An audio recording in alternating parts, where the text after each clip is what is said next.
Pride and Prejudice by Jane Austen. Chapter 30. Sir William stayed only a week at Hunsford, but his visit was long enough to convince him of his daughter's being most comfortably settled, and of her possessing such a husband and such a neighbour as were not often met with. While Sir William was with them, Mr. Collins devoted his morning to driving him out in his gig and showing him the country, but when he went away, the whole family returned to their usual employments, and Elizabeth was thankful to find that they did not see more of her cousin by the alteration, for the chief of the time between breakfast and dinner was now passed by him either at work in the garden, or in reading and writing, and looking out of the window in his own book-room, which fronted the road. The room in which the ladies sat was backwards. Elizabeth had at first rather wondered that Charlotte should not prefer the dining-parlour for common use.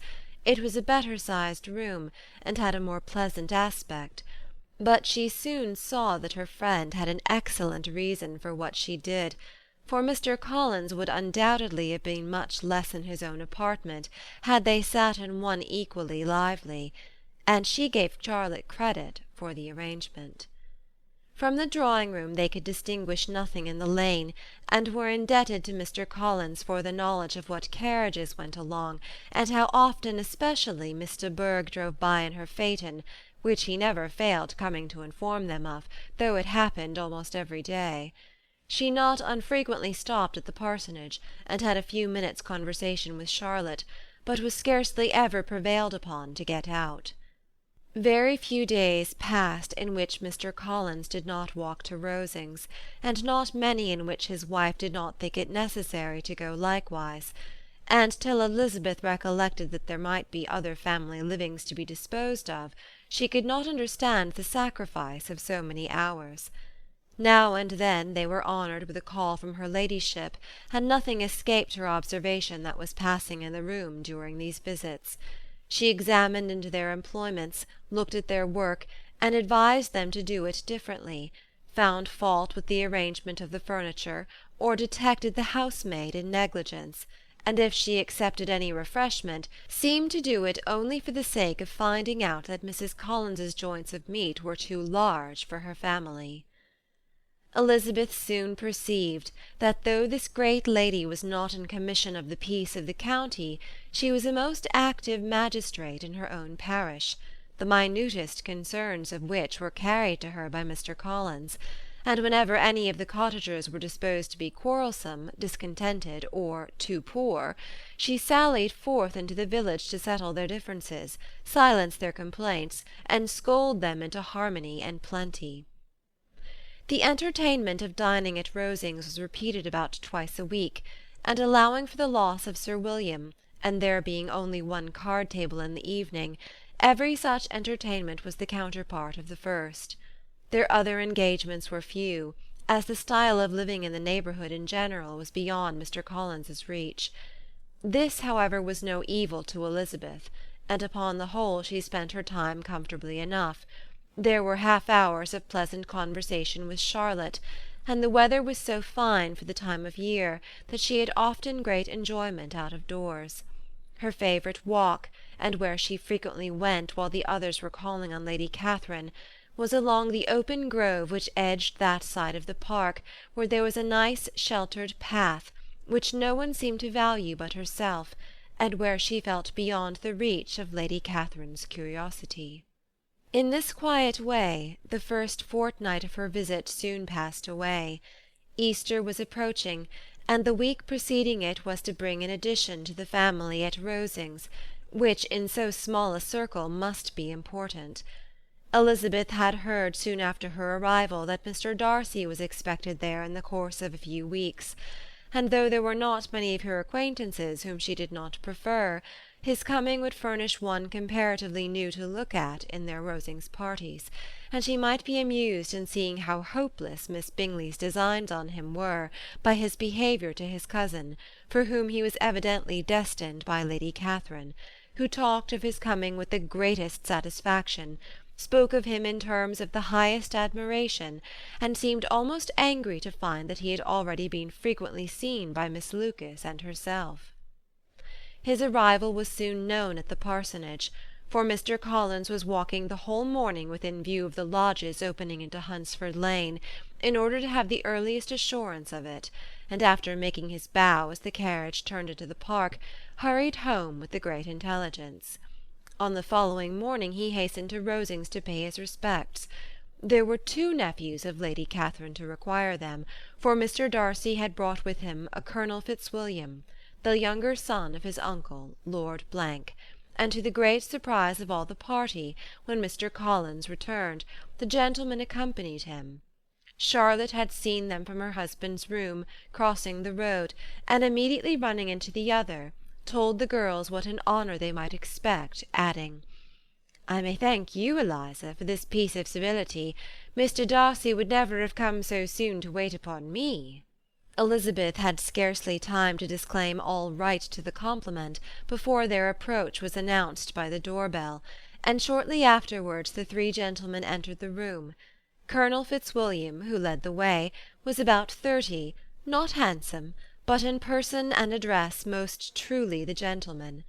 Mr. Darcy looked just as he had been used to look in Hertfordshire, paid his compliments, with his usual reserve, to Mrs. Collins, and whatever might be his feelings toward her friend, met her with every appearance of composure. Elizabeth merely curtsied to him without saying a word. Colonel Fitzwilliam entered into conversation directly with the readiness and ease of a well-bred man, and talked very pleasantly, but his cousin, after having addressed a slight observation on the house and garden to Mrs. Collins, sat for some time without speaking to anybody. At length, however, his civility was so far awakened as to inquire of Elizabeth after the health of her family. She answered him in the usual way, and after a moment's pause added, "My eldest sister has been in town these 3 months. Have you never happened to see her there?" She was perfectly sensible that he never had, but she wished to see whether he would betray any consciousness of what had passed between the Bingleys and Jane, and she thought he looked a little confused as he answered that he had never been so fortunate as to meet Miss Bennet. The subject was pursued no farther, and the gentlemen soon afterwards went away. End of chapter 30.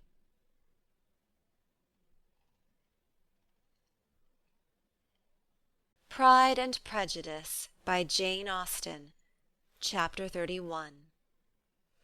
Colonel Fitzwilliam's manners were very much admired at the parsonage, and the ladies all felt that he must add considerably to the pleasures of their engagements at Rosings.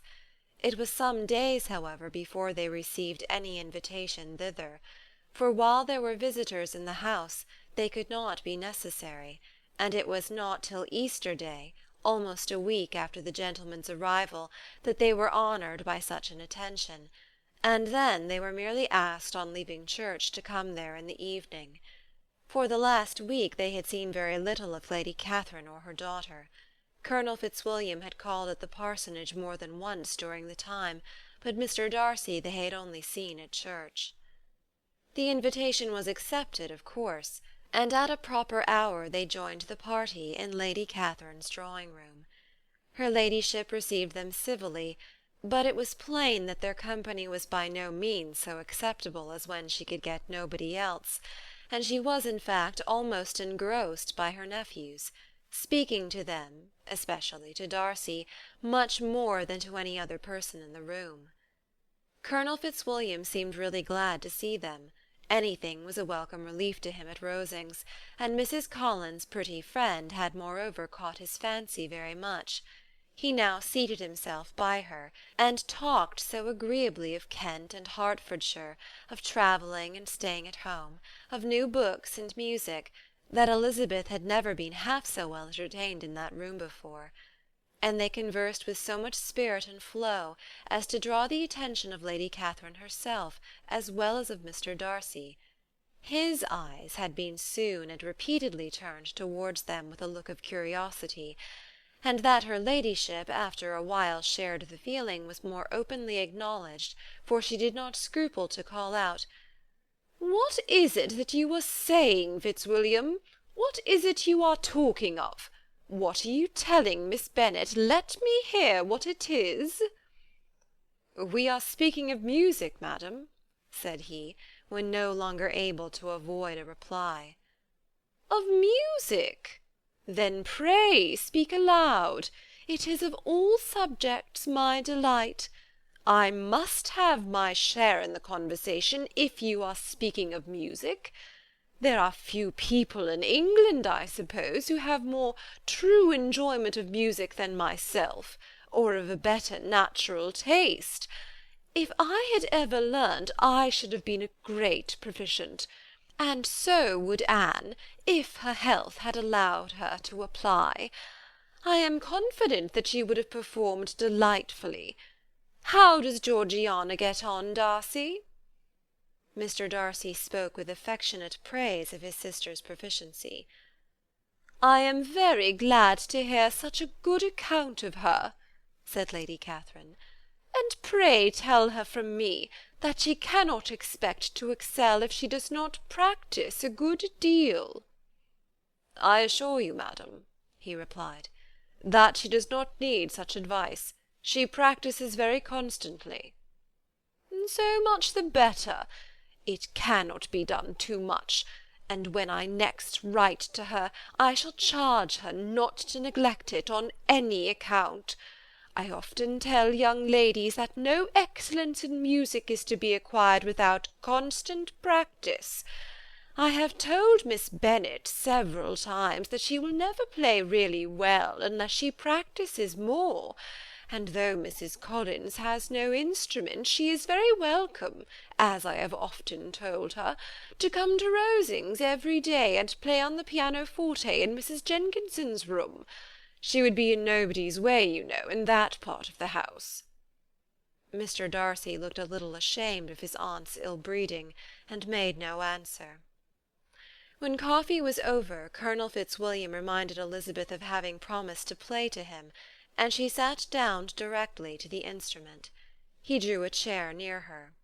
Lady Catherine listened to half a song, and then talked as before to the other nephew, till the latter walked away from her, and making with his usual deliberation towards the pianoforte, stationed himself so as to command a full view of the fair performer's countenance. Elizabeth saw what he was doing, and at the first convenient pause, turned to him with an arch smile, and said, "You mean to frighten me, Mr. Darcy, by coming in all this state to hear me? I will not be alarmed, though your sister does play so well. There is a stubbornness about me that never can bear to be frightened at the will of others. My courage always rises at every attempt to intimidate me." "I shall not say you are mistaken," he replied, "because you could not really believe me to entertain any design of alarming you, and I have had the pleasure of your acquaintance long enough to know that you find great enjoyment in occasionally professing opinions which in fact are not your own." Elizabeth laughed heartily at this picture of herself, and said to Colonel Fitzwilliam, "Your cousin will give you a very pretty notion of me, and teach you not to believe a word I say. I am particularly unlucky in meeting with a person so able to expose my real character in a part of the world where I had hoped to pass myself off with some degree of credit.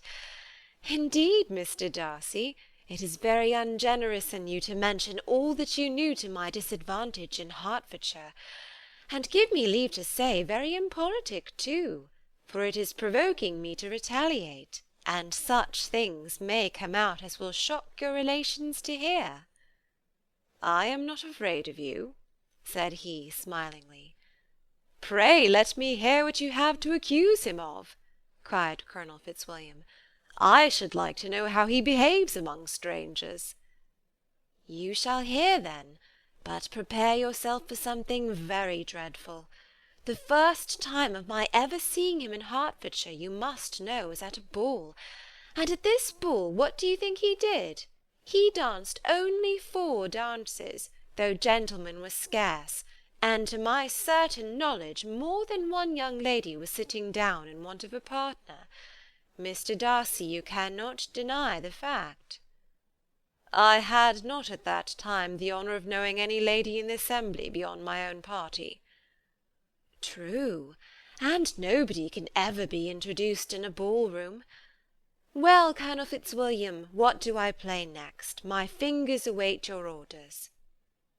Perhaps, said Darcy, I should have judged better had I sought an introduction, but I am ill qualified to recommend myself to strangers. Shall we ask your cousin the reason of this? Said Elizabeth, still addressing Colonel Fitzwilliam. Shall we ask him why a man of sense and education, and who has lived in the world, is ill qualified to recommend himself to strangers? I can answer your question, said Fitzwilliam. Without applying to him, it is because he will not give himself the trouble. I certainly have not the talent which some people possess, said Darcy, of conversing easily with those I have never seen before. I cannot catch their tone of conversation, or appear interested in their concerns, as I often see done. My fingers, said Elizabeth, do not move over this instrument in the masterly manner which I see so many women's do. They have not the same force or rapidity, and do not produce the same expression. But then I have always supposed it to be my own fault, because I will not take the trouble of practising. It is not that I do not believe my fingers as capable as any other woman's of superior execution. Darcy smiled and said, You are perfectly right. You have employed your time much better. No one admitted to the privilege of hearing you can think anything wanting. We neither of us perform to strangers. Here they were interrupted by Lady Catherine, who called out to know what they were talking of. Elizabeth immediately began playing again. Lady Catherine approached, and after listening for a few minutes, said to Darcy, Miss Bennet would not play at all amiss if she practised more, and could have the advantage of a London master. She has a very good notion of fingering, though her taste is not equal to Anne's. Anne would have been a delightful performer, had her health allowed her to learn.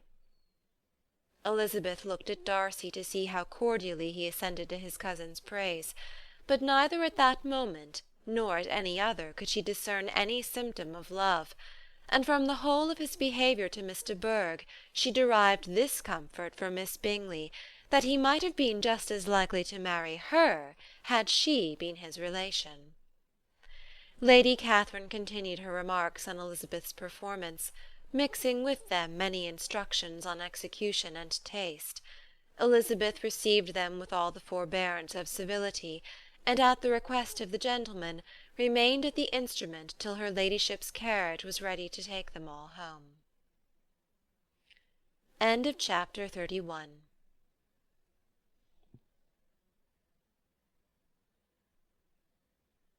Pride and Prejudice by Jane Austen. Chapter 32. Elizabeth was sitting by herself the next morning, and writing to Jane while Mrs. Collins and Maria were gone on business into the village, when she was startled by a ring at the door, the certain signal of a visitor. As she had heard no carriage, she thought it not unlikely to be Lady Catherine, and under that apprehension was putting away her half-finished letter that she might escape all impertinent questions, when the door opened, and to her very great surprise, Mr. Darcy, and Mr. Darcy only, entered the room. He seemed astonished, too, at finding her alone, and apologized for his intrusion by letting her know that he had understood all the ladies were to be within.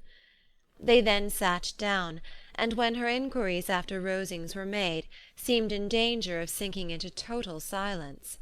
It was absolutely necessary, therefore, to think of something, and in this emergence, recollecting when she had seen him last in Hertfordshire, and feeling curious to know what he would say on the subject of their hasty departure, she observed, "How very suddenly you all quitted Netherfield last November, Mr. Darcy. It must have been a most agreeable surprise to Mr. Bingley to see you all after him so soon, for if I recollect right, he went but the day before. He and his sisters were well, I hope, when you left London?" "Perfectly so, I thank you." She found that she was to receive no other answer, and after a short pause added, "I think I have understood that Mr. Bingley has not much idea of ever returning to Netherfield again." "I have never heard him say so, but it is probable that he may spend very little of his time there in future. He has many friends, and is at a time of life when friends and engagements are continually increasing." "If he means to be but little at Netherfield, it would be better for the neighbourhood that he should give up the place entirely, for then we might possibly get a settled family there. But perhaps Mr. Bingley did not take the house so much for the convenience of the neighbourhood as for his own, and we must expect him to keep it or quit it on the same principle." "I should not be surprised," said Darcy, "if he were to give it up as soon as any eligible purchase offers." Elizabeth made no answer. She was afraid of talking longer of his friend, and having nothing else to say, was now determined to leave the trouble of finding a subject to him. He took the hint, and soon began with, "This seems a very comfortable house. Lady Catherine, I believe, did a great deal to it when Mr. Collins first came to Hunsford."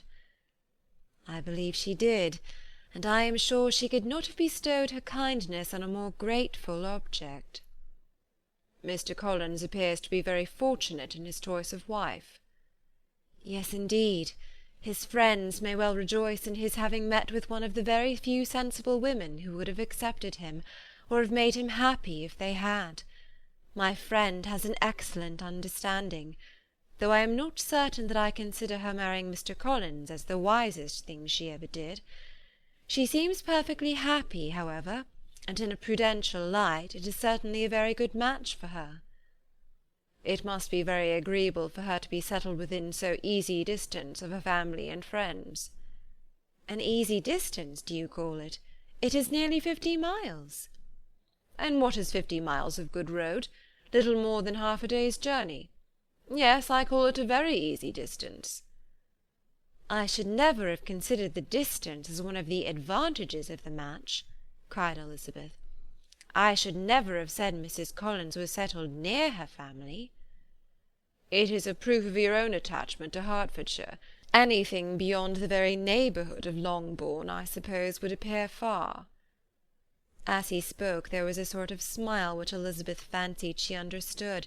He must be supposing her to be thinking of Jane and Netherfield, and she blushed as she answered, "I do not mean to say that a woman may not be settled too near her family. The far and the near must be relative, and depend on many varying circumstances. Where there is fortune to make the expenses of travelling unimportant, distance becomes no evil. But that is not the case here. Mr. and Mrs. Collins have a comfortable income, but not such a one as will allow of frequent journeys, and I am persuaded my friend would not call herself near her family under less than half the present distance." Mr. Darcy drew his chair a little towards her, and said, "You cannot have the right to such a very strong local attachment. You cannot have been always at Longbourn." Elizabeth looked surprised. The gentleman experienced some change of feeling. He drew back his chair, took a newspaper from the table, and glancing over it, said in a colder voice, "Are you pleased with Kent?" A short dialogue on the subject of the country ensued, on either side calm and concise, and soon put an end to by the entrance of Charlotte and her sister, just returned from her walk. The tête-à-tête surprised them. Mr. Darcy related the mistake which had occasioned his intruding on Miss Bennet, and after sitting a few minutes longer without saying much to anybody, went away. "What can be the meaning of this?" said Charlotte, as soon as he was gone. "My dear Eliza, he must be in love with you, or he would never have called on us in this familiar way." But when Elizabeth told of his silence, it did not seem very likely, even to Charlotte's wishes, to be the case, and after various conjectures they could at last only suppose his visit to proceed from the difficulty of finding anything to do, which was the more probable from the time of year. All field sports were over. Within doors there was Lady Catherine, books, and a billiard-table, but a gentleman cannot always be within doors, and in the nearness of the parsonage, or the pleasantness of the walk to it, or of the people who lived in it, the two cousins found a temptation from this period of walking thither almost every day. They called at various times of the morning, sometimes separately, sometimes together, and now and then accompanied by their aunt. It was plain to them all that Colonel Fitzwilliam came because he had pleasure in their society, a persuasion which of course recommended him still more, and Elizabeth was reminded by her own satisfaction in being with him, as well as by his evident admiration of her former favourite George Wickham, and though in comparing them she saw there was less captivating softness in Colonel Fitzwilliam's manners, she believed he might have the best informed mind. But why Mr. Darcy came so often to the parsonage it was more difficult to understand. It could not be for society, as he frequently sat there 10 minutes together without opening his lips, and when he did speak it seemed the effect of necessity rather than of choice, a sacrifice to propriety, not a pleasure to himself. He seldom appeared really animated. Mrs. Collins knew not what to make of him. Colonel Fitzwilliam's occasionally laughing at his stupidity proved that he was generally different, which her own knowledge of him could not have told her, and as she would like to have believed this change the effect of love, and the object of that love her friend Eliza, she set herself seriously at work to find it out. She watched him whenever they were at Rosings, and whenever he came to Hunsford, but without much success. He certainly looked at her friend a great deal, but the expression of that look was disputable. It was an earnest, steadfast gaze, but she often doubted whether there were much admiration in it, and sometimes it seemed nothing but absence of mind. She had once or twice suggested to Elizabeth the possibility of his being partial to her, but Elizabeth always laughed at the idea, and Mrs. Collins did not think it right to press the subject, from the danger of raising expectations which might only end in disappointment, for in her opinion it admitted not of a doubt that all her friend's dislike would vanish if she could suppose him to be in her power. In her kind schemes for Elizabeth she sometimes planned her marrying Colonel Fitzwilliam. He was beyond comparison the most pleasant man, he certainly admired her, and his situation in life was most eligible. But, to counterbalance these advantages, Mr. Darcy had considerable patronage in the church, and his cousin could have none at all. Chapter 32.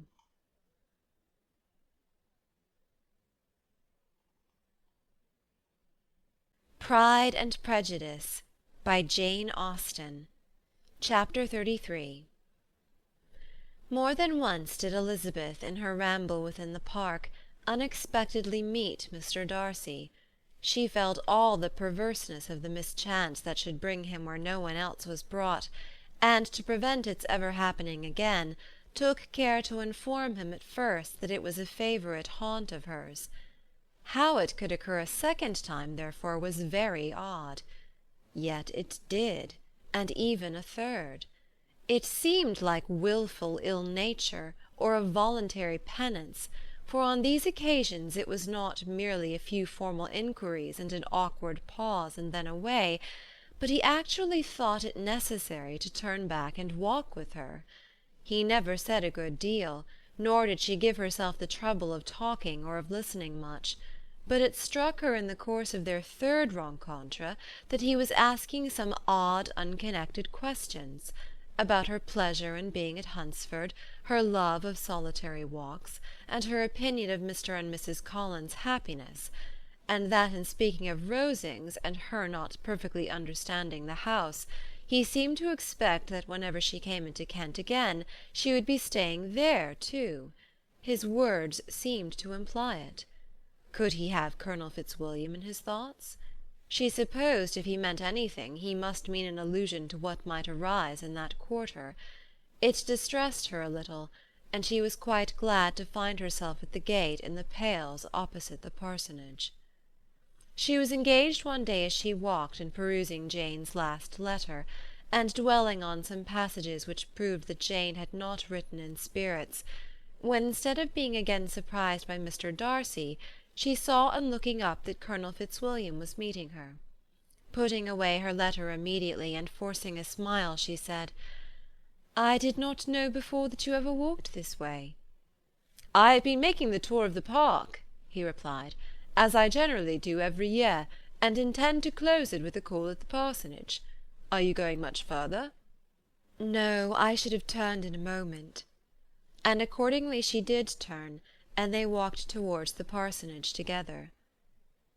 "Do you certainly leave Kent on Saturday?" she said.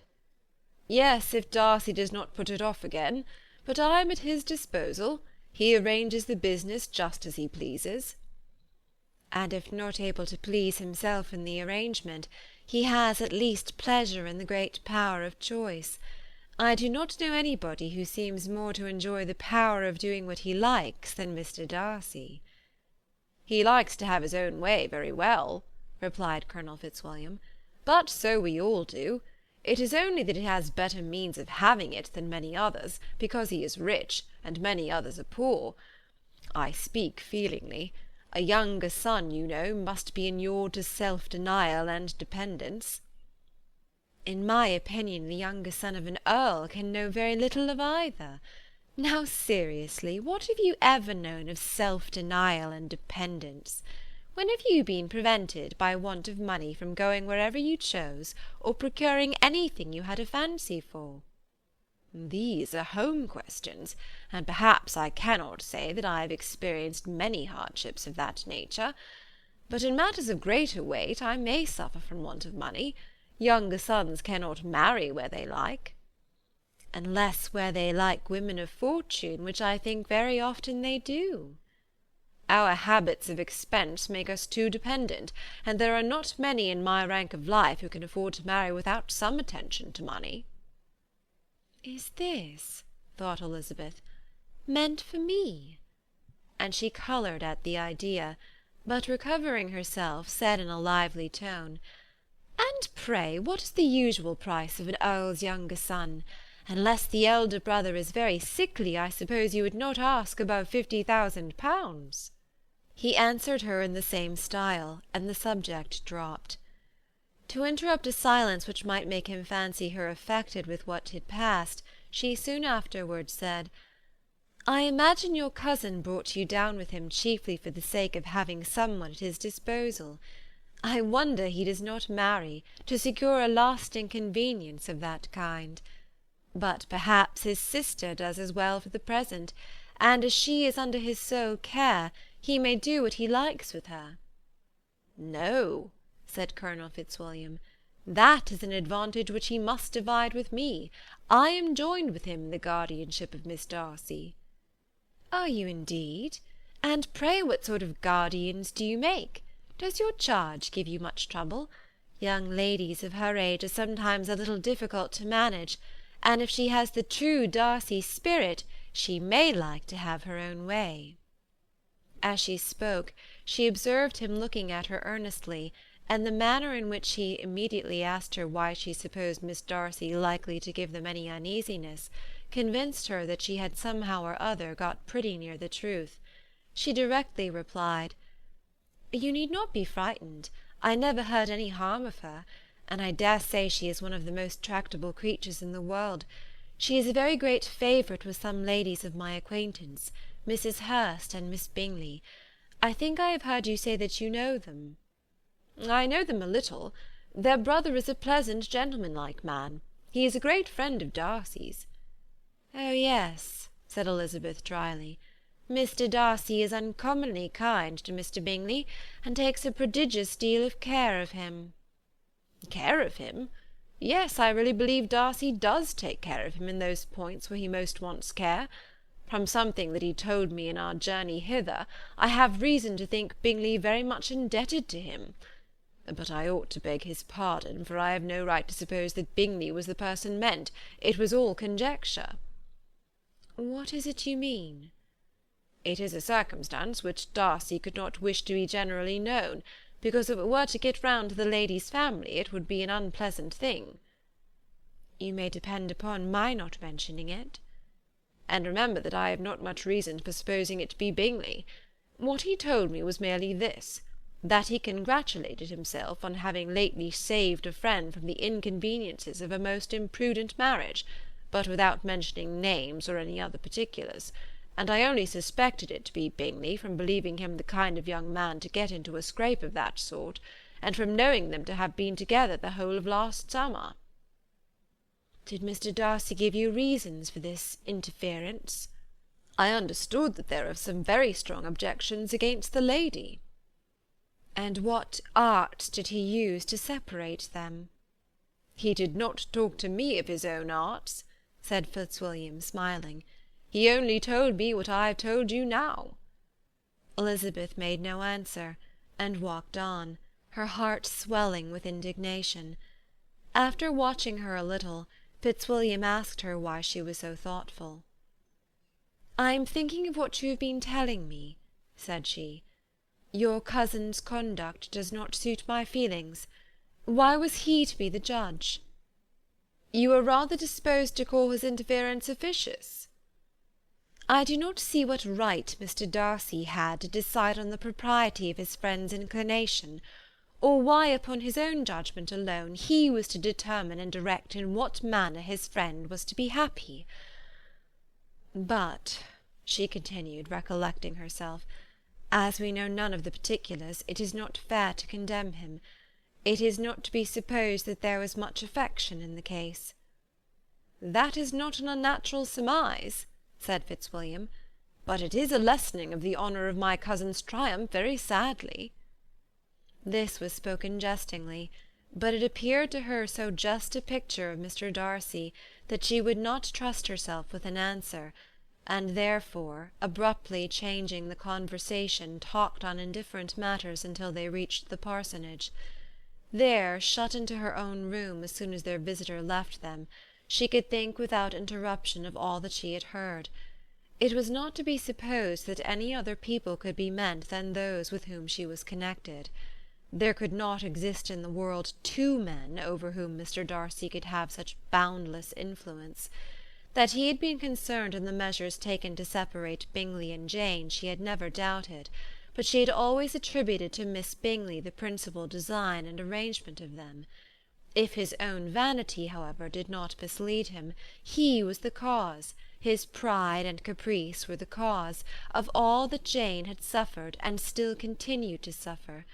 He had ruined for a while every hope of happiness for the most affectionate, generous heart in the world, and no one could say how lasting an evil he might have inflicted. There were some very strong objections against the lady, were Colonel Fitzwilliam's words, and those strong objections probably were, her having one uncle who was a country attorney, and another who was in business in London. To Jane herself, she exclaimed, there could be no possibility of objection, all loveliness and goodness as she is, her understanding excellent, her mind improved, and her manners captivating. Neither could anything be urged against my father, who, though with some peculiarities, has abilities Mr. Darcy himself need not disdain, and respectability which he will probably never reach. When she thought of her mother, her confidence gave way a little, but she would not allow that any objections there had material weight with Mr. Darcy, whose pride, she was convinced, would receive a deeper wound from the want of importance in his friends' connections than from their want of sense, and she was quite decided at last that he had been partly governed by this worst kind of pride, and partly by the wish of retaining Mr. Bingley for his sister. The agitation and tears which the subject occasioned brought on a headache, and it grew so much worse towards the evening that, added to her unwillingness to see Mr. Darcy, it determined her not to attend her cousins to Rosings, where they were engaged to drink tea. Mrs. Collins, seeing that she was really unwell, did not press her to go, and as much as possible prevented her husband from pressing her. But Mr. Collins could not conceal his apprehension of Lady Catherine's being rather displeased by her staying at home. Chapter 34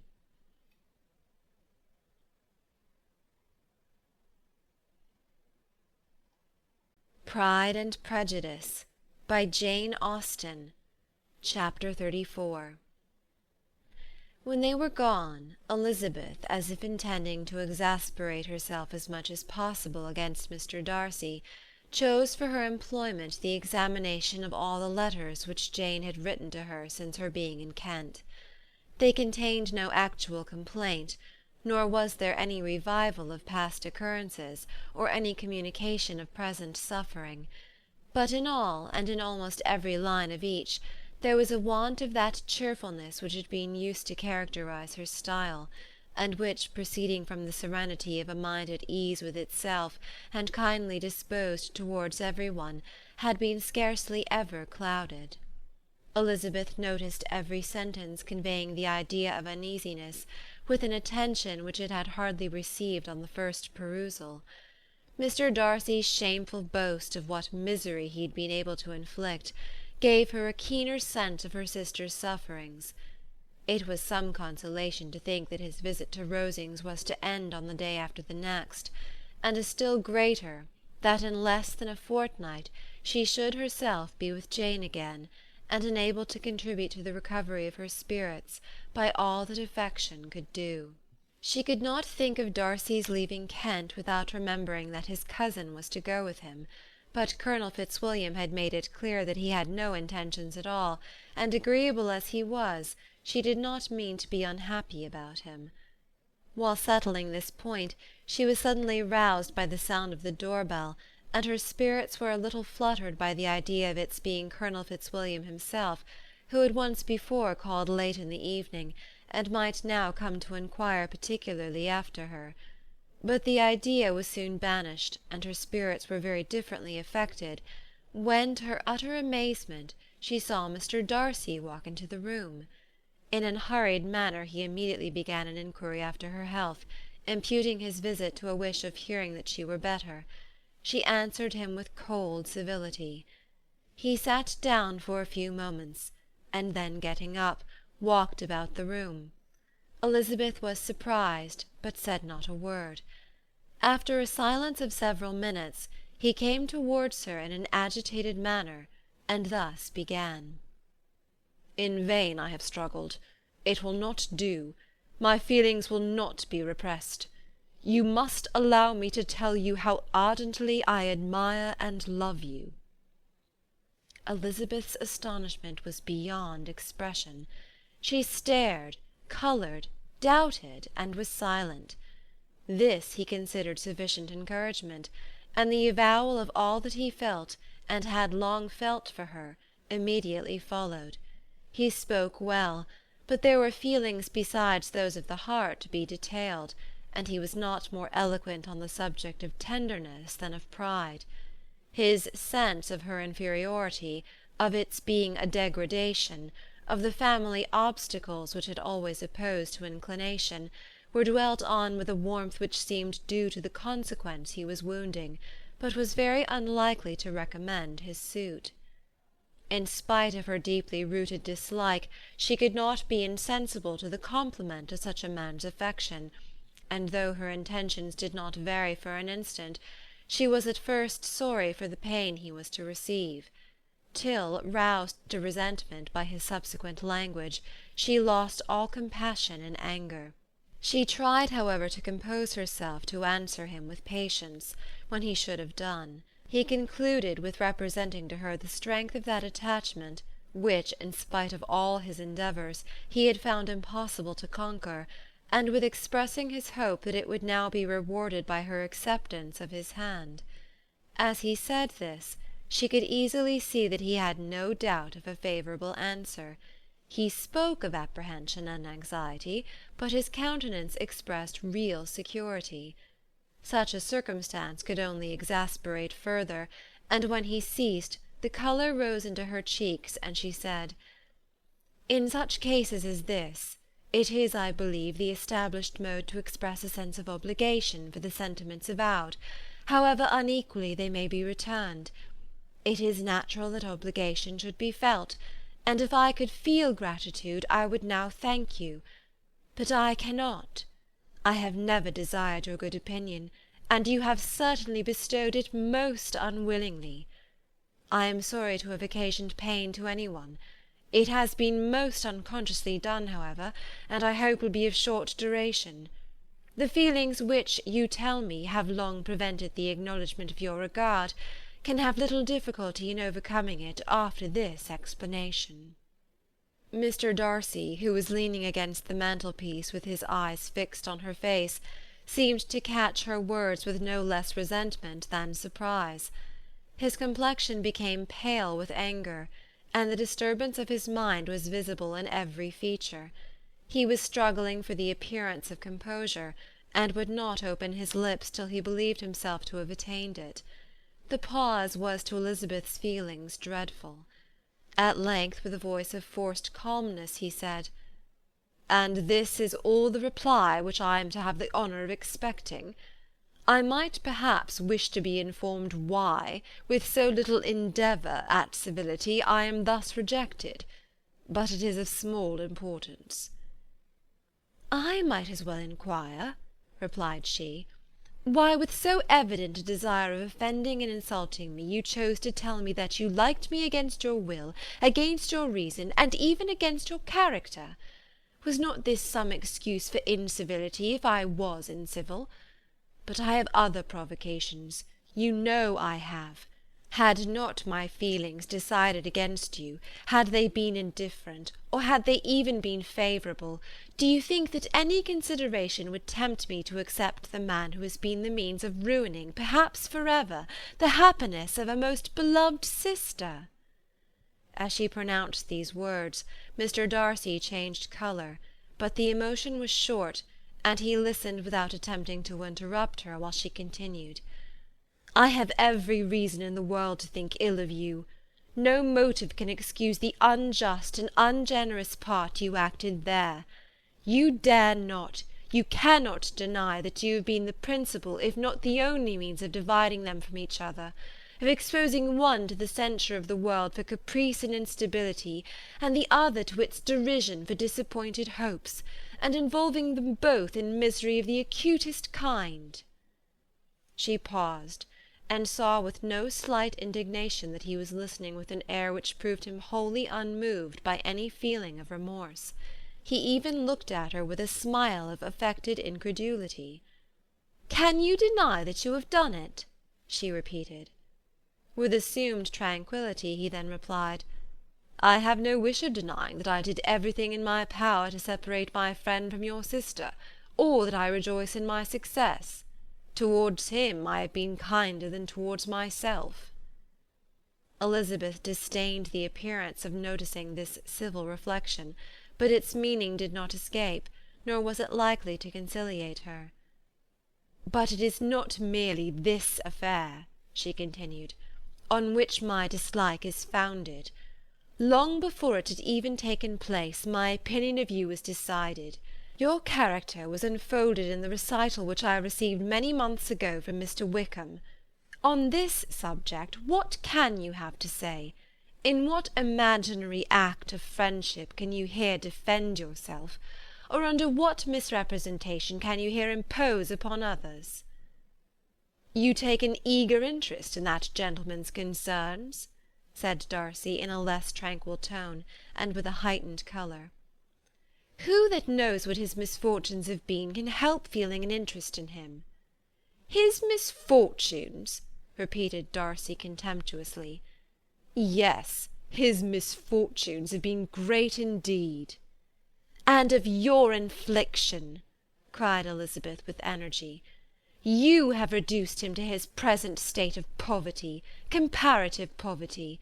You have withheld the advantages which you must know to have been designed for him. You have deprived the best years of his life of that independence which was no less his due than his desert. You have done all this, and yet you can treat the mention of his misfortune with contempt and ridicule." "And this," cried Darcy, as he walked with quick steps across the room, "is your opinion of me? This is the estimation in which you hold me? I thank you for explaining it so fully. My faults, according to this calculation, are heavy indeed."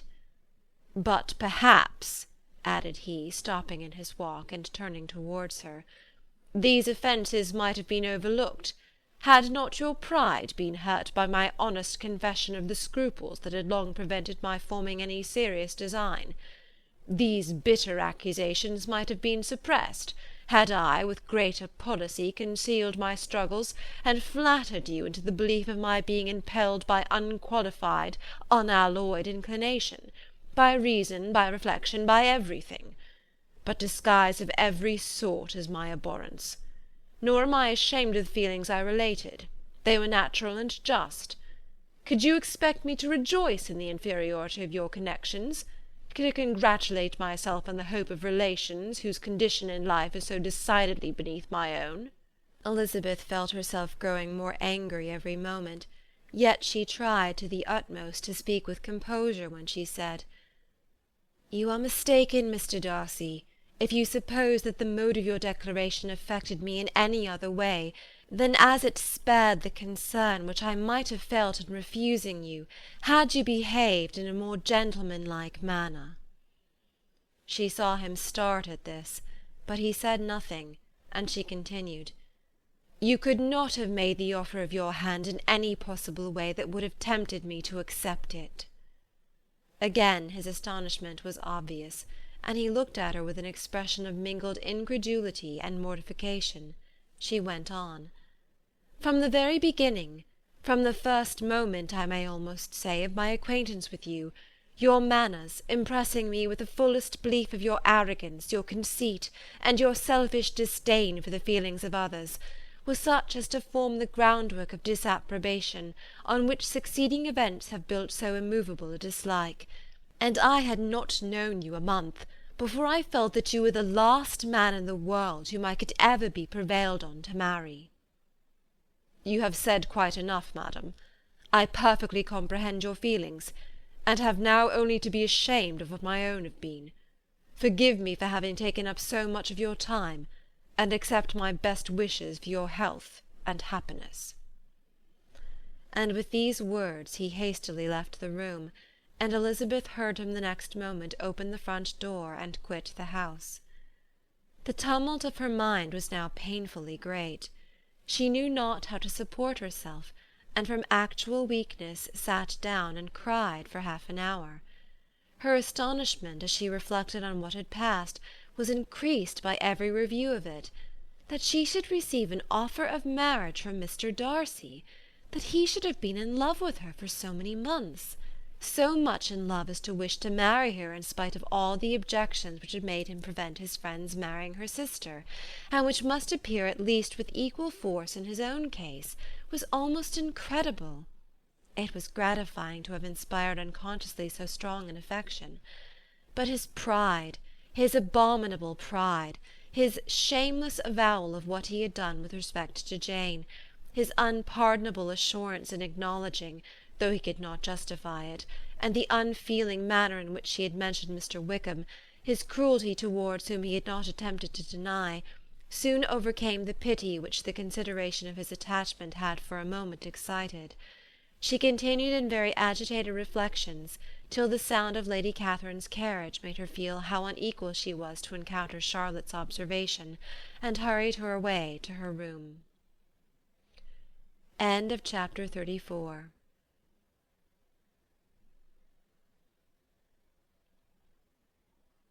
Pride and Prejudice by Jane Austen.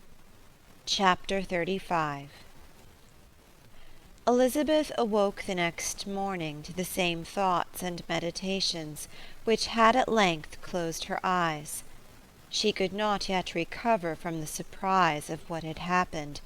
It was impossible to think of anything else, and totally indisposed for employment, she resolved, soon after breakfast, to indulge herself in air and exercise. She was proceeding directly to her favourite walk, when the recollection of Mr. Darcy's sometimes coming there stopped her, and instead of entering the park, she turned up the lane which led farther from the turnpike road. The park paling was still the boundary on one side, and she soon passed one of the gates into the grounds. After walking 2 or 3 times along that part of the lane, she was tempted, by the pleasantness of the morning, to stop at the gates and look into the park. The 5 weeks which she had now passed in Kent had made a great difference in the country, and every day was adding to the verdure of the early trees. She was on the point of continuing her walk, when she caught a glimpse of a gentleman within the sort of grove which edged the park. He was moving that way, and fearful of its being Mr. Darcy, she was directly retreating. But the person who advanced was now near enough to see her, and stepping forward with eagerness, pronounced her name. She had turned away, but on hearing herself called, though in a voice which proved it to be Mr. Darcy, she moved again towards the gate. He had by that time reached it also, and holding out a letter which she instinctively took, said with a look of haughty composure, "I have been walking in the grove some time in the hope of meeting you. Will you do me the honour of reading that letter?"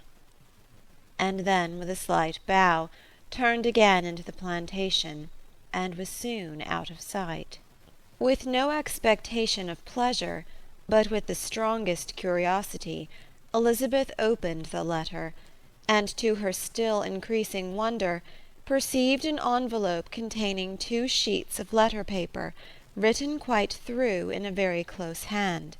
The envelope itself was likewise full. Pursuing her way along the lane, she then began it.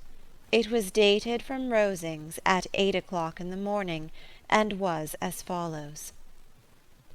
"Be not alarmed, madam, on receiving this letter, by the apprehension of its containing any repetition of those sentiments, or renewal of those offers, which were last night so disgusting to you.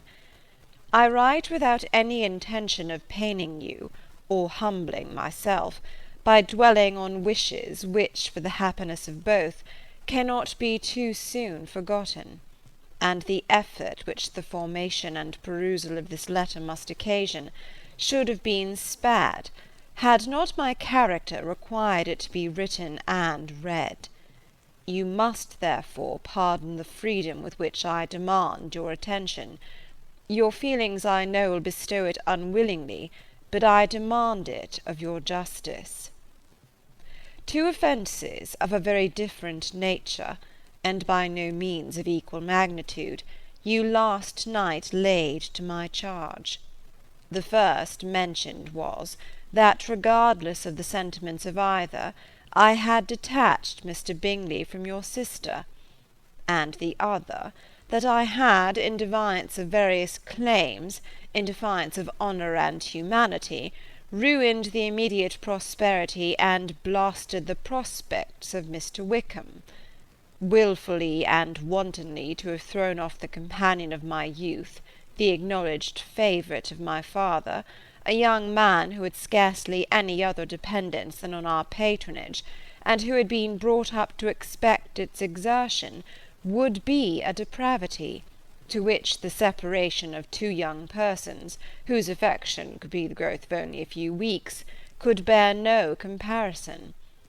But from the severity of that blame which was last night so liberally bestowed, respecting each circumstance, I shall hope to be in the future secured, when the following account of my actions and their motives has been read. If, in the explanation of them, which is due to myself, I am under the necessity of relating feelings which may be offensive to yours, I can only say that I am sorry. The necessity must be obeyed, and further apology would be absurd. I had not long been in Hertfordshire, before I saw, in common with others, that Bingley preferred your elder sister to any other young woman in the country. But it was not till the evening of the dance at Netherfield that I had any apprehension of his feeling a serious attachment. I had often seen him in love before. At that ball, while I had the honour of dancing with you, I was first made acquainted by Sir William Lucas's accidental information that Bingley's attentions to your sister had given rise to a general expectation of their marriage. He spoke of it as a certain event of which the time alone could be undecided.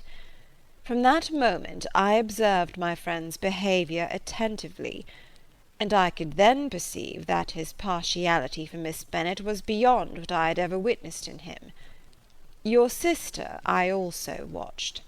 Her look and manners were open, cheerful, and engaging as ever, but without any symptom of peculiar regard, and I remained convinced from the evening's scrutiny that though she received his attentions with pleasure, she did not invite them by any participation of sentiment. If you have not been mistaken here, I must have been in error. Your superior knowledge of your sister must make the latter probable. If it be so, if I have been misled by such error to inflict pain on her, your resentment has not been unreasonable. But I shall not scruple to assert that the serenity of your sister's countenance and air was such as might have given the most acute observer a conviction that, however amiable her temper, her heart was not likely to be easily touched. That I was desirous of believing her indifferent is certain, but I will venture to say that my investigation and decisions are not usually influenced by my hopes or fears. I did not believe her to be indifferent because I wished it. I believed it on impartial conviction, as truly I wished it in reason. My objections to the marriage were not merely those which I last night acknowledged to have the utmost force of passion to put aside, in my own case. The want of connection could not be so great an evil to my friend as to me. But there were other causes of repugnance, causes which, though still existing, and existing to an equal degree in both instances, I had myself endeavoured to forget, because they were not immediately before me. These causes must be stated, though briefly. The situation of your mother's family, though objectionable, was nothing in comparison to that total want of propriety so frequently, so almost uniformly betrayed by herself, by your 3 younger sisters, and occasionally even by your father. Pardon me. It pains me to offend you.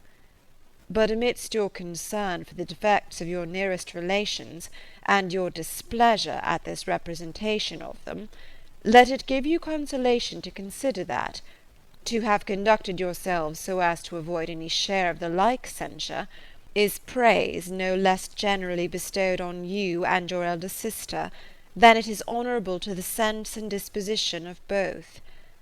I will only say farther that from what passed that evening, my opinion of all parties was confirmed, and every inducement heightened which could have led me before to preserve my friend from what I esteemed a most unhappy connection.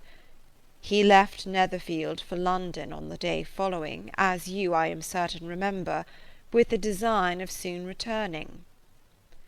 The part which I acted is now to be explained. His sister's uneasiness had been equally excited with my own.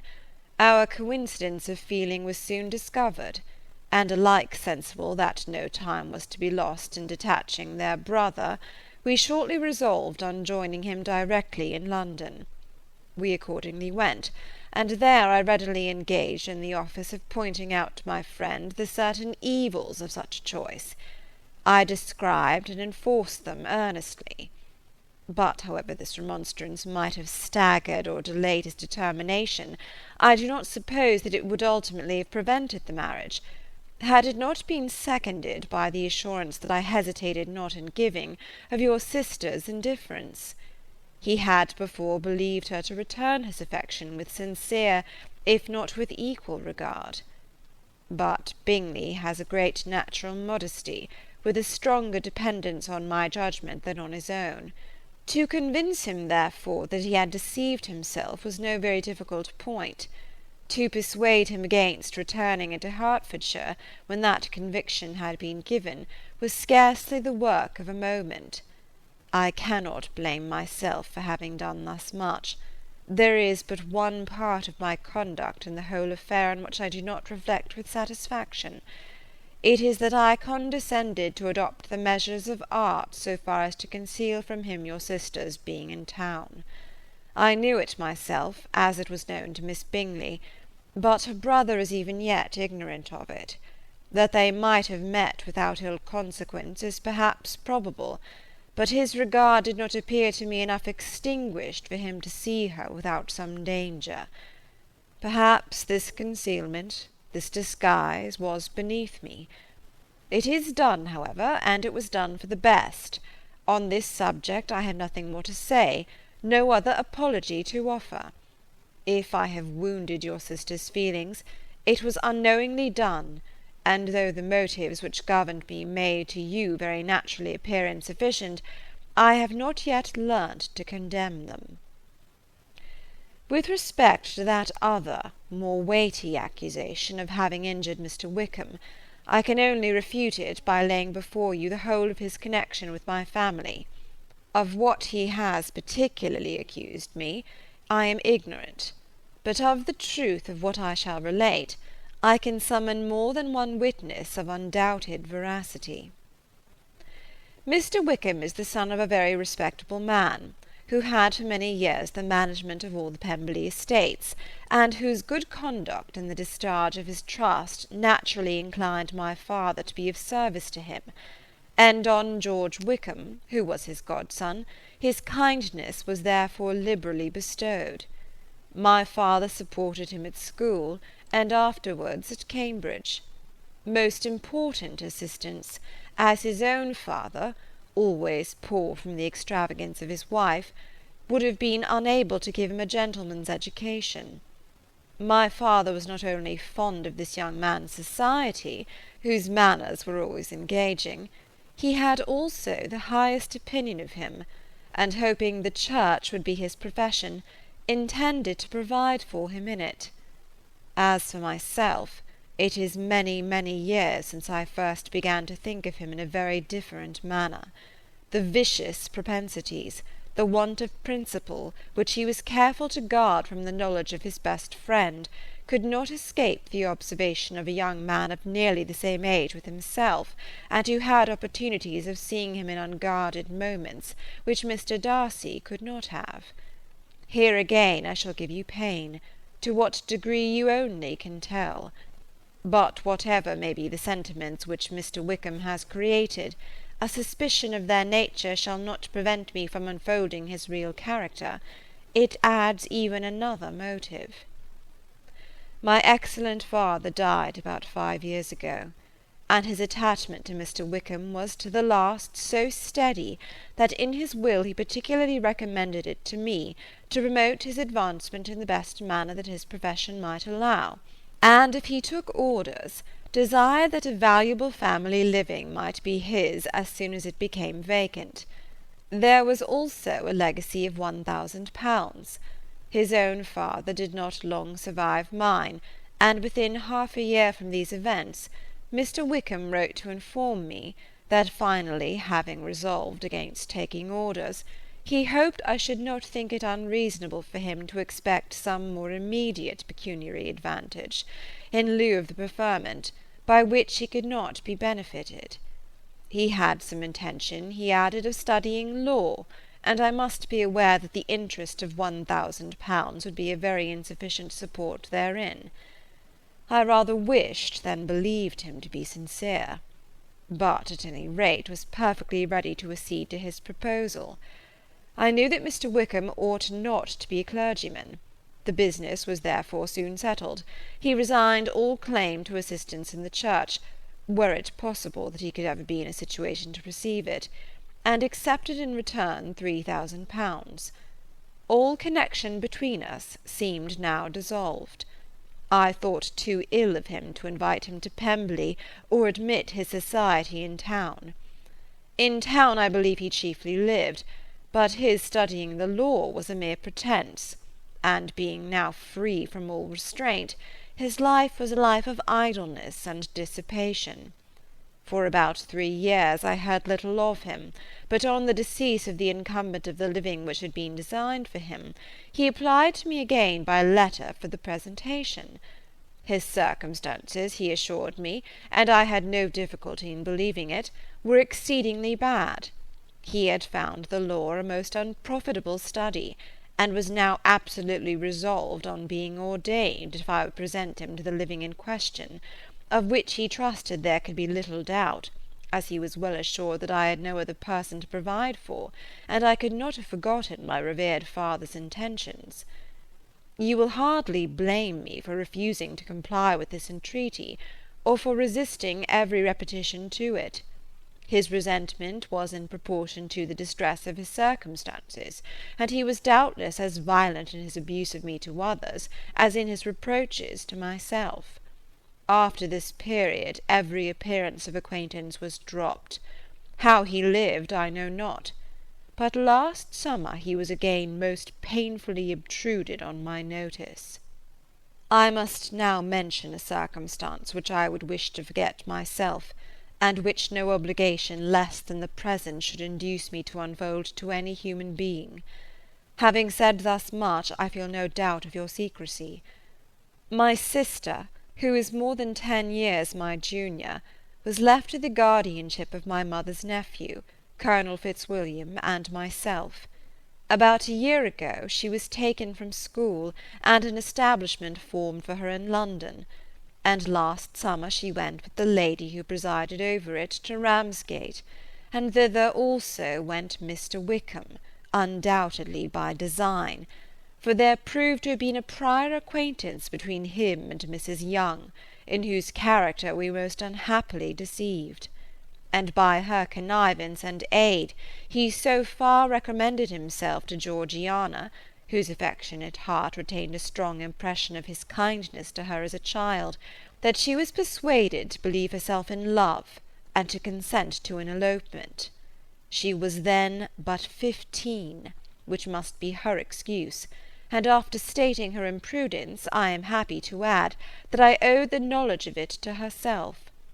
I joined them unexpectedly a day or two before the intended elopement, and then Georgiana, unable to support the idea of grieving and offending a brother whom she almost looked up to as a father, acknowledged the whole to me. You may imagine what I felt, and how I acted. Regard for my sister's credit and feelings prevented any public exposure, but I wrote to Mr. Wickham, who left the place immediately, and Mrs. Young was of course removed from her charge. Mr. Wickham's chief object was unquestionably my sister's fortune, which is 30,000 pounds, but I cannot help supposing that the hope of revenging himself on me was a strong inducement. His revenge would have been complete indeed. This, madam, is a faithful narrative of every event in which we have been concerned together, and if you do not absolutely reject it as false, you will, I hope, acquit me henceforth of cruelty towards Mr. Wickham. I know not in what manner, under what form of falsehood he had imposed on you, but his success is not perhaps to be wondered at. Ignorant as you previously were of everything concerning either, detection could not be in your power, and suspicion certainly not in your inclination. You may possibly wonder why all this was not told you last night, but I was not then master enough of myself to know what could or ought to be revealed. For the truth of everything here related, I can appeal more particularly to the testimony of Colonel Fitzwilliam, who, from our near relationship and constant intimacy, and still more as one of the executors of my father's will, has been unavoidably acquainted with every particular of these transactions. If your abhorrence of me should make my assertions valueless, you cannot be prevented by the same cause from confiding in my cousin, and that there may be the possibility of consulting him, I shall endeavour to find some opportunity of putting this letter in your hands in the course of the morning. I will only add, God bless you. Fitzwilliam Darcy. End of chapter 35.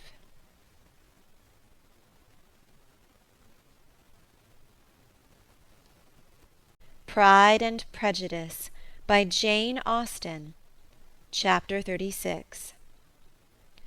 If Elizabeth, when Mr. Darcy gave her the letter, did not expect it to contain a renewal of his offers, she had formed no expectation at all of its contents.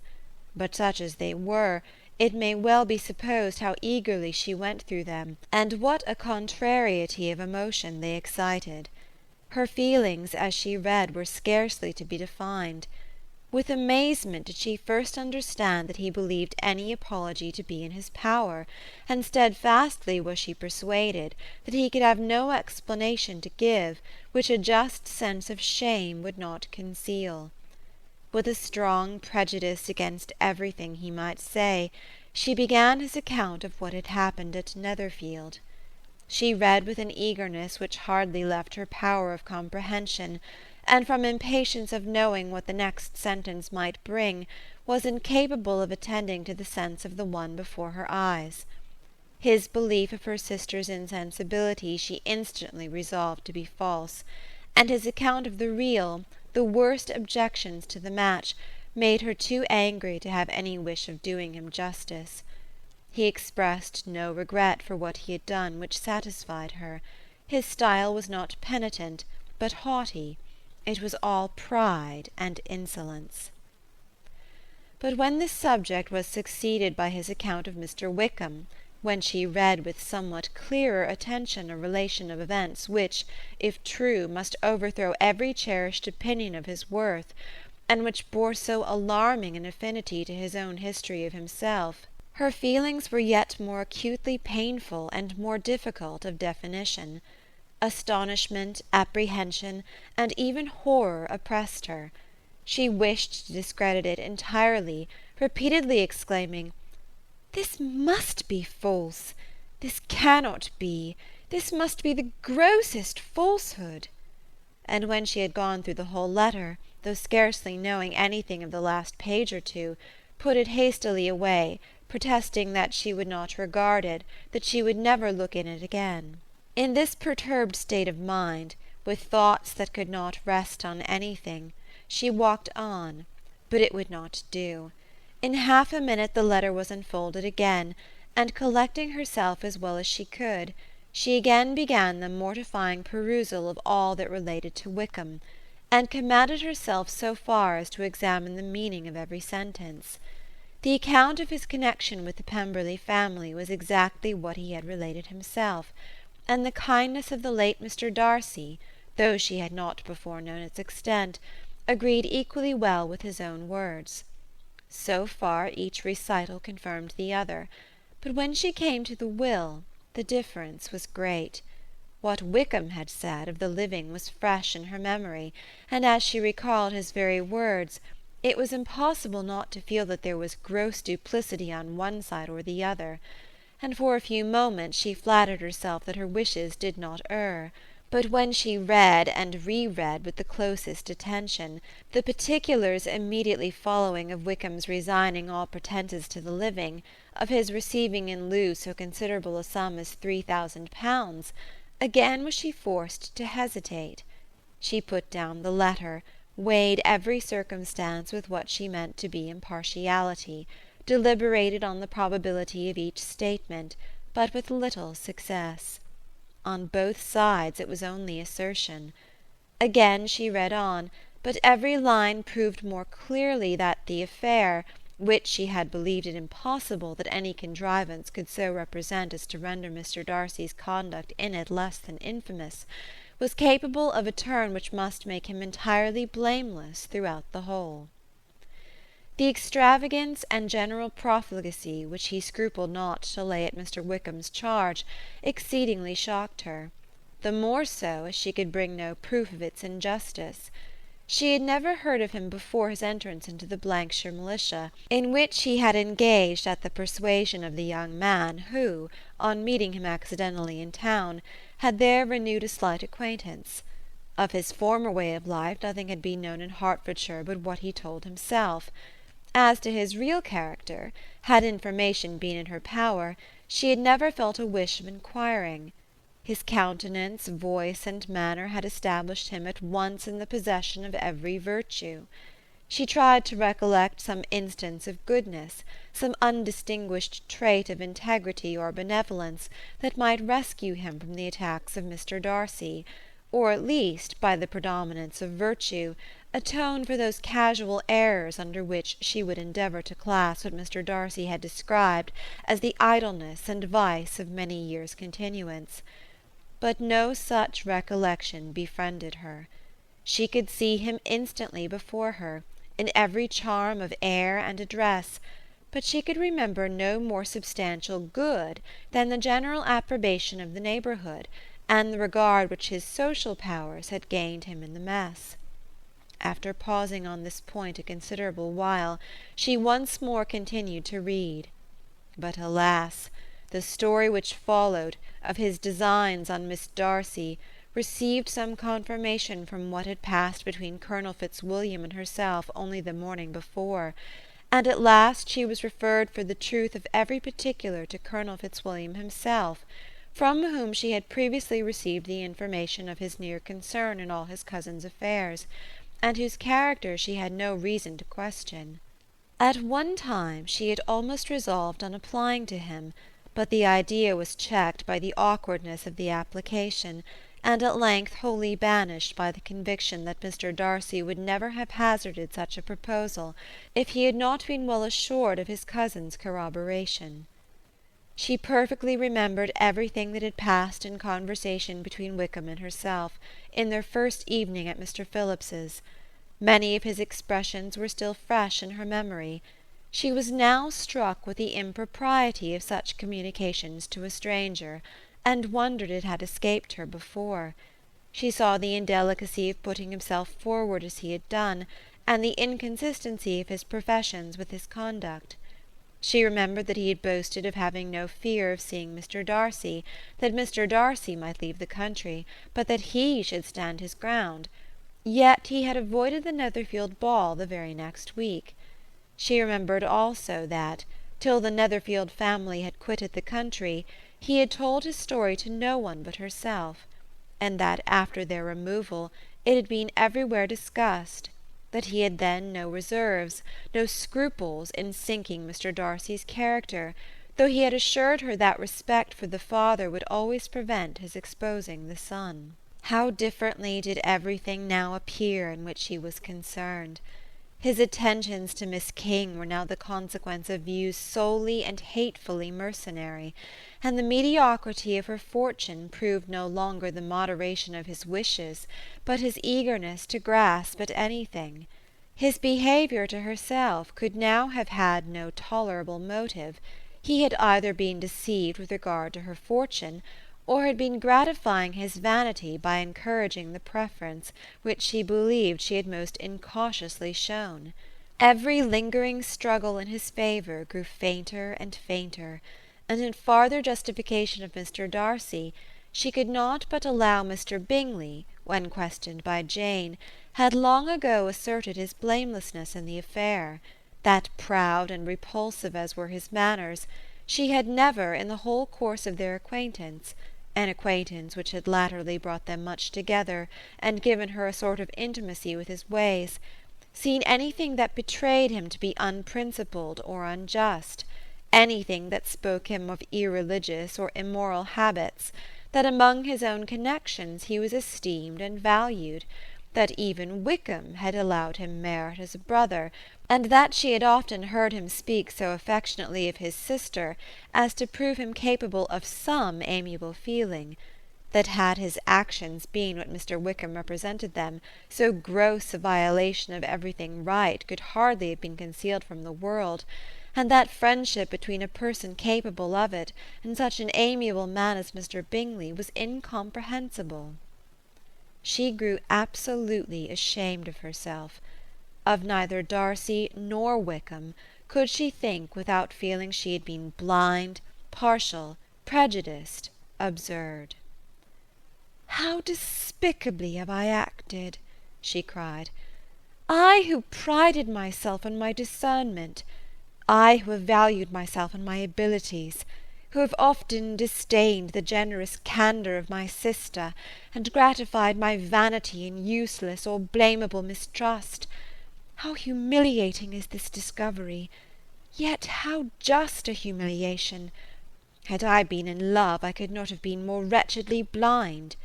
But vanity, not love, has been my folly.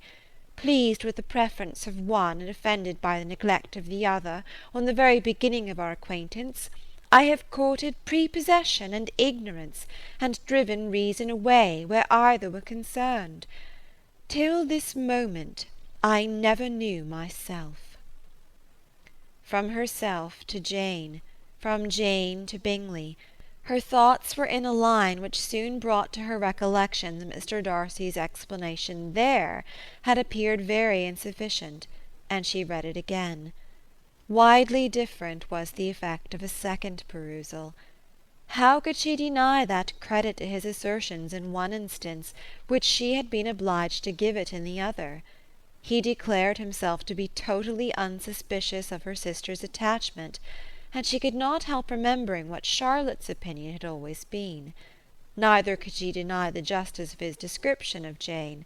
She felt that Jane's feelings, though fervent, were little displayed, and that there was a constant complacency in her air and manner, not often united with great sensibility.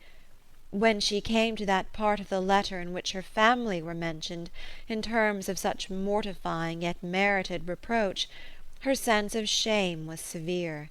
The justice of the charge struck her too forcibly for denial, and the circumstances to which he particularly alluded as having passed at the Netherfield ball, and as confirming all his first disapprobation, could not have made a stronger impression on his mind than on hers.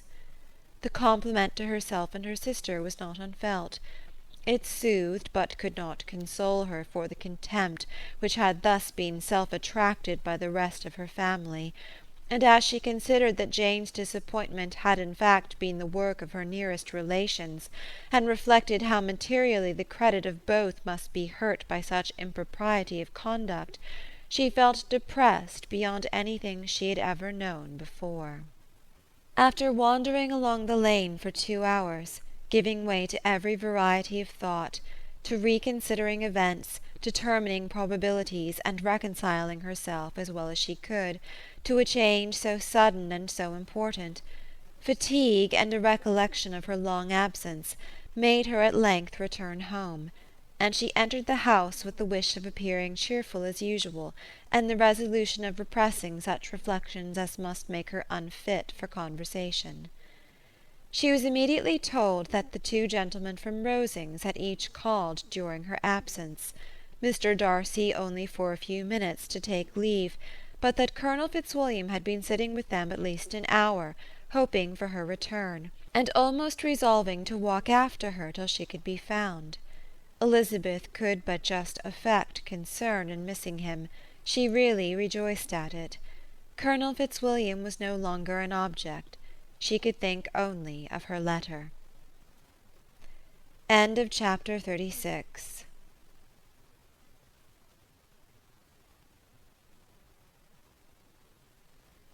Pride and Prejudice by Jane Austen. Chapter 37. The 2 gentlemen left Rosings the next morning, and Mr. Collins, having been in waiting near the lodges to make them his parting obeisance, was able to bring home the pleasing intelligence of their appearing in very good health, and in as tolerable spirits as could be expected after the melancholy scene so lately gone through at Rosings.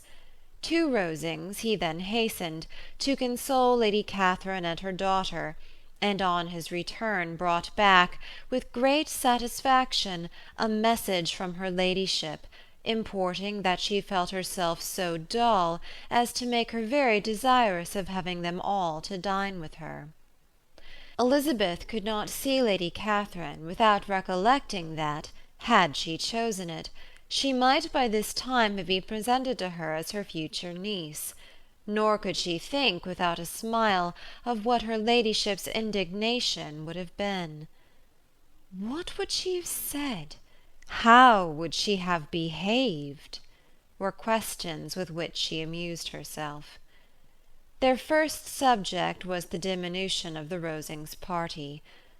"I assure you I feel it exceedingly," said Lady Catherine. "I believe no one feels the loss of friends so much as I do. but I am particularly attached to these young men, and know them to be so much attached to me. They were excessively sorry to go, but so they always are. The dear Colonel rallied his spirits tolerably till just at last, but Darcy seemed to feel it most acutely, more, I think, than last year. His attachment to Rosings certainly increases." Mr. Collins had a compliment and an allusion to throw in here, which were kindly smiled on by the mother and daughter. Lady Catherine observed after dinner that Miss Bennet seemed out of spirits, and immediately accounting for it by herself, by supposing that she did not like to go home again so soon, she added, "But if that is the case, you must write to your mother and beg that you may stay a little longer. Mrs. Collins will be very glad of your company, I am sure." "I am much obliged to your ladyship for your kind invitation," replied Elizabeth, "but it is not in my power to accept it. I must be in town next Saturday." "Why, at that rate you will have been here only 6 weeks. I expected you to stay 2 months. I told Mrs. Collins so before you came. There can be no occasion for your going so soon. Mrs. Bennet could certainly spare you for another fortnight." "But my father cannot. He wrote last week to hurry my return." "Oh, your father, of course, may spare you if your mother can. Daughters are never of so much consequence to a father. And if you will stay another month complete, it will be in my power to take one of you as far as London, for I am going there in early June, for a week, and as Dawson does not object to the barouche box, there will be very good room for one of you. And indeed, if the weather should happen to be cool, I should not object to taking you both, as you are neither of you large." "You are all kindness, madam, but I believe we must abide by our original plan." Lady Catherine seemed resigned. "Mrs. Collins, you must send a servant with them. You know I always speak my mind, and I cannot bear the idea of 2 young women travelling post by themselves. It is highly improper. You must contrive to send somebody. I have the greatest dislike in the world to that sort of thing.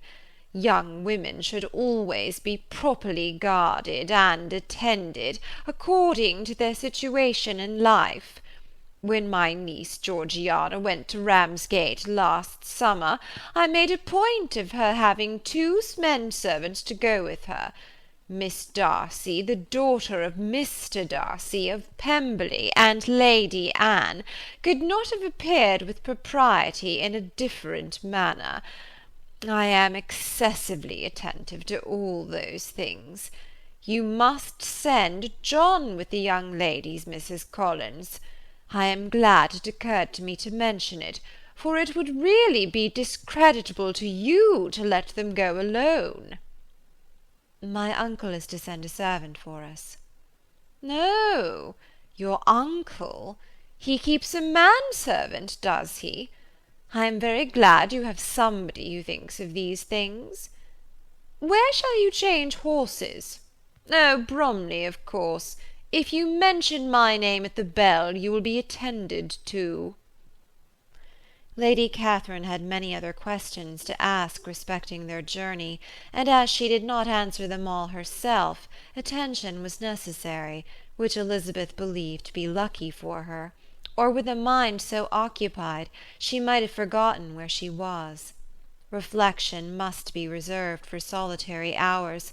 Whenever she was alone, she gave way to it as the greatest relief, and not a day went by without a solitary walk, in which she might indulge in all the delight of unpleasant recollections. Mr. Darcy's letter she was in a fair way of soon knowing by heart. She studied every sentence, and her feelings towards its writer were at times widely different. When she remembered the style of his address, She was still full of indignation, but when she considered how unjustly she had condemned and upbraided him, her anger was turned against herself, and his disappointed feelings became the object of compassion. His attachment excited gratitude, his general character respect, but she could not approve him, nor could she for a moment repent her refusal, or feel the slightest inclination ever to see him again. In her own past behaviour there was a constant source of vexation and regret, and in the unhappy defects of her family a subject of yet heavier chagrin. They were hopeless of remedy. Her father, contented with laughing at them, would never exert himself to restrain the wild giddiness of his youngest daughters, and her mother, with manners so far from right herself, was entirely insensible of the evil. Elizabeth had frequently united with Jane in an endeavour to check the imprudence of Catherine and Lydia, but while they were supported by their mother's indulgence, what chance could there be of improvement? Catherine, weak-spirited, irritable, and completely under Lydia's guidance, had been always affronted by their advice, and Lydia, self-willed and careless, would scarcely give them a hearing. They were ignorant, idle, and vain. While there was an officer in Meryton they would flirt with him, and while Meryton was within a walk of Longbourn they would be going there for ever. Anxiety on Jane's behalf was another prevailing concern, and Mr. Darcy's explanation, by restoring Bingley to all her former good opinion, heightened the sense of what Jane had lost. His affection was proved to have been sincere, and his conduct cleared of all blame, unless any could attach to the implicitness of his confidence in his friend. How grievous, then, was the thought that, of a situation so desirable in every respect, so replete with advantage, so promising for happiness, Jane had been deprived by the folly and indecorum of her own family. When to these recollections was added the development of Wickham's character, it may be easily believed that the happy spirits which had seldom been depressed before were now so much affected as to make it almost impossible for her to appear tolerably cheerful. Their engagements at Rosings were as frequent during the last week of her stay as they had been at first. The very last evening was spent there, and her ladyship again inquired minutely into the particulars of their journey, gave them directions as to the best method of packing, and was so urgent on the necessity of placing gowns in the only right way, that Maria thought herself obliged, on her return, to undo all the work of the morning, and pack her trunk afresh. When they parted, Lady Catherine, with great condescension, wished them a good journey, and invited them to come to Hunsford again next year, and Miss de Bourgh exerted herself so far as to curtsy and hold out her hand to both. Chapter 37.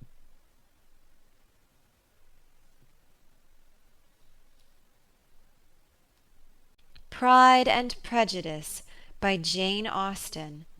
Chapter 38. On Saturday morning Elizabeth and Mr. Collins met for breakfast a few minutes before the others appeared, and he took the opportunity of paying the parting civilities which he deemed indispensably necessary. "I know not, Miss Elizabeth," said he, "whether Mrs. Collins has yet expressed her sense of your kindness in coming to us, but I am very certain you will not leave the house without receiving her thanks for it. The favour of your company has been much felt, I assure you. We know how little there is to tempt any one to our humble abode.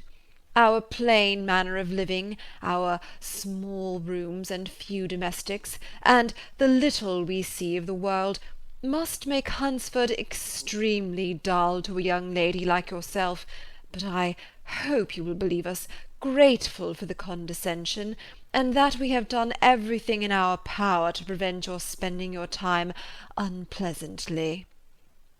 Elizabeth was eager with her thanks and assurances of happiness.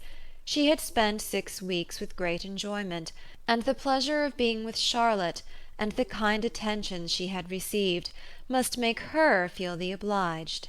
Mr. Collins was gratified, and with a more smiling solemnity replied, "It gives me great pleasure to hear that you have passed your time not disagreeably.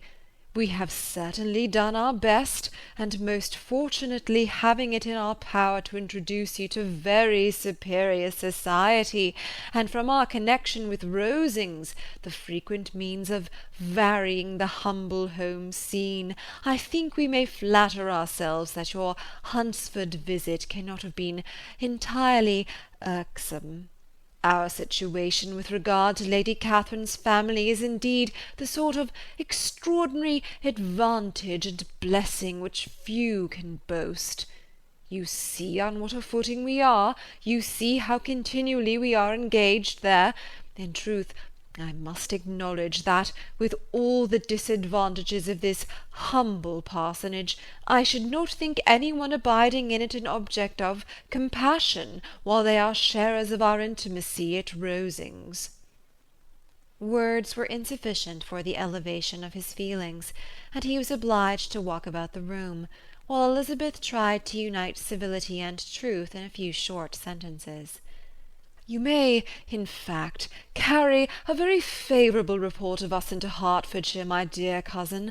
I flatter myself, at least, that you will be able to do so.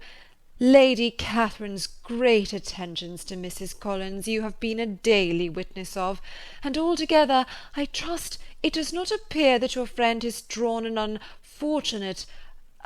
but on this point it will be as well to be silent. Only let me assure you, my dear Miss Elizabeth, that I can from my heart most cordially wish you equal felicity in marriage. My dear Charlotte and I have but one mind and one way of thinking. There is in everything a most remarkable resemblance of character and ideas between us. We seem to have been designed for each other." Elizabeth could safely say that it was a great happiness where that was the case, and with equal sincerity could add that she firmly believed and rejoiced in his domestic comforts.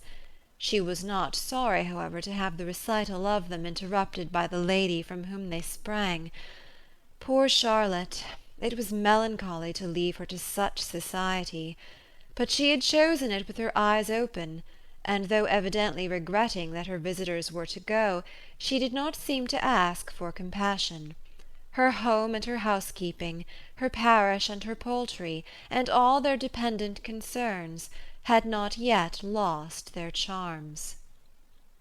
At length the chaise arrived, the trunks were fastened on, the parcels placed within, and it was pronounced to be ready. After an affectionate parting between the friends, Elizabeth was attended to the carriage by Mr. Collins, and as they walked down the garden he was commissioning her with his best respects to all her family, not forgetting his thanks for the kindness he had received at Longbourn in the winter, and his compliments to Mr. and Mrs. Gardiner, though unknown. He then handed her in, Maria followed, and the door was on the point of being closed, when he suddenly reminded them, with some consternation, that they had hitherto forgotten to leave any message for the ladies at Rosings. "But," he added, "you will of course wish to have your humble respects delivered to them, with your grateful thanks for their kindness to you while you have been here." Elizabeth made no objection. The door was then allowed to be shut, and the carriage drove off. "Good gracious!" cried Maria, after a few minutes' silence. "It seems but a day or two since we first came, and yet how many things have happened!" "A great many indeed," said her companion with a sigh. "We have dined 9 times at Rosings, besides drinking tea there twice. How much I shall have to tell!" Elizabeth added privately, "and how much I shall have to conceal." Their journey was performed without much conversation or any alarm, and within 4 hours of their leaving Hunsford they reached Mr. Gardiner's house, where they were to remain a few days. Jane looked well, and Elizabeth had little opportunity of studying her spirits amidst the various engagements which the kindness of her aunt had reserved for them. But Jane was to go home with her, and at Longbourn there would be leisure enough for observation. It was not without an effort, meanwhile, that she could wait even for Longbourn before she told her sister of Mr. Darcy's proposals.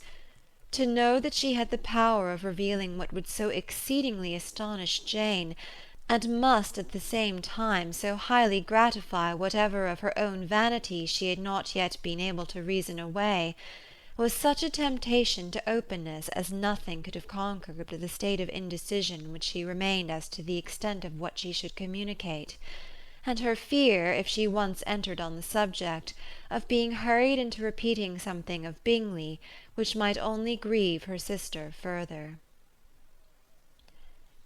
Chapter 38.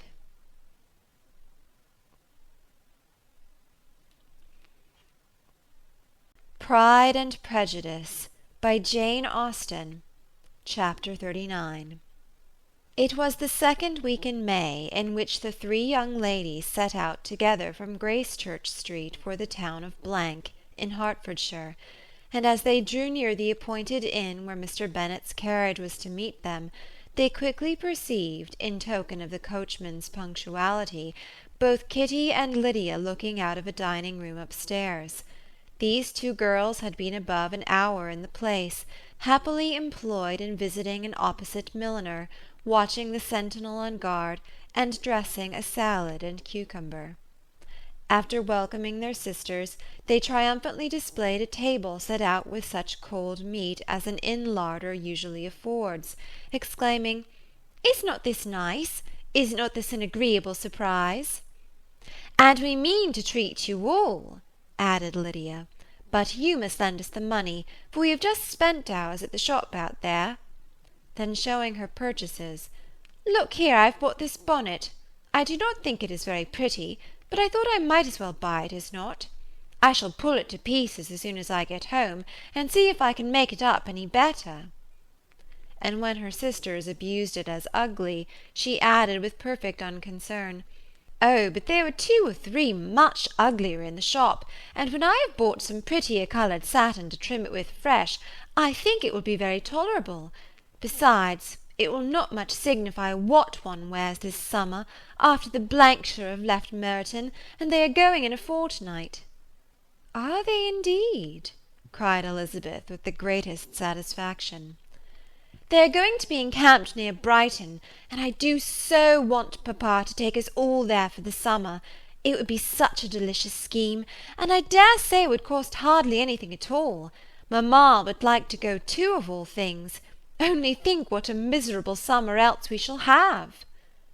Yes, thought Elizabeth, that would be a delightful scheme indeed, and completely do for us at once. Good heaven! Brighton, and a whole campful of soldiers to us, who have been overset already by one poor regiment of militia and the monthly balls of Meryton. "Now I have got some news for you," said Lydia, as they sat down at table. "What do you think? It is excellent news, capital news, and about a certain person we all like." Jane and Elizabeth looked at each other, and the waiter was told he need not stay. Lydia laughed and said, "Ay, that is just like your formality and discretion. You thought the waiter must not hear, as if he cared. I dare say he often hears worse things said than I am going to say. But he is an ugly fellow. I am glad he's gone. I never saw such a long chin in my life. Well, but now for my news. It is about dear Wickham. Too good for the waiter, is it not? There is no danger of Wickham's marrying Mary King. There's for you. She is gone down to her uncle at Liverpool, gone to stay. Wickham is safe." "And Mary King is safe," added Elizabeth. "Safe from a connection imprudent as to fortune." "She is a great fool for going away if she liked him." "But I hope there is no strong attachment on either side," said Jane. "I am sure there is not on his. I will answer for it, he never cared 3 straws about her. Who could about such a nasty, freckled little thing?" Elizabeth was shocked to think that, however incapable of such coarseness of expression herself, the coarseness of the sentiment was little other than her own breast had harboured and fancied liberal. As soon as all had ate and the elder ones paid, the carriage was ordered, and after some contrivance, the whole party, with all their boxes, work-bags, and parcels, and the unwelcome addition of Kitty and Lydia's purchases, were seated in it. "How nicely we are all crammed in!" cried Lydia. "I am glad I bought my bonnet, if it is only for the fun of having another bandbox. Well, now let us be quite comfortable and snug, and talk and laugh all the way home. And in the first place, let us hear what has happened to you all since you went away. Have you seen any pleasant men? Have you had any flirting? I was in great hopes that one of you'd have got a husband before you came back. Jane will be quite an old maid soon, I declare. She's almost 23. Lord, how ashamed I should be of not being married before 23. My Aunt Phillips wants you so to get husbands, you can't think. She says Lizzie had better have taken Mr. Collins, but I do not think there would have been any fun in it. Lord, how I should like to be married before any of you, and then I would chaperone you about to all the balls. Dear me, we had such a good piece of fun the other day at Colonel Forster's. Kitty and me were to spend the day there, and Mrs. Forster promised to have a little dance in the evening. By the by, Mrs. Forster and me are such friends, and so she asked the 2 Harringtons to come, but Harriet was ill, and so Pen was forced to come by herself. And then what do you think we did? We dressed up Chamberlain in women's clothes on purpose to pass for a lady. Only think what fun! Not a soul knew of it but Colonel and Mrs. Forster and Kitty and me, except my aunt, for we were forced to borrow one of her gowns, and you cannot imagine how well he looked. When Denny and Wickham and Pratt and 2 or 3 more of the men came in, they did not know him in the least. Lord, how I laughed, and so did Mrs. Forster. I thought I should have died. And that made the men suspect something, and then they soon found out what was the matter." With such kinds of histories and their parties and good jokes did Lydia, assisted by Kitty's hints and additions, endeavour to amuse her companions all the way to Longbourn. Elizabeth listened as little as she could, but there was no escaping the frequent mention of Wickham's name. Their reception at home was most kind. Mrs. Bennet rejoiced to see Jane in undiminished beauty, and more than once during dinner did Mr. Bennet say voluntarily to Elizabeth, "I am glad you are come back, Lizzie." Their party in the dining-room was large, for almost all the Lucases came to meet Maria and hear the news, and various were the subjects that occupied them. Lady Lucas was inquiring of Maria after the welfare and poultry of her eldest daughter. Mrs. Bennet was doubly engaged, on the one hand collecting an account of the present fashions from Jane, who sat some way below her, and on the other retailing them all to the younger Lucases; and Lydia, in a voice rather louder than any other person's, was enumerating the various pleasures of the morning to anybody who would hear her. "Oh, Mary," said she, "I wish you had gone with us, for we had such fun.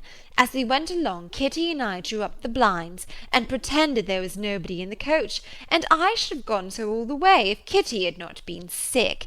And when we got to the George, I do think we behaved very handsomely, for we treated the other 3 with the nicest cold luncheon in the world, and if you would have gone, we would have treated you too. And then we came away. It was such fun. I thought we never should have got into the coach. I was ready to die of laughter. And then we were so merry all the way home. We talked and laughed so loud that anybody might have heard us 10 miles off." To this Mary very gravely replied, "Far be it from me, my dear sister, to depreciate such pleasures.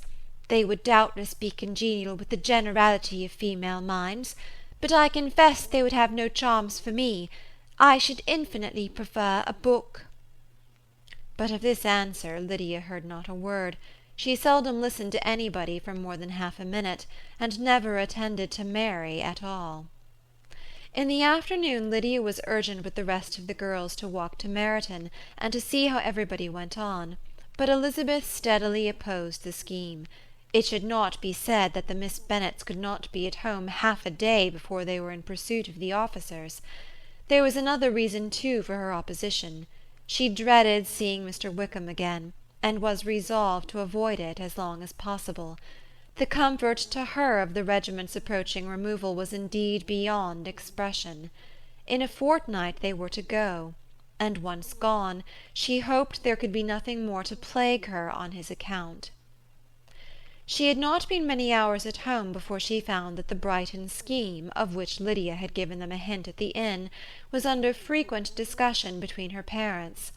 Elizabeth saw directly that her father had not the smallest intention of yielding, but his answers were at the same time so vague and equivocal that her mother, though often disheartened, had never yet despaired of succeeding at last. Chapter 39.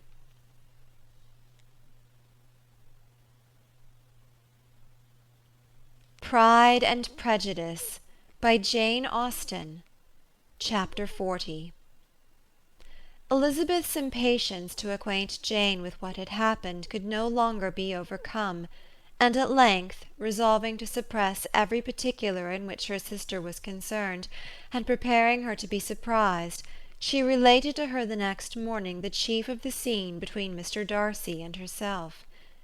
Miss Bennet's astonishment was soon lessened by the strong sisterly partiality which made any admiration of Elizabeth appear perfectly natural, and all surprise was shortly lost in other feelings. She was sorry that Mr. Darcy should have delivered his sentiments in a manner so little suited to recommend them, but still more was she grieved for the unhappiness which her sister's refusal must have given him. "His being so sure of succeeding was wrong," said she, "and certainly ought not to have appeared, but consider how much it must increase his disappointment." "Indeed," replied Elizabeth, "I am heartily sorry for him, but he has other feelings which will probably soon drive away his regard for me. You do not blame me, however, for refusing him?" "Blame you? Oh, no." "But you blame me for having spoken so warmly of Wickham?" "No, I do not know that you were wrong in saying what you did." "But you will know it when I tell you what happened the very next day." She then spoke of the letter, repeating the whole of its contents as far as they concerned George Wickham. What a stroke was this for poor Jane! Who would willingly have gone through the world without believing that so much wickedness existed in the whole race of mankind as was here collected in one individual? Nor was Darcy's vindication, though grateful to her feelings, capable of consoling her for such discovery. Most earnestly did she labour to prove the probability of error, and seek to clear the one without involving the other. "This will not do," said Elizabeth. "You will never be able to make both of them good for anything. Take your choice, but you must be satisfied with only one. There is but such a quantity of merit between them, just enough to make one good sort of man, and of late it has been shifting about pretty much. For my part, I am inclined to believe it all Darcy's, but you shall do as you choose." It was some time, however, before a smile could be extorted from Jane. "I do not know when I have been more shocked," said she. "Wickham so very bad! It is almost past belief. And poor Mr. Darcy! Dear Lizzy, only consider what he must have suffered. Such a disappointment! And with the knowledge of your ill opinion too, and having to relate such a thing of his sister. It is really too distressing. I am sure you must feel it so." "Oh no, my regret and compassion are all done away by seeing you so full of both. I know you will do him such ample justice that I am growing every moment more unconcerned and indifferent. Your profusion makes me saving, and if you lament over him much longer, my heart will be as light as a feather." "Poor Wickham! There is such an expression of goodness in his countenance, such an openness and gentleness in his manner." "There certainly was some great mismanagement in the education of those two young men. One has got all the goodness, and the other all the appearance of it." "I never thought Mr. Darcy so deficient in the appearance of it as you used to do." "And yet I meant to be uncommonly clever in taking so decided a dislike to him without any reason. It is such a spur to one's genius, such an opening for wit, to have a dislike of that kind. One may be continually abusive without saying anything just, but one cannot be always laughing at a man without now and then stumbling on something witty." "Lizzy, when you first read that letter, I am sure you could not treat the matter as you do now."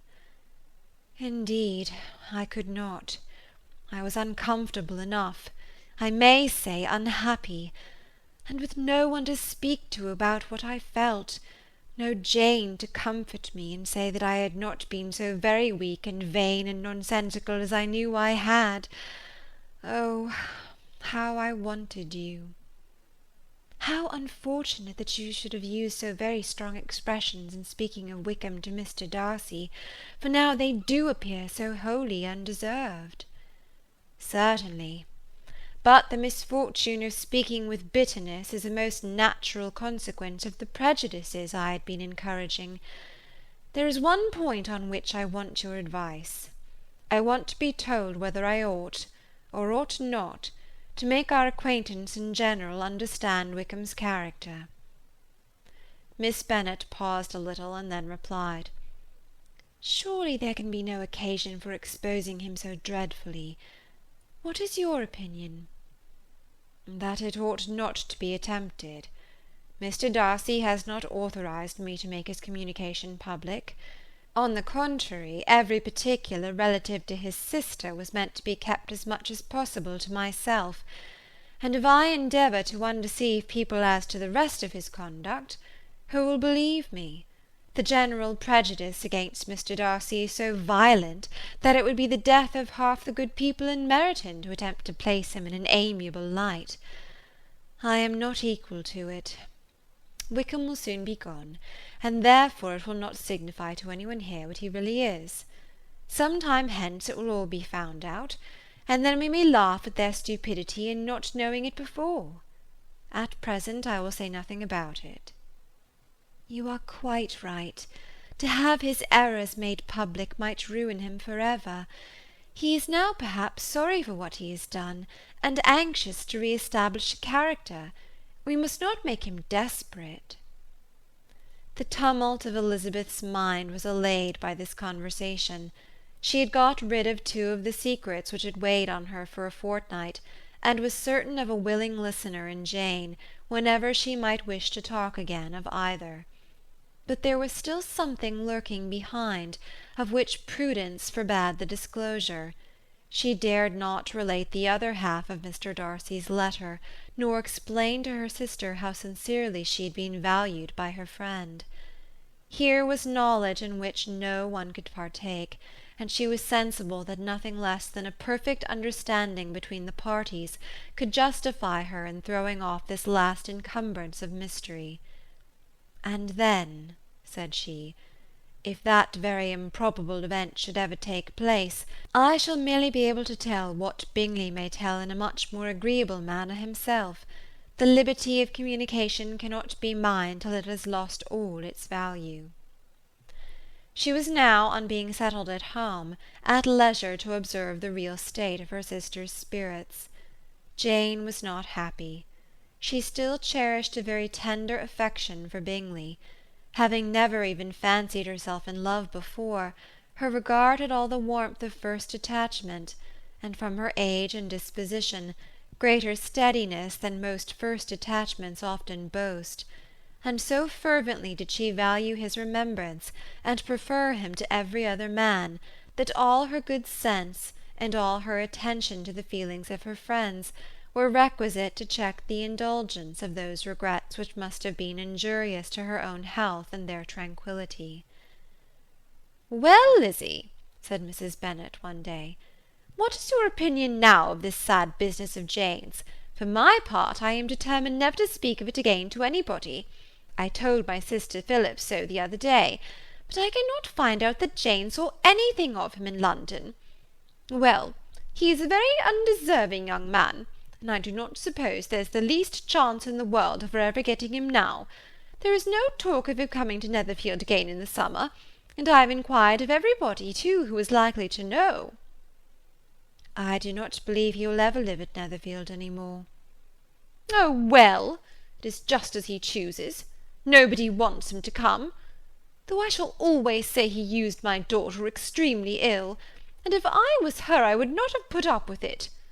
Well, my comfort is, I am sure Jane will die of a broken heart, and then he will be sorry for what he has done. But Elizabeth could not receive comfort from any such expectation, and she made no answer. Well, Lizzie, continued her mother soon afterwards, so the Collinses live very comfortable, do they?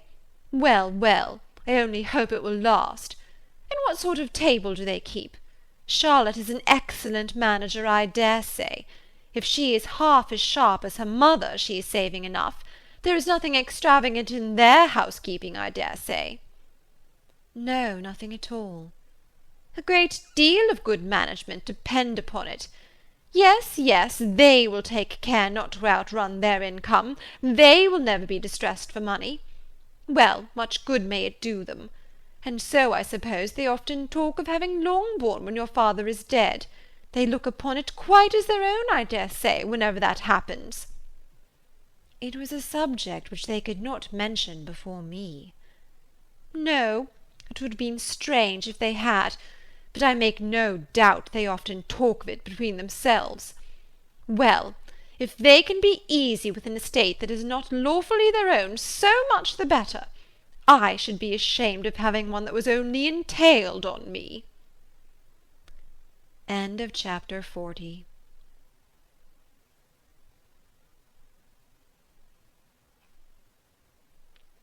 Pride and Prejudice by Jane Austen. Chapter 41. The first week of their return was soon gone. The second began. It was the last of the regiment's stay in Meryton, and all the young ladies in the neighbourhood were drooping apace. The dejection was almost universal. The elder Miss Bennets alone were still able to eat, drink, and sleep, and pursue the usual course of their employments. Very frequently were they reproached for this insensibility by Kitty and Lydia, whose own misery was extreme, and who could not comprehend such hard-heartedness in any of the family. "Good heaven! What is to become of us? What are we to do?" would they often exclaim in the bitterness of woe. "How can you be so smiling, Lizzie?" Their affectionate mother shared all their grief. She remembered what she had herself endured on a similar occasion 25 years ago. "I am sure," said she, "I cried for 2 days together when Colonel Miller's regiment went away. I thought I should have broken my heart." "I am sure I shall break mine," said Lydia. "If one could but go to Brighton," observed Mrs. Bennet. "Oh, yes, if one could but go to Brighton, but papa is so disagreeable." "A little sea-bathing would set me up for ever." "And my aunt Phillips is sure it would do me a great deal of good," added Kitty. Such were the kind of lamentations resounding perpetually through Longbourn House. Elizabeth tried to be diverted by them, but all sense of pleasure was lost in shame. She felt anew the justice of Mr. Darcy's objections, and never had she been so much disposed to pardon his interference in the views of his friend. But the gloom of Lydia's prospect was shortly cleared away, for she received an invitation from Mrs. Forster, the wife of the colonel of the regiment, to accompany her to Brighton. This invaluable friend was a very young woman, and very lately married. A resemblance in good humour and good spirits had recommended her and Lydia to each other, and out of their 3 months' acquaintance they had been intimate 2. The rapture of Lydia on this occasion, her adoration of Mrs. Forster, the delight of Mrs. Bennet, and the mortification of Kitty, are scarcely to be described. Wholly inattentive to her sister's feelings, Lydia flew about the house in restless ecstasy, calling for every one's congratulations, and laughing and talking with more violence than ever, whilst the luckless Kitty continued in the parlour repined at her fate in terms as unreasonable as her accent was peevish. "I cannot see why Mrs. Forster should not ask me as well as Lydia," said she. "Though I am not her particular friend, I have just as much right to be asked as she has, and more too, for I am 2 years older." In vain did Elizabeth attempt to make her reasonable, and Jane to make her resigned. As for Elizabeth herself, this invitation was so far from exciting in her the same feelings as in her mother and Lydia, that she considered it as the death warrant of all possibility of common sense for the latter, and detestable as such a step must make her were it known, she could not help secretly advising her father not to let her go.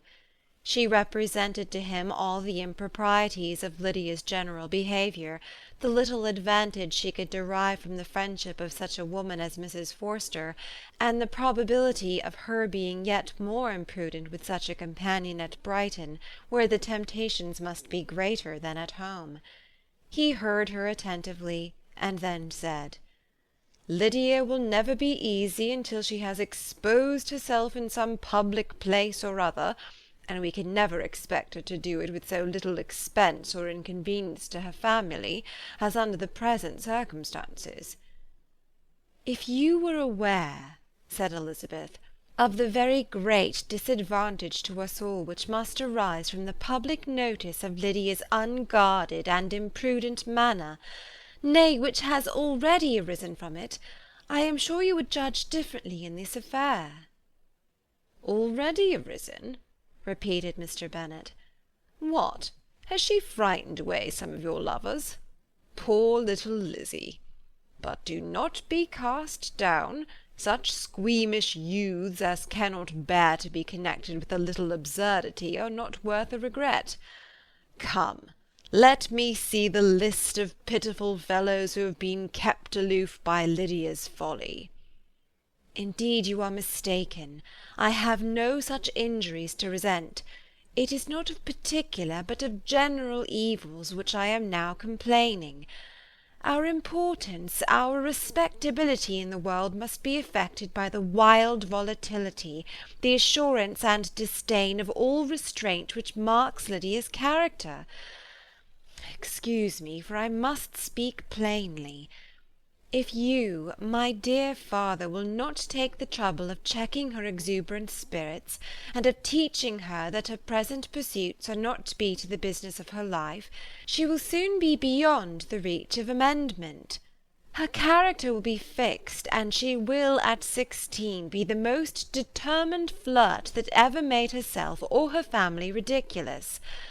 A flirt, too, in the worst and meanest degree of flirtation, without any attraction beyond youth and a tolerable person, and from the ignorance and emptiness of her mind wholly unable to ward off any portion of that universal contempt which her rage for admiration will excite. In this danger Kitty also is comprehended.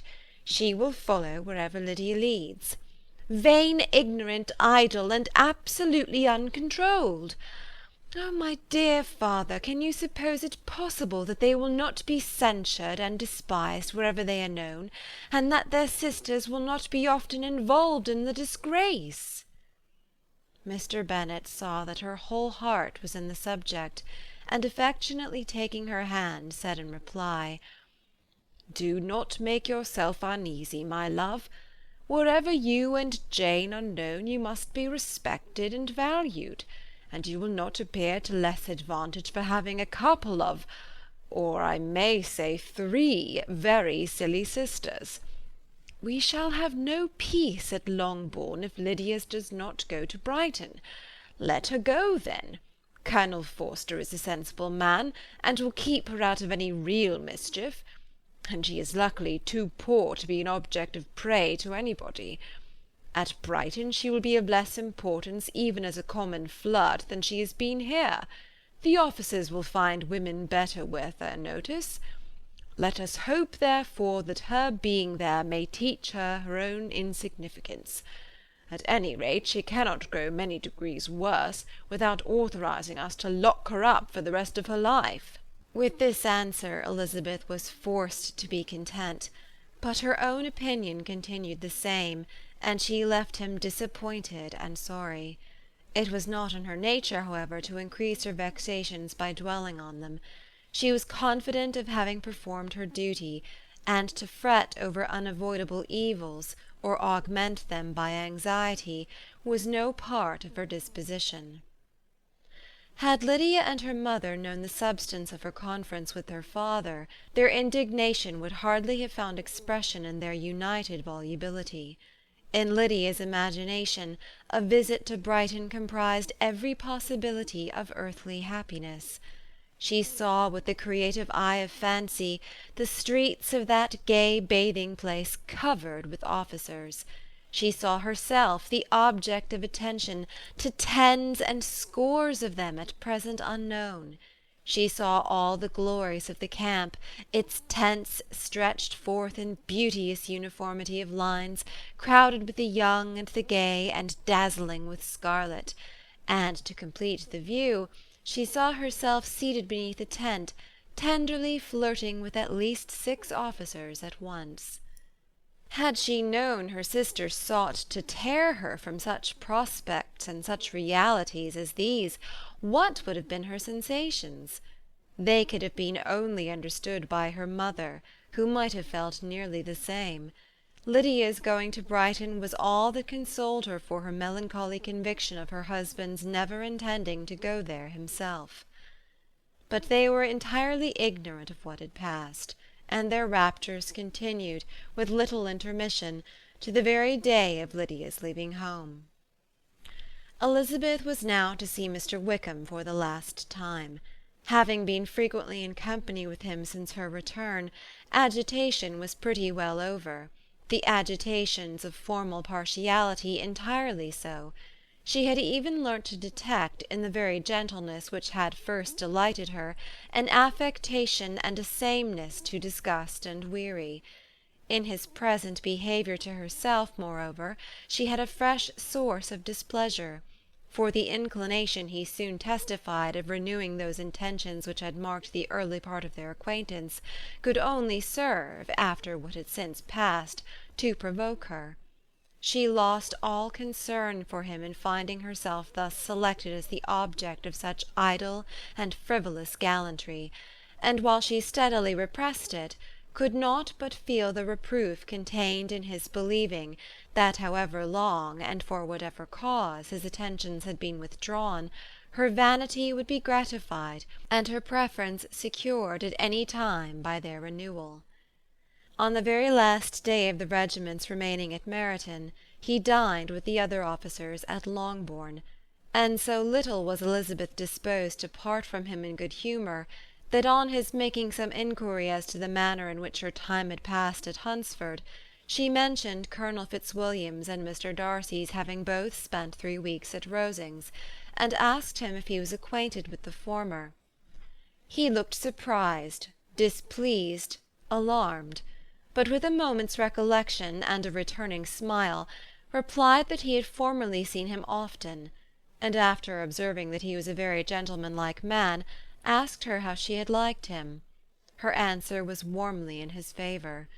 With an air of indifference he soon afterwards added, "How long did you say he was at Rosings?" "Nearly 3 weeks." "And you saw him frequently?" "Yes, almost every day." "His manners are very different from his cousin's?" "Yes, very different. But I think Mr. Darcy improves upon acquaintance." "Indeed!" cried Mr. Wickham, with a look which did not escape her. And pray, may I ask—" But checking himself, he added in a gayer tone, "Is it in address that he improves? Has he deigned to add aught of civility to his ordinary style? For I dare not hope," he continued in a lower and more serious tone, "that he is improved in essentials." "Oh no," said Elizabeth, "in essentials I believe he is very much what he ever was." While she spoke, Wickham looked as if scarcely knowing whether to rejoice over her words or to distrust their meaning. There was a something in her countenance which made him listen with an apprehensive and anxious attention, while she added, "When I said that he improved on acquaintance, I did not mean that his mind or his manners were in a state of improvement, but that from knowing him better, his disposition was better understood." Wickham's alarm now appeared in a heightened complexion and agitated look. For a few minutes he was silent, till, shaking off his embarrassment, he turned to her again, and said in the gentlest of accents, "You, who so well know my feeling towards Mr. Darcy, will readily comprehend how sincerely I must rejoice that he is wise enough to assume even the appearance of what is right. His pride in that direction may be of service, if not to himself, to many others, for it must only deter him from such foul misconduct as I have suffered by.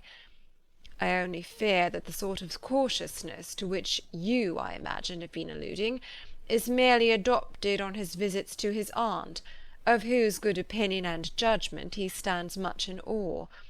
His fear of her has always operated, I know, when they were together, and a good deal is to be imputed to his wish of forwarding the match with Mr. Berg, which I am certain he has very much at heart."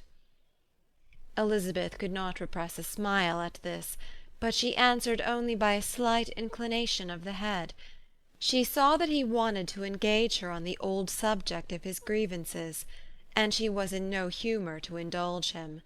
The rest of the evening passed with the appearance, on his side, of usual cheerfulness, but with no further attempt to distinguish Elizabeth, and they parted at last with mutual civility, and possibly a mutual desire of never meeting again. When the party broke up, Lydia returned with Mrs. Forster to Meryton, from whence they were to set out early the next morning. The separation between her and her family was rather noisy than pathetic. Kitty was the only one who shed tears, but she did weep from vexation and envy. Mrs. Bennet was diffuse in her good wishes for the felicity of her daughter, and impressive in her injunctions that she should not miss the opportunity of enjoying herself as much as possible, advice which there was every reason to believe would be well attended to. And in the clamorous happiness of Lydia herself in bidding farewell, the more gentle adieus of her sisters were uttered without being heard. Chapter 41.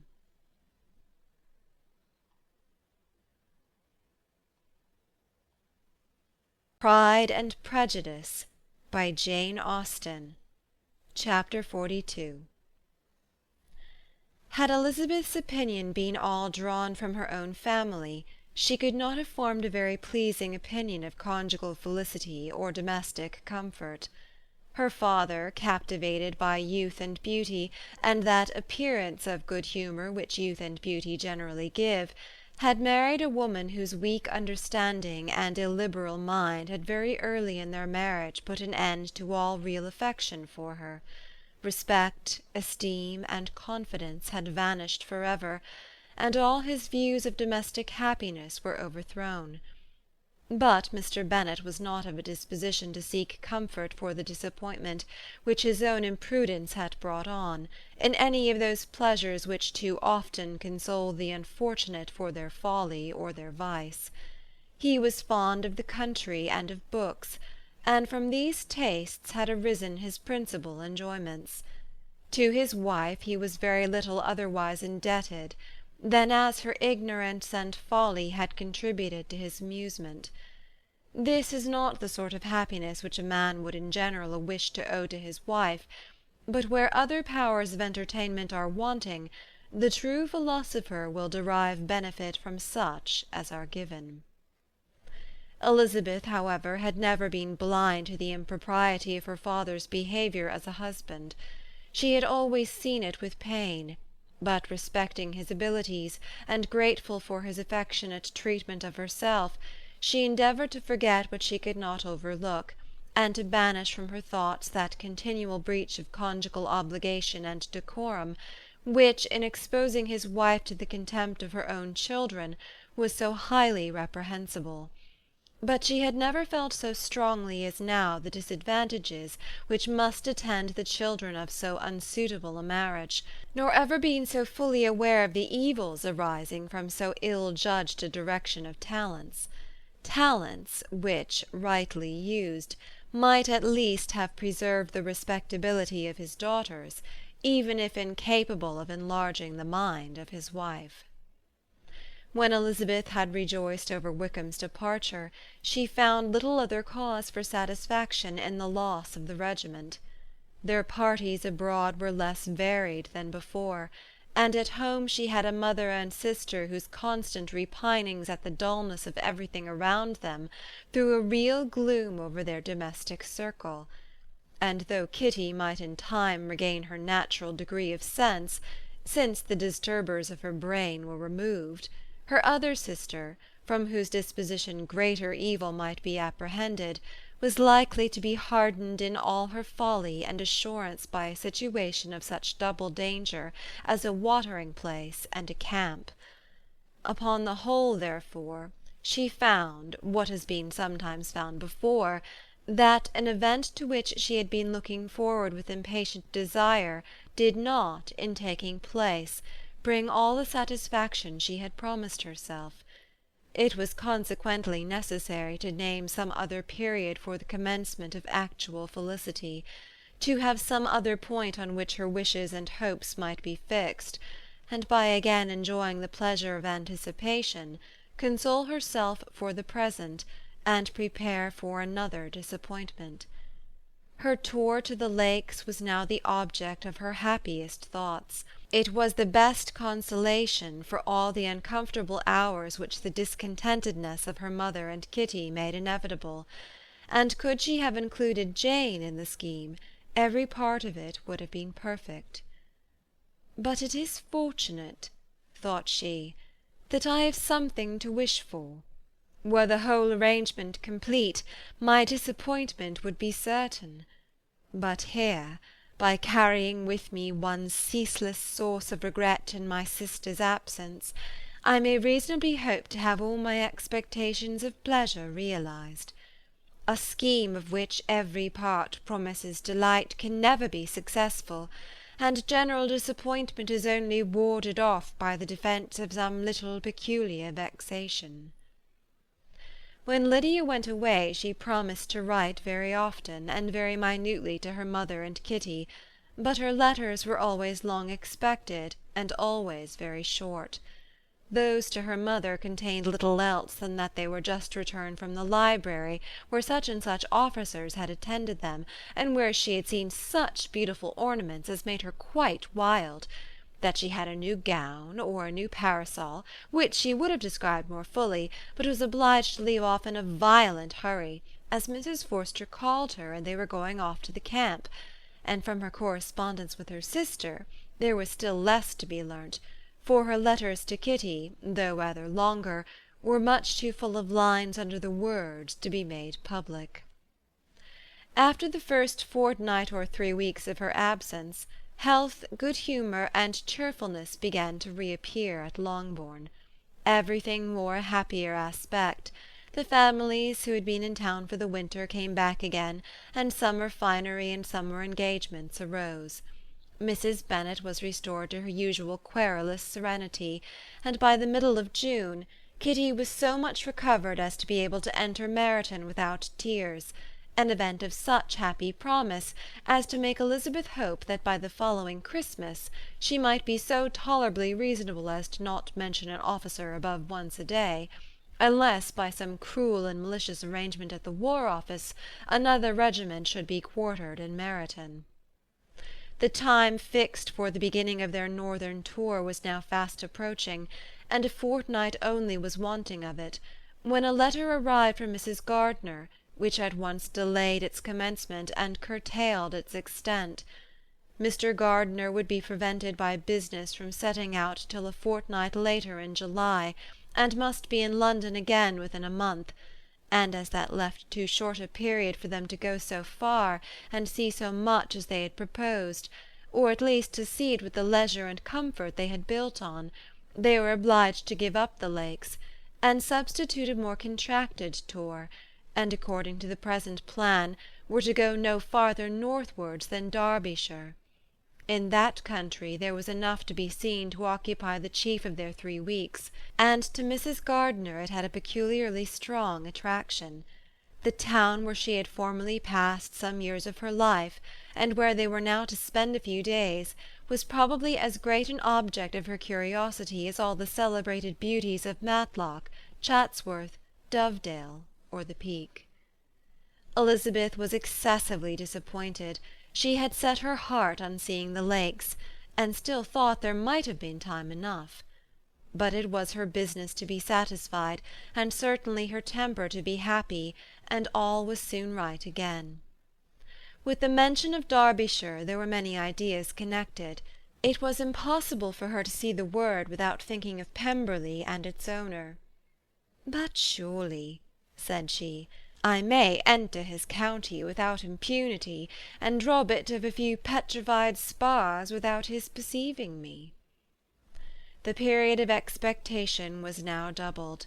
4 weeks were to pass away before her uncle and aunt's arrival, but they did pass away, and Mr. and Mrs. Gardiner, with their 4 children, did at length appear at Longbourn. The children, 2 girls of 6 and 8 years old, and 2 younger boys, were to be left under the particular care of their cousin Jane, who was the general favourite, and whose steady sense and sweetness of temper exactly adapted her for attending to them in every way, teaching them, playing with them, and loving them. The Gardiners stayed only 1 night at Longbourn, and set off the next morning with Elizabeth in pursuit of novelty and amusement.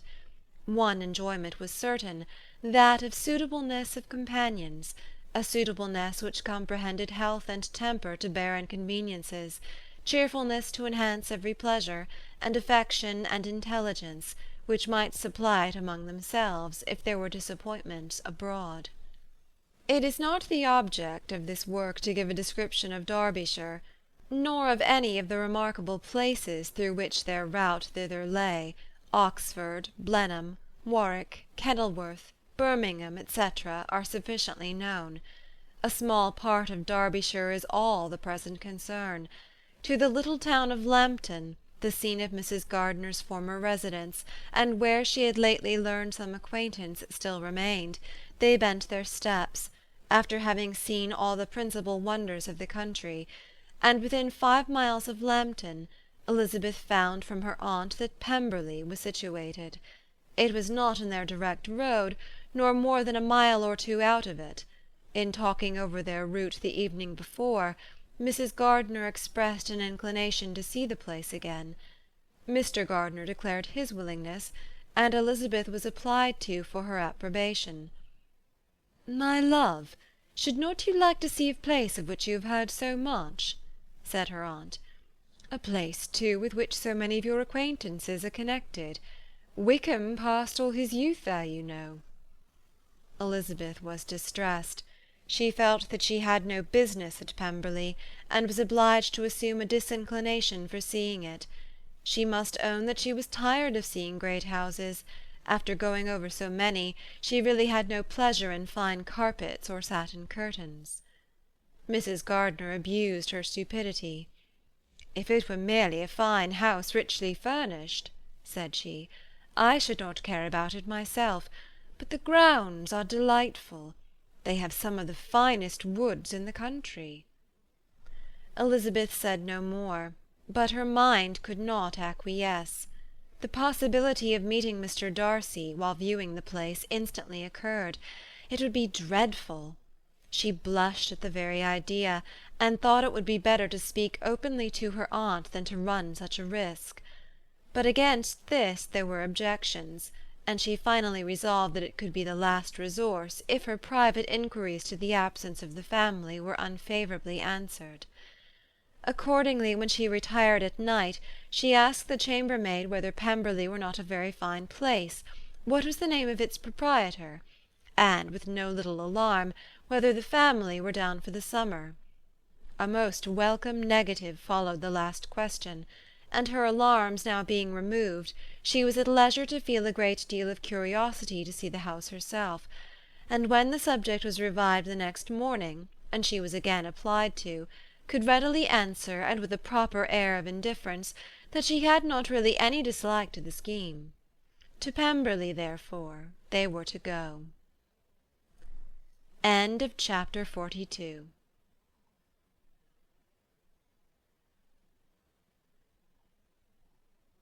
Pride and Prejudice by Jane Austen. Chapter 43. Elizabeth, as they drove along, watched for the first appearance of Pemberley Woods with some perturbation, and when at last they turned in at the lodge, her spirits were in a high flutter. The park was very large, and contained great variety of ground. They entered it in one of its lowest points, and drove for some time through a beautiful wood stretching over a wide extent. Elizabeth's mind was too full for conversation, but she saw and admired every remarkable spot and point of view. They gradually ascended for a half-mile, and then found themselves at the top of a considerable eminence, where the wood ceased, and the eye was instantly caught by Pemberley House, situated on the opposite side of a valley, into which the road with some abruptness wound. It was a large, handsome stone building, standing well on rising ground, and backed by a ridge of high woody hills, and in front a stream of some natural importance was swelled into greater, but without any artificial appearance. Its banks were neither formal nor falsely adorned. Elizabeth was delighted. She had never seen a place for which nature had done more, or where natural beauty had been so little counteracted by an awkward taste. They were all of them warm in their admiration, and at that moment she felt that to be mistress of Pemberley might be something. They descended the hill, crossed the bridge, and drove to the door, and while examining the nearer aspect of the house, all her apprehension of meeting its owner returned. She dreaded lest the chambermaid had been mistaken. On applying to see the place, they were admitted into the hall, and Elizabeth, as they waited for the housekeeper, had leisure to wonder at her being where she was. The housekeeper came, a respectable-looking elderly woman, much less fine and more civil than she had any notion of finding her. They followed her into the dining-parlour. It was a large, well-proportioned room, handsomely fitted up. Elizabeth, after slightly surveying it, went to a window to enjoy its prospect. The hill, crowned with wood, which they had descended, receiving increased abruptness from the distance, was a beautiful object.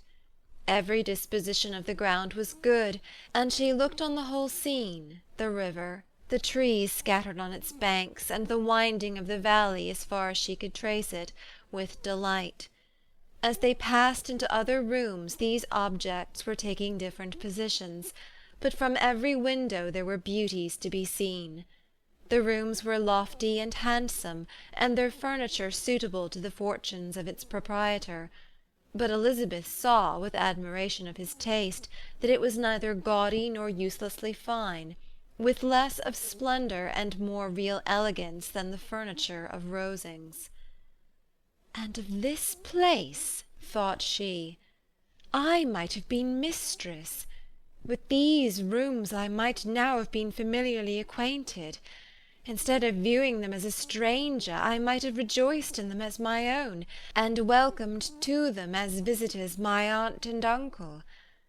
But no," recollecting herself, "that could never be. My aunt and uncle would have been lost to me. I should not have been allowed to invite them." This was a lucky recollection. It saved her from something very like regret. She longed to inquire of the housekeeper whether her master was really absent, but had not the courage for it. At length, however, the question was asked by her uncle, and she turned away with alarm, while Mrs. Reynolds replied that he was, adding, "But we expect him to-morrow with a large party of friends." How rejoiced was Elizabeth that their own journey had not by any circumstance been delayed a day. Her aunt now called her to look at a picture. She approached, and saw the likeness of Mr. Wickham, suspended amongst several other miniatures, over the mantelpiece. Her aunt asked her smilingly how she liked it. The housekeeper came forward, and told them it was a picture of a young gentleman, the son of her late master's steward, who had been brought up by him at his own expense. "He is now gone into the army," she added, "but I am afraid he has turned out very wild."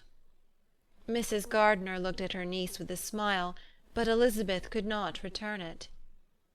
"And that," said Mrs. Reynolds, pointing to another of the miniatures, "is my master, and very like him. It was drawn at the same time as the other, about 8 years ago." "I have heard much of your master's fine person," said Mrs. Gardiner, looking at the picture. "It is a handsome face. But, Lizzie, you can tell us whether it is like or not." Mrs. Reynolds' respect for Elizabeth seemed to increase on this intimation of her knowing her master. "Does that young lady know Mr. Darcy?" Elizabeth coloured and said, "A little." "And do you not think him a very handsome gentleman, ma'am?" "Yes, very handsome." "I am sure I know none so handsome. But in the gallery upstairs you will see a finer, larger picture of him than this. This room was my late master's favourite room, and these miniatures are just as they used to be then. He was very fond of them." This accounted to Elizabeth for Mr. Wickham's being among them. Mrs. Reynolds then directed their attention to one of Miss Darcy, drawn when she was only 8 years old. "And is Miss Darcy as handsome as her brother?" said Mrs. Gardiner. "Oh, yes, the handsomest young lady that ever was seen, and so accomplished. She plays and sings all day long. In the next room is a new instrument just come down for her, a present from my master. She comes here to-morrow with him." Mr. Gardiner, whose manners were very easy and pleasant, encouraged her communicativeness by his questions and remarks. Mrs. Reynolds, either by pride or attachment, had evidently great pleasure in talking of her master and his sister. "Is your master much at Pemberley in the course of the year?" "Not so much as I could wish, sir, but I dare say he may spend half his time here, and Miss Darcy is always down for the summer months." "Except," thought Elizabeth, "when she goes to Ramsgate." "If your master would marry, you might see more of him." "Yes, sir, but I do not know when that will be. I do not know who is good enough for him." Mr. and Mrs. Gardiner smiled. Elizabeth could not help saying, "It is very much to his credit, I am sure, that you should think so." "I say no more than the truth, and everybody will say that knows him," replied the other. Elizabeth thought this was going pretty far, and she listened with increasing astonishment as the housekeeper added, "I have never known a cross word from him in my life, and I have known him ever since he was 4 years old." This was praise, of all others most extraordinary, most opposite to her ideas. That he was not a good-tempered man had been her firmest opinion. Her keenest attention was awakened. She longed to hear more, and was grateful to her uncle for saying, "There are very few people of whom so much can be said. You are lucky in having such a master." "Yes, sir, I know I am. If I were to go through the world, I could not meet with a better. But I have always observed that they who are good-natured when children are good-natured when they grow up, and he was always the sweetest-tempered, most generous-hearted boy in the world." Elizabeth almost stared at her.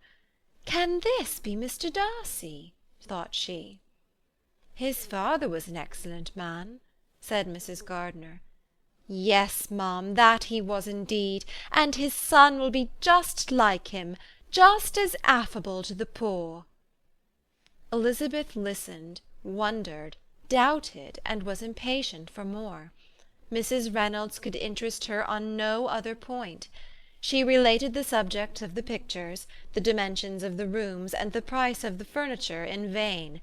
Mr. Gardiner, highly amused by the kind of family prejudice to which he attributed her excessive commendation of her master, soon led again to the subject, and she dwelt with energy on his many merits as they proceeded together up the great staircase. "He is the best landlord and the best master," said she, "that ever lived. Not like the wild young men nowadays who think of nothing but themselves. There is not one of his tenants or servants but will give him a good name. Some people call him proud, but I am sure I never saw anything of it. To my fancy it is only because he does not rattle away like other young men." "In what an amiable light does this place him!" thought Elizabeth. "This fine account of him," whispered her aunt as they walked, "is not quite consistent with his behaviour to our poor friend." "Perhaps we might be deceived." "That is not very likely. Our authority was too good." On reaching the spacious lobby above, they were shown into a very pretty sitting-room, lately fitted up with greater elegance and lightness than the apartments below, and were informed that it was but just done to give pleasure to Miss Darcy, who had taken a liking to the room when last at Pemberley. "He is certainly a good brother," said Elizabeth as she walked towards one of the windows. Mrs. Reynolds anticipated Miss Darcy's delight when she should enter the room. "And this is always the way with him," she added. "Whatever can give his sister any pleasure is sure to be done in a moment. There is nothing he would not do for her." The picture gallery, and 2 or 3 of the principal bedrooms, were all that remained to be shown. In the former were many good paintings, but Elizabeth knew nothing of the art, and from such as had been already visible below, she had willingly turned to look at some drawings of Miss Darcy's, in crayons, whose subjects were usually more interesting, and also more intelligible. In the gallery there were many family portraits, but they could have little to fix the attention of a stranger. Elizabeth walked in quest of the only face whose features would be known to her. At last it arrested her, and she beheld a striking resemblance to Mr. Darcy, with such a smile over the face as she remembered to have sometimes seen when he looked at her. She stood several minutes before the picture in earnest contemplation, and returned to it again before they quitted the gallery. Mrs. Reynolds informed them that it had been taken in his father's lifetime. There was certainly at this moment in Elizabeth's mind a more gentle sensation towards the original than she had ever felt at the height of their acquaintance. The commendation bestowed on him by Mrs. Reynolds was of no trifling nature. What praise is more valuable than the praise of an intelligent servant? As a brother, a landlord, a master, she considered how many people's happiness were in his guardianship, how much of pleasure or pain was it in his power to bestow, how much of good or evil must be done by him. Every idea that had been brought forward by the housekeeper was favourable to his character, and as she stood before the canvas on which he was represented, and fixed his eyes upon herself, she thought of his regard with a deeper sentiment of gratitude than it had ever raised before. She remembered its warmth, and softened its impropriety of expression. When all of the house that was open to general inspection had been seen, they returned downstairs, and taking leave of the housekeeper, were consigned over to the gardener, who met them at the hall door. As they walked across the hall towards the river, Elizabeth turned back to look again. Her aunt and uncle stopped also, and while the former was conjecturing as to the date of the building, the owner of it himself suddenly came forward from the road, which led behind it to the stables. They were within 20 yards of each other, and so abrupt was his appearance that it was impossible to avoid his sight. Their eyes instantly met, and the cheeks of both were overspread with the deepest blush. He absolutely stared, and for a moment seemed immovable from surprise, but shortly recovering himself, advanced toward the party, and spoke to Elizabeth, if not in terms of perfect composure, at least of perfect civility. She had instinctively turned away, but stopping on his approach, received his compliments with an embarrassment impossible to be overcome. Had his first appearance, or his resemblance to the picture they had just been examining, been insufficient to assure the other two that they now saw Mr. Darcy, the gardener's expression of surprise on beholding his master must immediately have told it.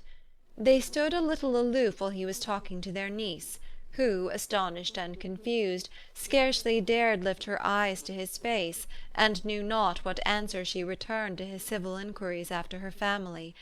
Amazed at the alteration of his manner since they last parted, every sentence that he uttered was increasing her embarrassment, and every idea of the impropriety of her being found there recurring to her mind, the few minutes in which they continued were some of the most uncomfortable in her life.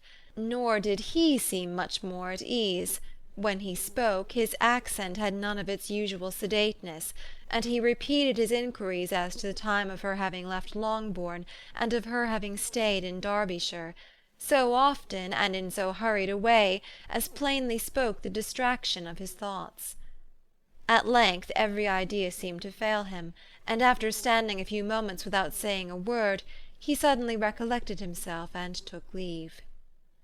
The others then joined her, and expressed admiration of his figure, but Elizabeth heard not a word, and wholly engrossed by her own feelings, followed them in silence. She was overpowered by shame and vexation. Her coming there was the most unfortunate, the most ill-judged thing in the world. How strange it must appear to him, and what a disgraceful light might it not strike so vain a man! It might seem as if she had purposely thrown herself in his way again. Oh, why did she come? Or why did he thus come a day before he was expected? Had they been only 10 minutes sooner, they should have been beyond the reach of his discrimination, for it was plain that he was that moment arrived, that moment alighted from his horse or his carriage. She blushed again and again over the perverseness of the meeting. And his behaviour, so strikingly altered, what could it mean? That he should even speak to her was amazing, but to speak with such civility, to inquire after her family! Never in her life had she seen his manners so little dignified, never had he spoken with such gentleness as on this unexpected meeting. What a contrast did it offer to his last address in Rosings Park, when he put his letter into her hand! She knew not what to think, or how to account for it. They had now entered a beautiful walk by the side of the water, and every step was bringing forward a nobler fall of ground, or a finer reach of the woods to which they were approaching. But it was some time before Elizabeth was sensible of any of it, and though she answered mechanically to the repeated appeals of her aunt and uncle, and seemed to direct her eyes to such objects as they pointed out, she distinguished no part of the scene. Her thoughts were all fixed on that one spot of Pemberley House, whichever it might be, where Mr. Darcy then was. She longed to know what at the moment was passing in his mind, in what manner he thought of her, and whether, in defiance of everything, she was still dear to him. Perhaps he had been civil only because he felt himself at ease. Yet there had been that in his voice which was not like ease. Whether he had felt more of pain or of pleasure in seeing her she could not tell, but he certainly had not seen her with composure. At length, however, the remarks of her companions on her absence of mind aroused her, and she felt the necessity of appearing more like herself. They entered the woods, and bidding adieu to the river for a while, ascended some of the higher grounds, when in spots where the opening of the trees gave the eye power to wander were many charming views of the valley, the opposite hills, with the long range of woods overspreading many, and occasionally part of the stream.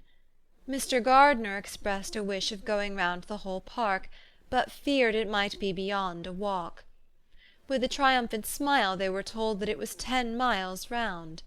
It settled the matter, and they pursued the accustomed circuit, which brought them again after some time in a descent among hanging woods, to the edge of the water, and one of its narrowest parts.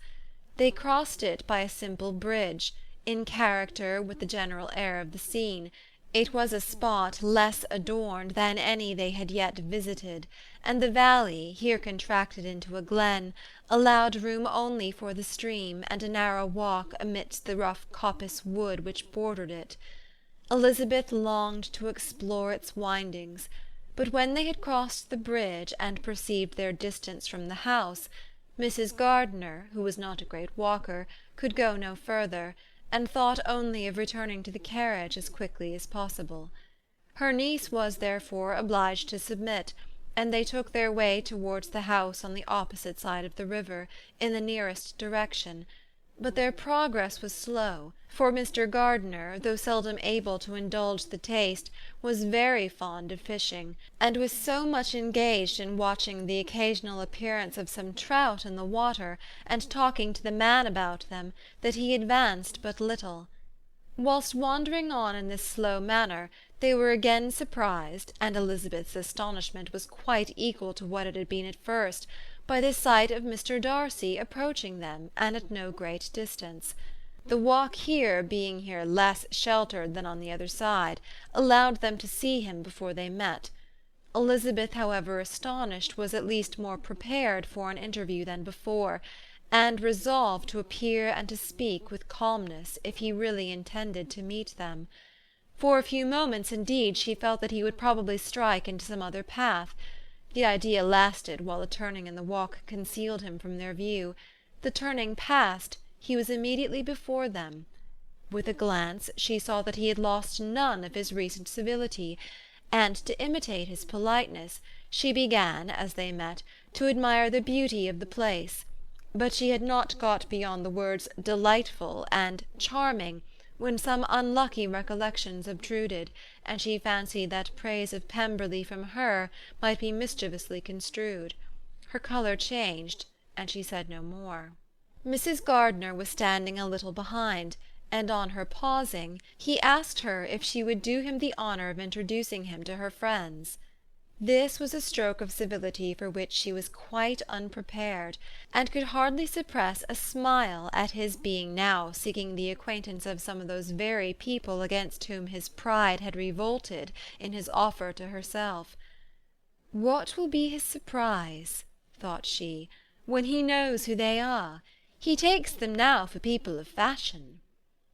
The introduction, however, was immediately made, and as she named their relationship to herself, she stole a sly look at him to see how he bore it, and was not without the expectation of his decamping as fast as he could from such disgraceful companions.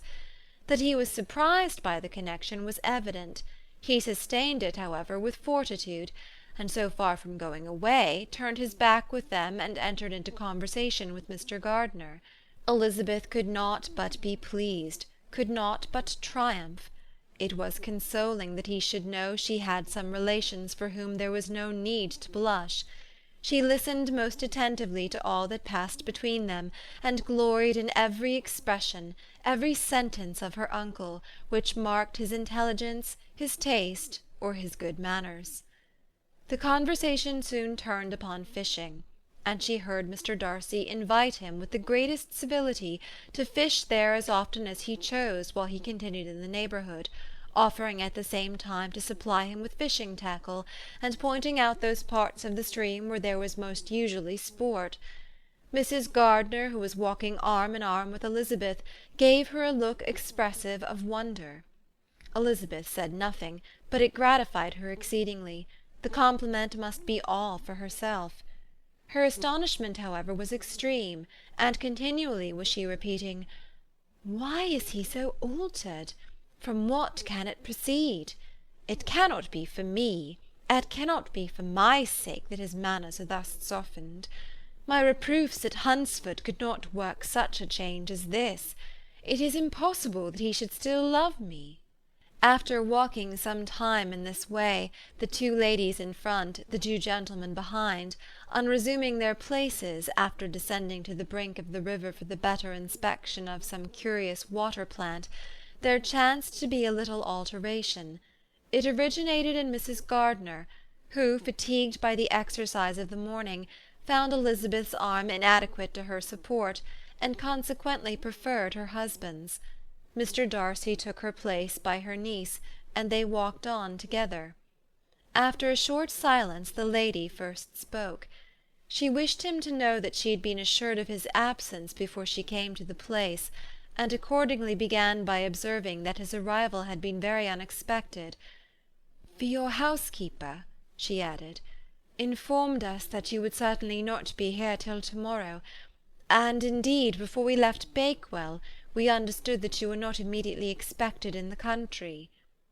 He acknowledged the truth of it all, and said that business with his steward had occasioned his coming forward a few hours before the rest of the party with whom he had been travelling. "They will join me early tomorrow," he continued, "and among them are some who will claim an acquaintance with you, Mr. Bingley and his sisters." Elizabeth answered only by a slight bow. Her thoughts were instantly driven back to the time when Mr. Bingley's name had been the last mentioned between them, and if she might judge by his complexion, his mind was not very differently engaged. "There is also one other person in the party," he continued after a pause, "who more particularly wishes to be known to you. Will you allow me, or do I ask too much, to introduce my sister to your acquaintance during your stay at Lambton?" The surprise of such an application was great indeed. It was too great for her to know in what manner she acceded to it. She immediately felt that whatever desire Miss Darcy might have of being acquainted with her must be the work of her brother, and without looking farther, it was satisfactory, it was gratifying to know that his resentment had not made him think really ill of her. They now walked on in silence, each of them deep in thought. Elizabeth was not comfortable, that was impossible, but she was flattered and pleased. His wish of introducing his sister to her was a compliment of the highest kind. They soon outstripped the others, and when they had reached the carriage, Mr. and Mrs. Gardiner were half a quarter of a mile behind. He then asked her to walk into the house, but she declared herself not tired, and they stood together on the lawn.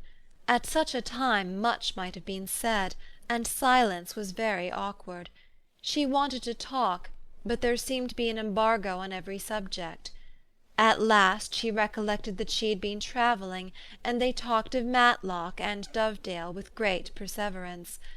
Yet time and her aunt moved slowly, and her patience and her ideas were nearly worn out before the tete-a-tete was over. On Mr. and Mrs. Gardiner's coming up, they were all pressed to go into the house and take some refreshment, but this was declined, and they parted on each side with utmost politeness. Mr. Darcy handed the ladies into the carriage, and when it drove off, Elizabeth saw him walking slowly towards the house. The observations of her uncle and aunt now began, and each of them pronounced him to be infinitely superior to anything they had expected. "He is perfectly well behaved, polite and unassuming," said her uncle. "There is something a little stately in him, to be sure," replied her aunt, "but it is confined to his air, and is not unbecoming. I can now say with the housekeeper, that though some people may call him proud, I have seen nothing of it." "I was never more surprised than by his behaviour to us. It was more than civil, it was really attentive, and there was no necessity for such attention. His acquaintance with Elizabeth was very trifling." "To be sure, Lizzie," said her aunt, "he is not so handsome as Wickham, or rather he has not Wickham's countenance, for his features are perfectly good. But how came you to tell me that he was so disagreeable?" Elizabeth excused herself as well as she could, said that she had liked him better when they had met in Kent than before, and that she had never seen him so pleasant as this morning. "But perhaps he may be a little whimsical in his civilities," replied her uncle. "Your great men often are, and I shall not take him at his word, as he might change his mind another day and warn me off his grounds." Elizabeth felt that they had entirely misunderstood his character, but said nothing. "From what we have seen of him," continued Mrs. Gardiner, "I really should not have thought that he could have behaved in so cruel a way by anybody as he has done by poor Wickham. He has not an ill-natured look. On the contrary, there is something pleasing about his mouth when he speaks, and there is something of dignity in his countenance that would not give one an unfavourable idea of his heart. But, to be sure, the good lady who showed us his house did give him a most flaming character. I could hardly help laughing aloud sometimes. But he is a liberal master, I suppose, and that in the eye of a servant comprehends every virtue." Elizabeth here felt herself called on to say something in vindication of his behaviour to Wickham, and therefore gave them to understand, in as guarded a manner as she could, that by what she had heard from his relations in Kent, his actions were capable of a very different construction, and that his character was by no means so faulty, nor Wickham's so amiable as they had been considered in Hertfordshire. In confirmation of this, she related the particulars of all the pecuniary transactions in which they had been connected, without actually naming her authority, but stating it to be such as might be relied on.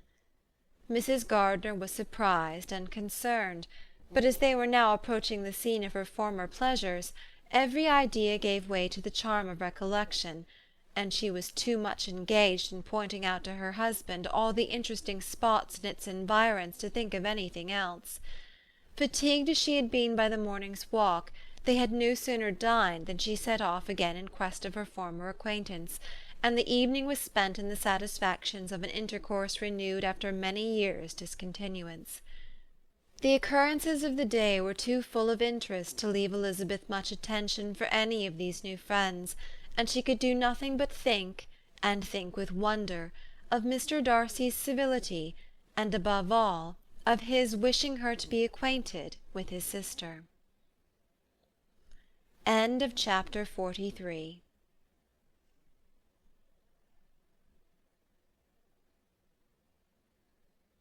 Pride and Prejudice by Jane Austen. Chapter 44.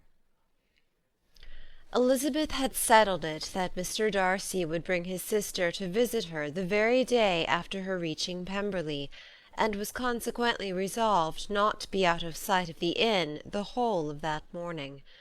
But her conclusion was false, for on the very morning after their arrival at Lambton these visitors came.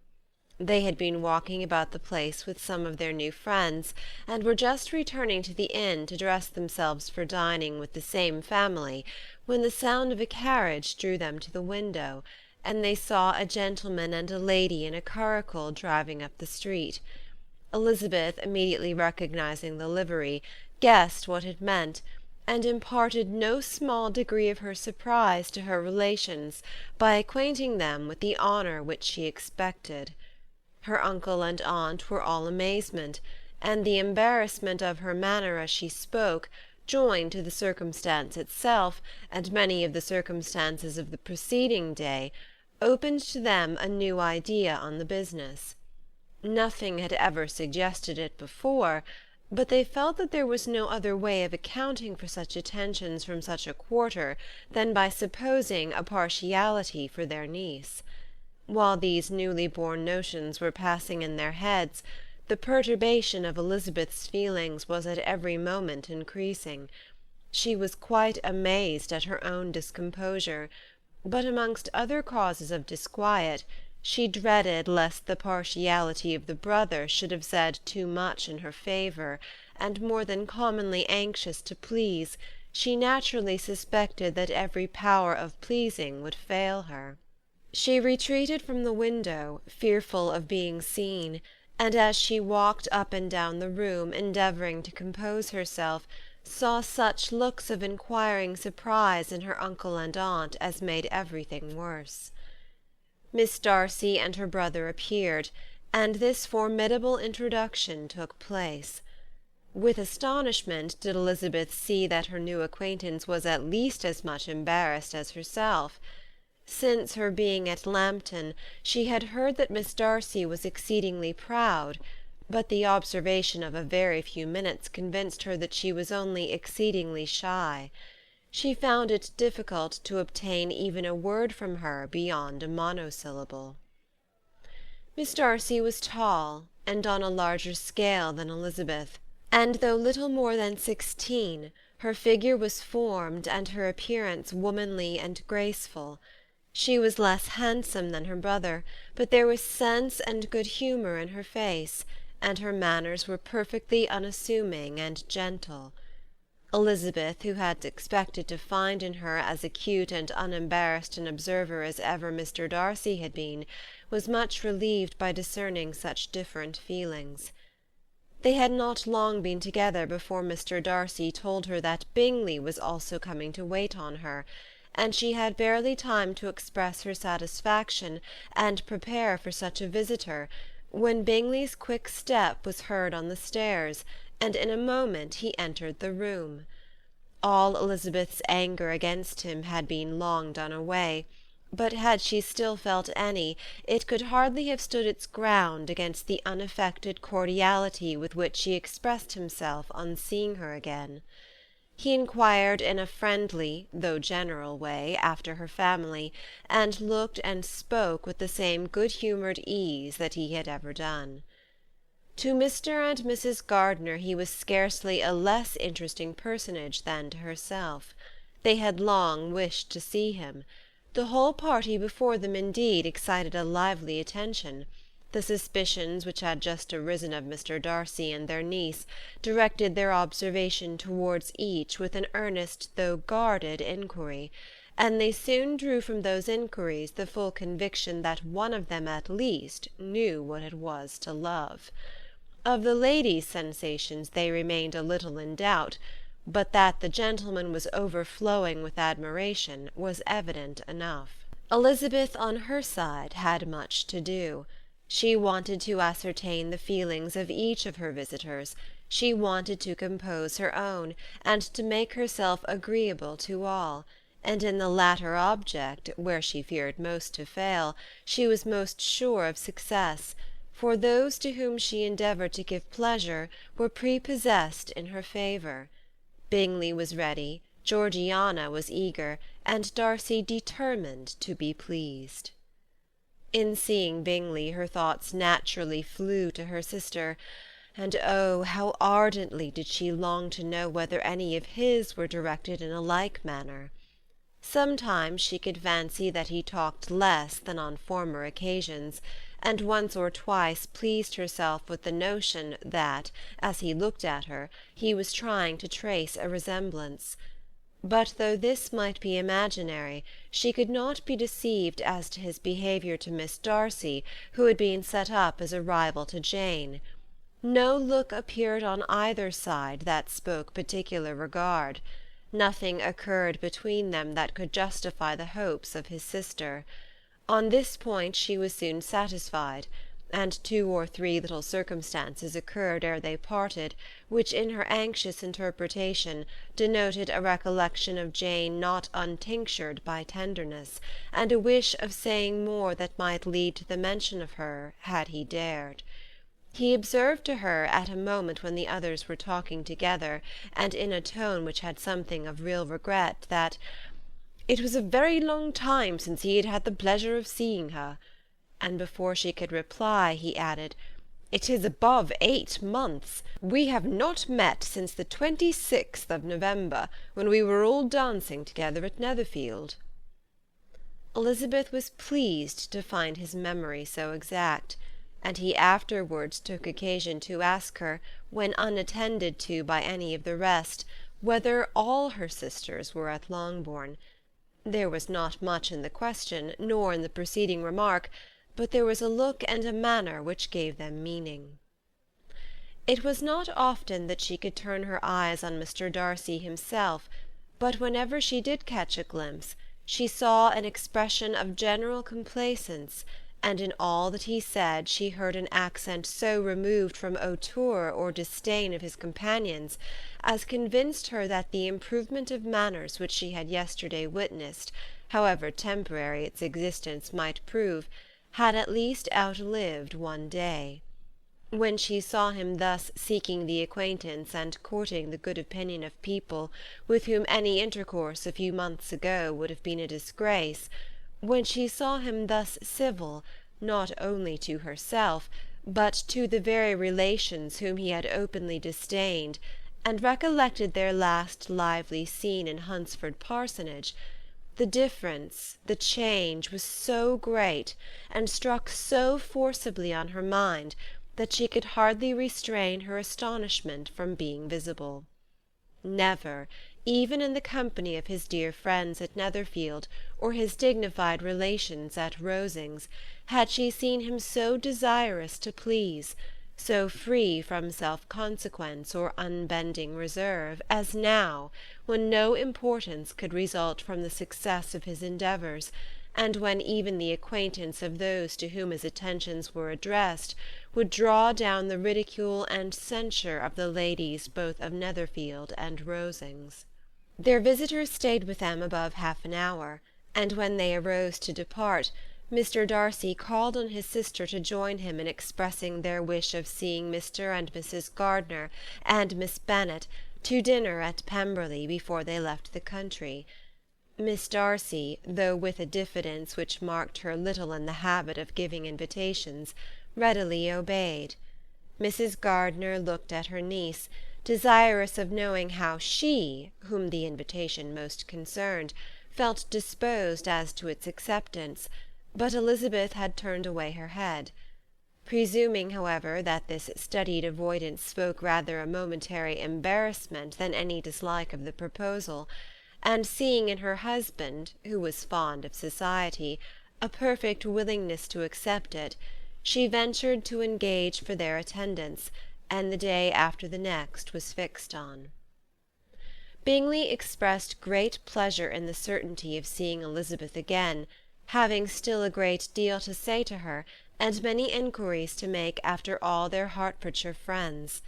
Elizabeth, construing all this into a wish of hearing her speak of her sister, was pleased, and on this account, as well as some others, found herself, when their visitors left them, capable of considering the last half-hour with some satisfaction, though while it was passing, the enjoyment of it had been little. Eager to be alone, and fearful of inquiries or hints from her uncle and aunt, she stayed with them only long enough to hear their favourable opinion of Bingley, and then hurried away to dress. But she had no reason to fear Mr. and Mrs. Gardiner's curiosity. It was not their wish to force her communication. It was evident that she was much better acquainted with Mr. Darcy than they had before any idea of. It was evident that he was very much in love with her. They saw much to interest, but nothing to justify inquiry. Of Mr. Darcy it was now a matter of anxiety to think well, and as far as their acquaintance reached, there was no fault to find. They could not be untouched by his politeness, and had they drawn his character from their own feelings and his servant's report, without any reference to any other account, the circle in Hertfordshire to which he was known would not have recognized it for Mr. Darcy. There was now an interest, however, in believing the housekeeper, and they soon became sensible that the authority of a servant who had known him since he was 4 years old, and whose own manners indicated respectability, was not to be hastily rejected. Neither had anything occurred in the intelligence of their Lambton friends that could materially lessen its weight. They had nothing to accuse him of but pride. Pride he probably had, and if not, it would certainly be imputed by the inhabitants of a small market town where the family did not visit. It was acknowledged, however, that he was a liberal man, and did much good among the poor. With respect to Wickham, the travellers soon found that he was not held there in much estimation, for though the chief of his concerns with the son of his patron were imperfectly understood, it was yet a well-known fact that, on his quitting Derbyshire, he had left many debts behind him, which Mr. Darcy had afterwards discharged. As for Elizabeth, Her thoughts were at Pemberley this evening more than the last, and the evening, though as it passed it seemed long, was not long enough to determine her feelings towards one in that mansion, and she lay awake 2 whole hours endeavouring to make them out. She certainly did not hate them. No, hatred had vanished long ago, and she had almost as long been ashamed of ever feeling a dislike against him that could be so called. The respect created by the conviction of his valuable qualities, though at first unwillingly admitted, had for some time ceased to be repugnant to her feeling, and it was now heightened into somewhat of a friendlier nature by the testimony so highly in his favour, and bringing forward his disposition in so amiable a light, which yesterday had produced. But above all, above respect and esteem, there was a motive within her of goodwill which could not be overlooked. It was gratitude. Gratitude not merely for having once loved her, but for loving her still well enough to forgive all the petulance and acrimony of her manner in rejecting him, and all the unjust accusations accompanying her rejection.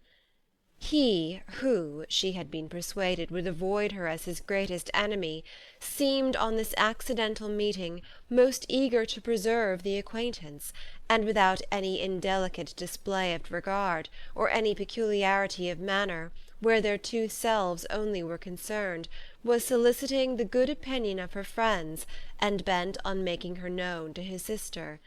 Such a change in a man of so much pride exciting not only astonishment but gratitude, for to love, ardent love, it must be attributed, and as such its impression on her was of a sort to be encouraged, as by no means unpleasing, though it could not be exactly defined.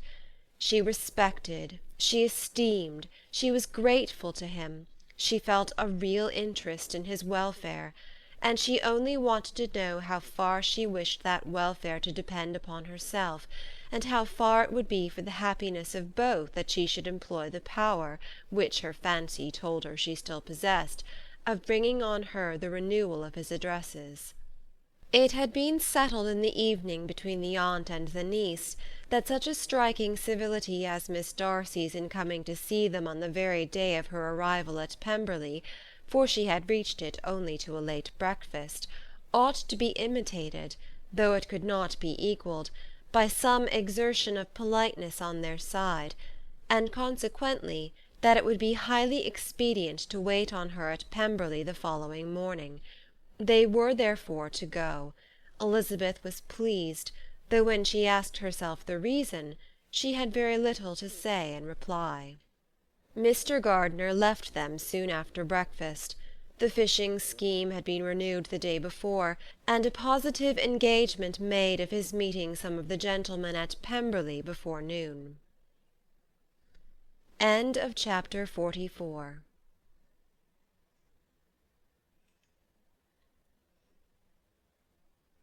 Pride and Prejudice by Jane Austen, chapter 45.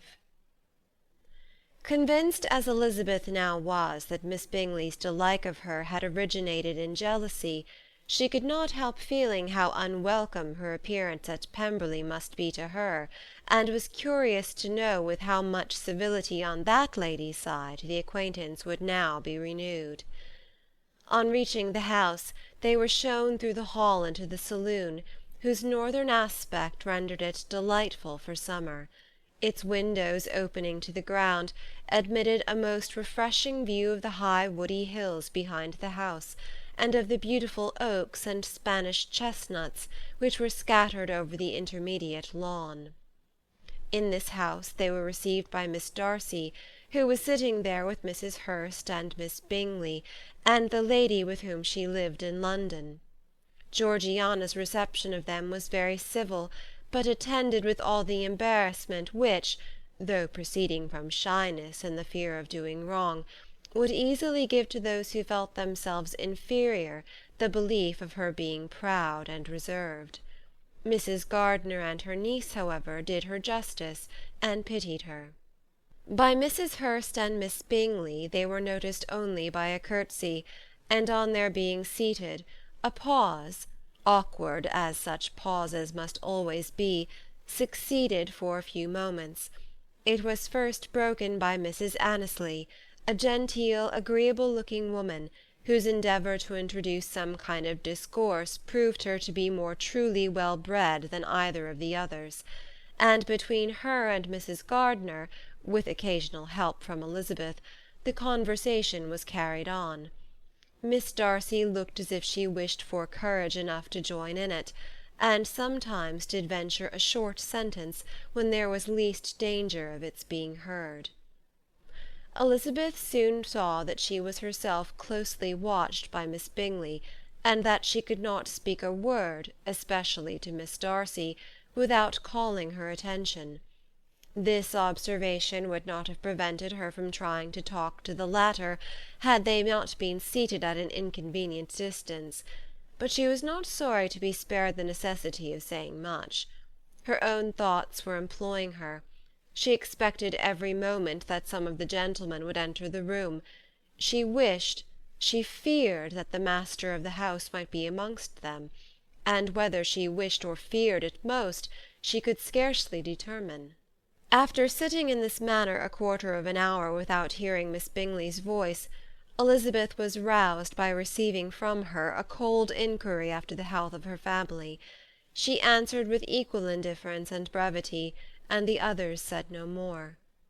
The next variation which their visit afforded was produced by the entrance of servants with cold meat, cake, and a variety of all the finest fruits in season; but this did not take place till after many a significant look and smile from Mrs. Annesley to Miss Darcy had been given, to remind her of her post. There was now employment for the whole party, for though they could not all talk, they could all eat, and the beautiful pyramids of grapes, nectarines, and peaches soon collected them round the table. While thus engaged, Elizabeth had a fair opportunity of deciding whether she most feared or wished for the appearance of Mr. Darcy, by the feelings which prevailed on his entering the room, and then, though but a moment before she had believed her wishes to predominate, she began to regret that he came. He had been some time with Mr. Gardiner, who, with 2 or 3 other gentlemen from the house, was engaged by the river, and had left him only on learning that the ladies of the family intended a visit to Georgiana that morning. No sooner did he appear than Elizabeth wisely resolved to be perfectly easy and unembarrassed, a resolution the more necessary to be made, but perhaps not the more easily kept, because she saw that the suspicions of the whole party were awakened against them, and that there was scarcely an eye which did not watch his behaviour when he first came into the room. In no countenance was attentive curiosity so strongly marked as in Miss Bingley's, in spite of the smiles which overspread her face whenever she spoke to one of its objects, for jealousy had not yet made her desperate, and her attentions to Mr. Darcy were by no means over.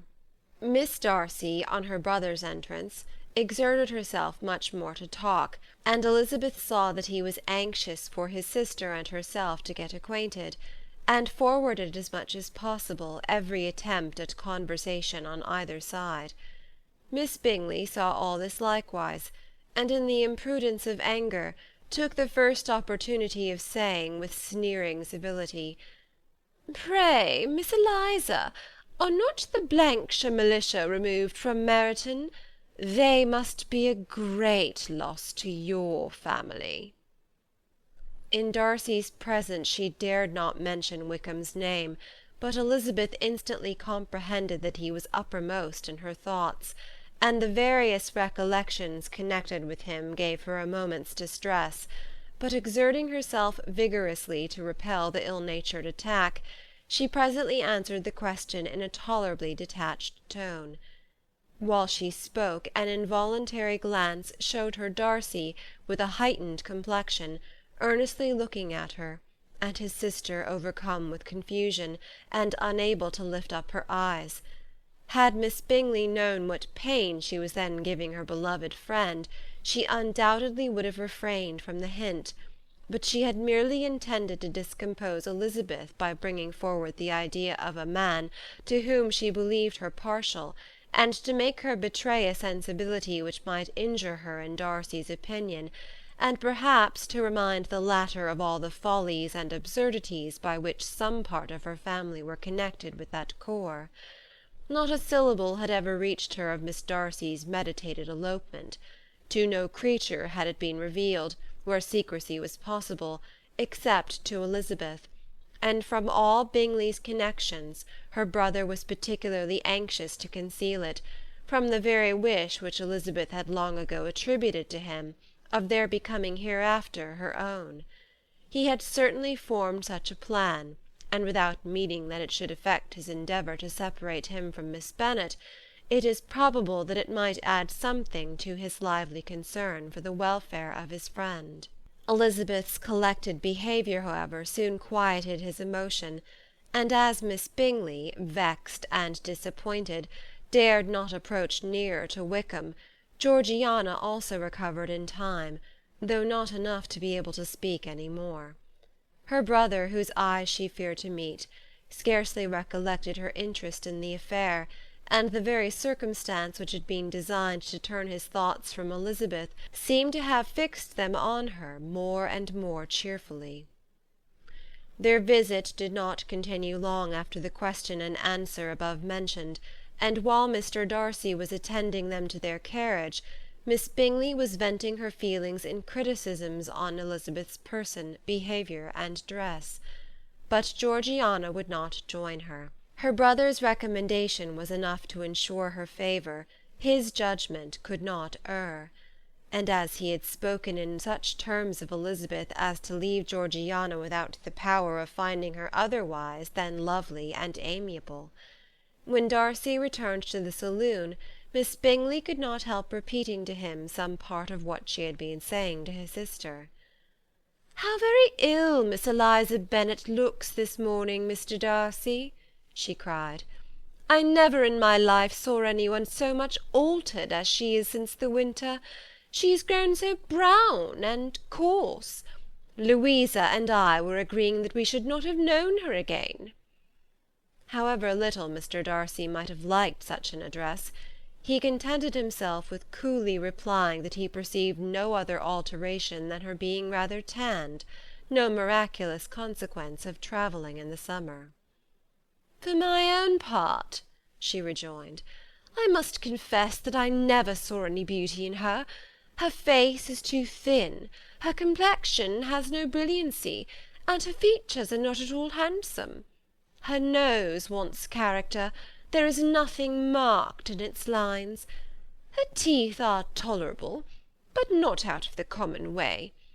And as for her eyes, which have sometimes been called so fine, I could never see anything extraordinary in them. They have a sharp, shrewish look, which I do not like at all, and in her air altogether there is a self-sufficiency without fashion which is intolerable." Persuaded as Miss Bingley was that Darcy admired Elizabeth, this was not the best method of recommending herself, but angry people are not always wise, and in seeing him at last look somewhat nettled, she had all the success she expected. He was resolutely silent, however, and from a determination of making him speak, she continued, "I remember, when we first knew her in Hertfordshire, how amazed we all were to find that she was a reputed beauty, and I particularly recollect your saying one night, after they had been dining at Netherfield, 'She a beauty! I should as soon call her mother a wit.' But afterwards she seemed to improve on you, and I believe you thought her rather pretty at one time." "Yes," replied Darcy, who could contain himself no longer, "but that was only when I first saw her, for it is many months since I have considered her as one of the handsomest women of my acquaintance." He then went away, and Miss Bingley was left to all the satisfaction of having forced him to say what gave no one any pain but herself. Mrs. Gardiner and Elizabeth talked of all that had occurred during their visit, as they returned, except what had particularly interested them both. The look and behaviour of everybody they had seen were discussed, except of the person who had mostly engaged their attention. They talked of his sister, his friends, his house, his fruit, of everything but himself, yet Elizabeth was longing to know what Mrs. Gardiner thought of him, and Mrs. Gardiner would have been highly gratified by her niece's beginning the subject. End of chapter 45.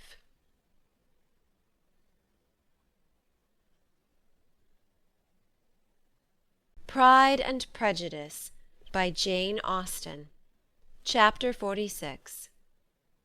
Elizabeth had been a good deal disappointed in not finding a letter from Jane on their first arrival at Lambton, and this disappointment had been renewed on each of the mornings that had now been spent there, but on the third her repining was over, and her sister justified, by the receipt of 2 letters from her at once, on one of which was marked that it had been missent elsewhere. Elizabeth was not surprised at it, as Jane had written the direction remarkably ill. They had just been preparing to walk as the letters came in, and her uncle and aunt, leaving her to enjoy them in quiet, set off by themselves. The one missent must first be attended to. It had been written 5 days ago. The beginning contained an account of all their little parties and engagements, with such news as the country afforded, but the latter half, which was dated a day later, and written in evident agitation, gave more important intelligence. It was to this effect: "Since writing the above, dearest Lizzie, something has occurred of a most unexpected and serious nature, but I am afraid of alarming you. Be assured that we are all well. What I have to say relates to poor Lydia. An express came at 12 last night, just as we were all gone to bed, from Colonel Forster, to inform us that she was gone off to Scotland with one of his officers, to own the truth, with Wickham. Imagine our surprise. To Kitty, however, it does not seem so wholly unexpected. I am very, very sorry. So imprudent a match on both sides. But I am willing to hope the best, and that his character has been misunderstood. Thoughtless and indiscreet, I can easily believe him, but this step, and let us rejoice over it, marks nothing bad at heart. His choice is disinterested at least, for he must know my father can give her nothing. Our poor mother is sadly grieved. My father bears it better. How thankful am I that we never let them know what has been said against him. We must forget it ourselves. They were off Saturday night about 12, as is conjectured, but were not missed till yesterday morning at 8.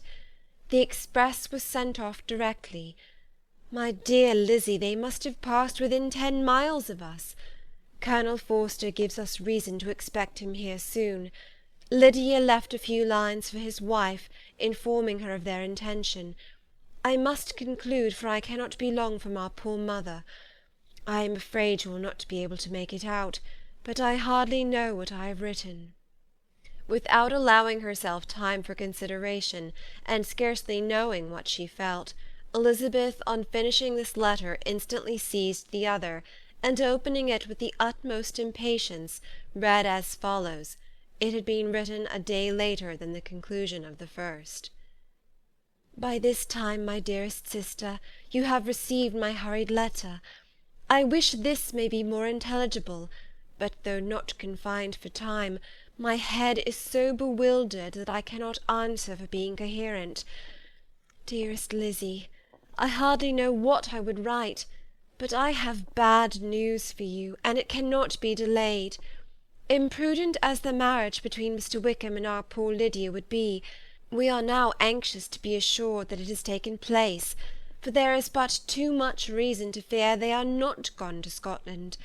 Colonel Forster came yesterday, having left Brighton the day before, not many hours after the express. Though Lydia's short letter to Mrs. F. gave them to understand that they were going to Gretna Green, something was dropped by Denny expressing his belief that W. never intended to go there, or to marry Lydia at all. which was repeated to Colonel F., who, instantly taking the alarm, set off from B., intending to trace their route. He did trace them easily to Clapham, but no further, for on entering that place they removed into a hackney coach, and dismissed the chaise that brought them from Epsom. All that is known after this is, that they were seen to continue the London road. I know not what to think. After making every possible inquiry on that side of London, Colonel F. came on into Hertfordshire, anxiously renewing them at all the turnpikes, and all the inns in Barnet and Hatfield, but without any success. No such people had been seen to pass through. With the kindest concern he came on to Longbourn, and broke his apprehensions to us in a manner most creditable to his heart. I am sincerely grieved for him and Mrs. F., but no one can throw any blame on them. Our distress, my dear Lizzy, is very great. My father and mother believe the worst, but I cannot think so ill of him. Many circumstances might make it more eligible for them to be married privately in town than to pursue their first plan, and even if he could form such a design against a young woman of Lydia's connections, which is not likely, can I suppose her so lost to everything? Impossible. I grieve to find, however, that Colonel F. is not disposed to depend upon their marriage. He shook his head when I expressed my hopes, and said he feared W. was not a man to be trusted. My poor mother is really ill, and keeps her room. Could she exert herself, it would be better, but this is not to be expected. And as to my father, I never in my life saw him so affected. Poor Kitty has anger for having concealed their attachment, but as it was a matter of confidence, one cannot wonder. I am truly glad, dearest Lizzy, that you have been spared something of these distressing scenes, but now, as the first shock is over, shall I own that I long for your return? I am not so selfish, however, as to press for it, if inconvenient. Adieu. I take up my pen again to do what I have just told you I would not, but circumstances are such that I cannot help earnestly begging you all to come here as soon as possible. I know my dear uncle and aunt so well that I am not afraid of requesting it, though I have still something more to ask of the former. My father is going to London with Colonel Forster instantly to try to discover her. What he means to do I am sure I know not, but his excessive distress will not allow him to pursue any measure in the best and safest way, and Colonel Forster is obliged to be at Brighton again to-morrow evening. In such an exigence, my uncle's advice and assistance would be everything in the world. He will immediately comprehend what I must feel, and I rely upon his goodness. Oh, where is my uncle? Cried Elizabeth, darting from her seat as she finished the letter, in eagerness to follow him, without losing a moment of time so precious. But as she reached the door it was opened by a servant, and Mr. Darcy appeared. Her pale face and impetuous manner made him start, and before he could recover himself to speak, she, in whose mind every idea was superseded by Lydia's situation, hastily exclaimed, "I beg your pardon, but I must leave you. I must find Mr. Gardiner this moment, on business that cannot be delayed. I have not an instant to lose." "Good God, what is the matter?" cried he, with more feeling than politeness. Then, recollecting himself, "I will not detain you a minute, but let me or let the servant go after Mr. and Mrs. Gardiner. You are not well enough, you cannot go yourself." Elizabeth hesitated, but her knees trembled under her, and she felt how little would be gained by her attempting to pursue them. Calling back the servant, therefore, she commissioned him, though in so breathless an accent as made her almost unintelligible, to fetch his master and mistress home instantly. On his quitting the room she sat down, unable to support herself, and looking so miserably ill that it was impossible for Darcy to leave her, or to refrain from saying, in a tone of gentleness and commiseration, "Let me call your maid. Is there nothing you could take to give you present relief? A glass of wine? Shall I get you one? You are very ill." "No, I thank you," she replied, endeavouring to recover herself. "There is nothing the matter with me. I am quite well. I am only distressed by some dreadful news which I have just received from Longbourn." She burst into tears as she alluded to it, and for a few minutes could not speak another word. Darcy, in wretched suspense, could only say something indistinctly of his concern, and observe her in compassionate silence. At length she spoke again. "I have just had a letter from Jane, with such dreadful news. It cannot be concealed from any one. My younger sister has left all her friends, has eloped, has thrown herself into the power of Mr. Wickham. They are gone off together from Brighton. You know him too well to doubt the rest. She has no money, no connections, nothing that can tempt him. She is lost for ever." Darcy was fixed in astonishment. "When I consider," she added in a yet more agitated voice, "that I might have prevented it, I who knew what he was. Had I but explained some part of it only, some part of what I learnt to my own family, had his character been known, this could not have happened. But it is all too late now." "I am grieved indeed," cried Darcy. "Grieved, shocked. But is it certain, absolutely certain?" "Oh, yes. They left Brighton together on Sunday night, and were traced almost to London, but not beyond. They are certainly not gone to Scotland." "And what has been done? What has been attempted to recover her?" "My father has gone to London, and Jane has written to beg my uncle's immediate assistance, and we shall be off, I hope, in half an hour. But nothing can be done. I know very well that nothing can be done. How is such a man to be worked on? How are they even to be discovered? I have not the smallest hope. It is every way horrible." Darcy shook his head in silent acquiescence. "When my eyes were opened to his real character, oh, had I known what I ought, what I dared to do! But I knew not. I was afraid of doing too much. Wretched, wretched mistake!" Darcy made no answer. He seemed scarcely to hear her, and was walking up and down the room in earnest meditation, his brow contracted, his air gloomy. Elizabeth soon observed, and instantly understood it. Her power was sinking. Everything must sink under such a proof of family weakness, such an assurance of the deepest disgrace. She could neither wonder nor condemn, but the belief of his self-conquest brought nothing consolatory to her bosom, afforded no palliation of her distress.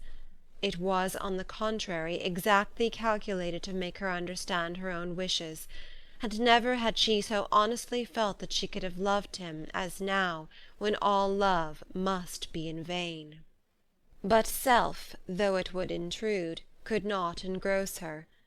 Lydia, the humiliation, the misery she was bringing on them all, soon swallowed up every private care, and covering her face with her handkerchief, Elizabeth was soon lost to everything else, and after a pause of several minutes, was only recalled to a sense of her situation by the voice of her companion, who, in a manner which, though it spake compassion, spoke likewise restraint, said, "I am afraid you have long been desiring my absence.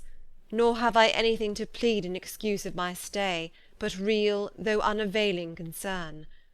Would to heaven that anything could be either said or done on my part that might offer consolation to such distress.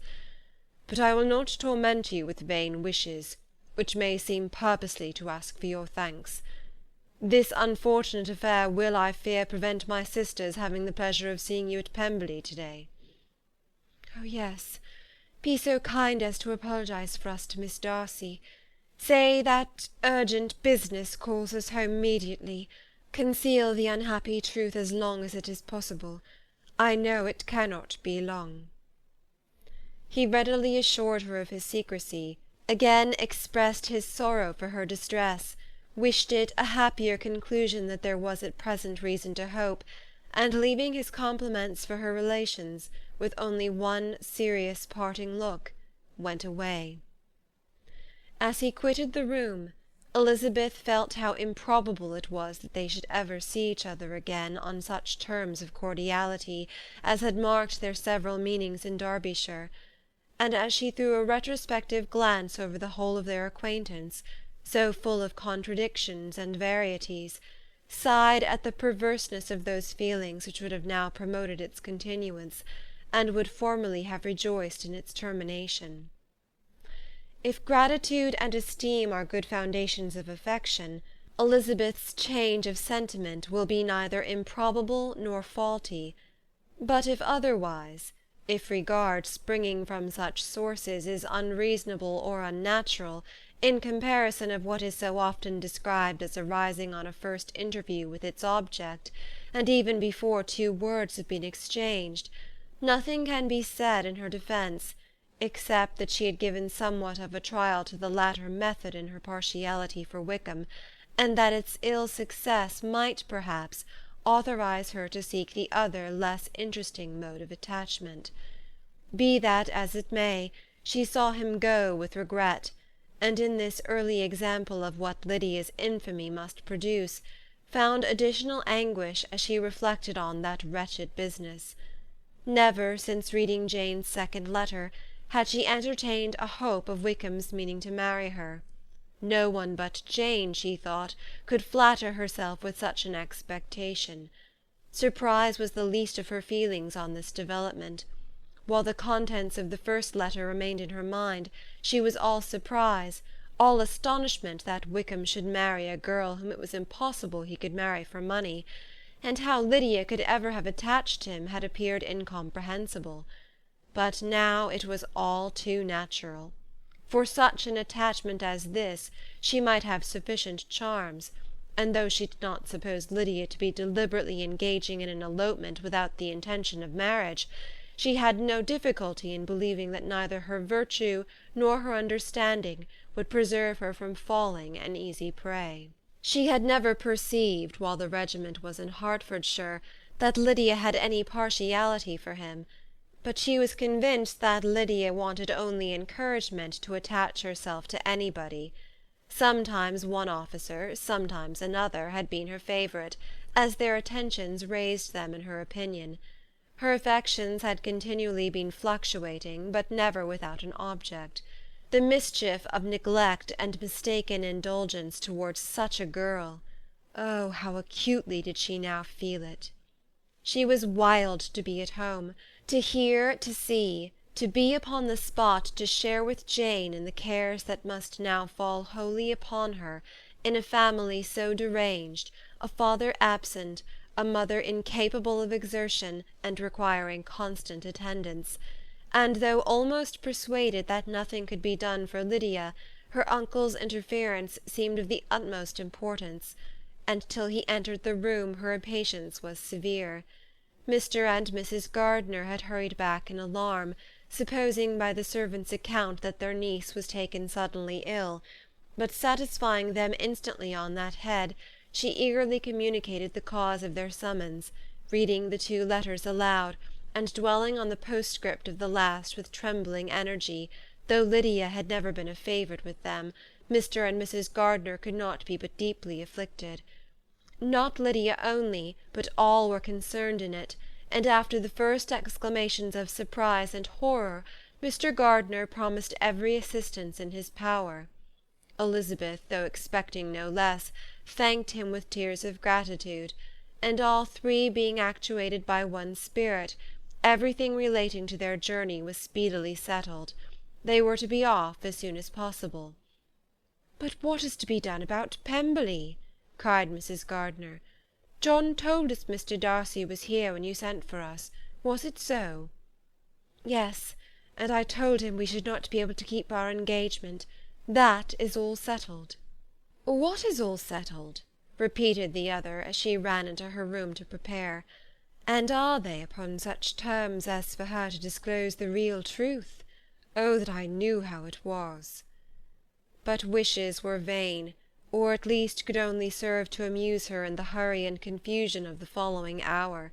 Had Elizabeth been at leisure to be idle, she would have remained certain that all employment was impossible to one so wretched as herself, but she had her share of business as well as her aunt, and amongst the rest were notes to be written to all their friends at Lambton, with false excuses for their sudden departure. An hour, however, saw the whole completed, and Mr. Gardiner meanwhile having settled his account at the inn, nothing remained to be done but to go, and Elizabeth, after all the misery of the morning, found herself in a shorter space of time than she could have supposed, seated in the carriage, and on the road to Longbourn. End of chapter 46.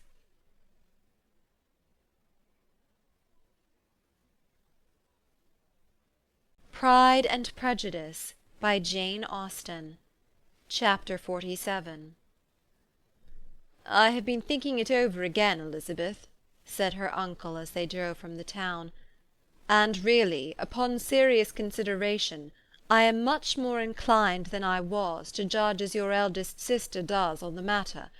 It appears to me so very unlikely that any young man should form such a design against a girl who is by no means unprotected or friendless, and who is actually staying in his colonel's family, that I am strongly inclined to hope the best. Could he expect that her friends would not step forward? Could he expect to be noticed again by the regiment after such an affront to Colonel Forster?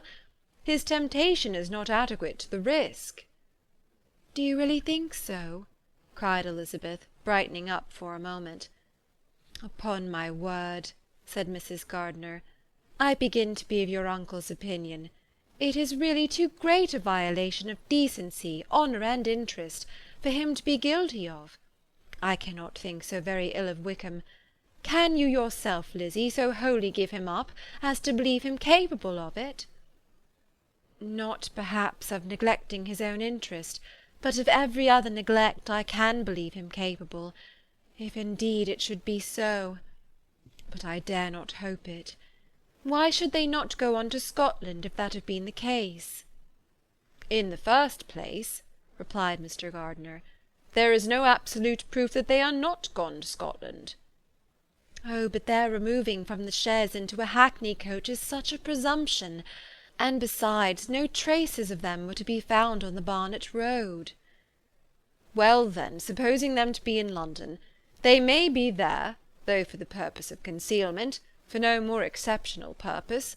It is not likely that money should be very abundant on either side, and it might strike them that they could be more economically, though less expeditiously, married in London than in Scotland." "But why all this secrecy? Why any fear of detection? Why must their marriage be private? Oh, no, no, this is not likely. His most particular friend, you see by Jane's account, was persuaded of his never intending to marry her. Wickham will never marry a woman without some money. He cannot afford it. And what claims has Lydia? What attraction has she beyond youth, health, and good humour that could make him, for her sake, forego every chance of benefiting himself by marrying well? As to what restraint the apprehensions of disgrace in the corps might throw on a dishonourable elopement with her, I am not able to judge, for I know nothing of the effects that such a step might produce. But as to your other objection, I am afraid it will hardly hold good. Lydia has no brothers to step forward, and he might imagine from my father's behaviour, from his indolence and the little attention he has ever seemed to give to what was going forward in his family, that he would do as little, and think as little about it, as any father could do in such a matter." "But can you think that Lydia is so lost to everything but love of him, as to consent to live with him on any terms other than marriage?" "It does seem, and it is most shocking indeed," replied Elizabeth with tears in her eyes, "that a sister's sense of decency and virtue in such a point could admit of doubt. But really I know not what to say. Perhaps I am not doing her justice. But she is very young. She has never been taught to think on serious subjects, and for the last half-year, nay, for a 12-month, she has been given up to nothing but amusement and vanity. She has been allowed to dispose of her time in the most idle and frivolous manner, and to adopt any opinions that came in her way. Since the Blankshire were first quartered in Meryton, nothing but love, flirtation, and officers have been in her head. She has been doing everything in her power, by thinking and talking on the subject, to give greater, what shall I call it, susceptibility to her feelings, which are naturally lively enough. And we all know that Wickham has every charm of person and address that can captivate a woman. But you see that Jane, said her aunt, does not think so very ill of Wickham as to believe him capable of the attempt. Of whom does Jane ever think ill? And who is there, whatever might be their former conduct, that she would think capable of such an attempt, till it were proved against them? But Jane knows, as well as I do, what Wickham really is. We both know that he has been profligate in every sense of the word, that he has neither integrity nor honour, that he is as false and deceitful as he is insinuating. And do you really know all this? Cried Mrs. Gardiner, whose curiosity as to the mode of her intelligence was all alive. I do indeed, replied Elizabeth, colouring. I told you the other day of his infamous behaviour to Mr. Darcy, and you yourself, when last at Longbourn, heard in what manner he spoke of the man who had behaved with such forbearance and liberality towards him. And there are other circumstances which I am not at liberty, which it is not worth while to relate, but his lies about the whole Pemberley family are endless. From what he said of Miss Darcy, I was thoroughly prepared to see a proud, reserved, disagreeable girl. Yet he knew to the contrary himself. He must know that she was as amiable and unpretending as we have found her. But does Lydia know nothing of this? Can she be as ignorant of what you and Jane seem so well to understand? Oh, yes, that is the worst of it all. Till I was in Kent, and saw so much both of Mr. Darcy and his relation Colonel Fitzwilliam, I was ignorant of the truth myself. And when I returned home, the Blankshire was to leave Meryton a week or fortnight's time. As that was the case, neither Jane, to whom I related the whole, nor I thought it necessary to make our knowledge public. For of what use could it apparently be to any one, that the good opinion which all the neighbourhood had of him should then be overthrown? And even when it was settled that Lydia should go with Mrs. Forster, the necessity of opening her eyes to his character never occurred to me. That she could be in any danger from the deception never entered my head. That such a consequence as this could ensue, you may easily believe was far enough from my thoughts. When they all removed to Brighton, therefore, you had no reason, I suppose, to believe them fond of each other? Not the slightest. I can remember no symptom of affection on either side, and had anything of the kind been perceptible, you must be aware that ours is not a family on which it could be thrown away. When first he entered the corps, she was ready enough to admire him, but so we all were. Every girl in or near Meryton was out of her senses about him for the first 2 months, but he never distinguished her by any particular attention, and consequently, after a moderate period of extravagant and wild admiration, her fancy for him gave way, and others of the regiment, who treated her with more distinction, again became her favourites. It may be easily believed that however little of novelty could be added to their fears, hopes, and conjectures on this interesting subject by its repeated discussion, no other could detain them from it long, during the whole of the journey. From Elizabeth's thoughts it was never absent. Fixed there by the keenest of all anguish, self-reproach, she could find no interval of ease or forgetfulness. They travelled as expeditiously as possible, and sleeping one night on the road, reached Longbourn by dinner-time the next day. It was a comfort to Elizabeth to consider that Jane could not have been wearied by long expectations. The little Gardiners, attracted by the sight of a chaise, were standing on the steps of the house as they entered the paddock, and when the carriage drove up to the door, the joyful surprise that lighted up their faces, and displayed itself over their whole bodies, in a variety of capers and frisks, was the first pleasing earnest of their welcome. Elizabeth jumped out, and after giving each of them a hasty kiss, hurried into the vestibule, where Jane, who came running down from her mother's apartment, immediately met her. Elizabeth, as she affectionately embraced her, whilst tears filled the eyes of both, lost not a moment in asking whether anything had been heard of the fugitives. "Not yet," replied Jane, "but now that my dear uncle is come, I hope everything will be well." "Is my father in town?" "Yes, he went on Tuesday, as I wrote you word." "And have you heard from him often?" "We have heard only twice. He wrote to me a few lines on Wednesday to say that he had arrived in safety, and to give me his directions, which I particularly begged him to do. He merely added that he should not write again till he had something of importance to mention." "And my mother, how is she? How are you all?" "My mother is tolerably well, I trust, though her spirits are greatly shaken. She is upstairs, and will have great satisfaction in seeing you all. She does not yet leave her dressing-room. Mary and Kitty, thank heaven, are quite well." "But you, how are you?" cried Elizabeth. "You look pale. How much you must have gone through." Her sister, however, assured her of being perfectly well, and their conversation, which had been passing while Mr. and Mrs. Gardiner were engaged with their children, was now put an end to by the approach of the whole party. Jane ran to her uncle and aunt, and welcomed and thanked them both with alternate smiles and tears. When they were all in the drawing-room, the questions which Elizabeth had already asked were of course repeated by the others, and they soon found that Jane had no intelligence to give. The sanguine hope of good, however, which the benevolence of her heart suggested had not yet deserted her.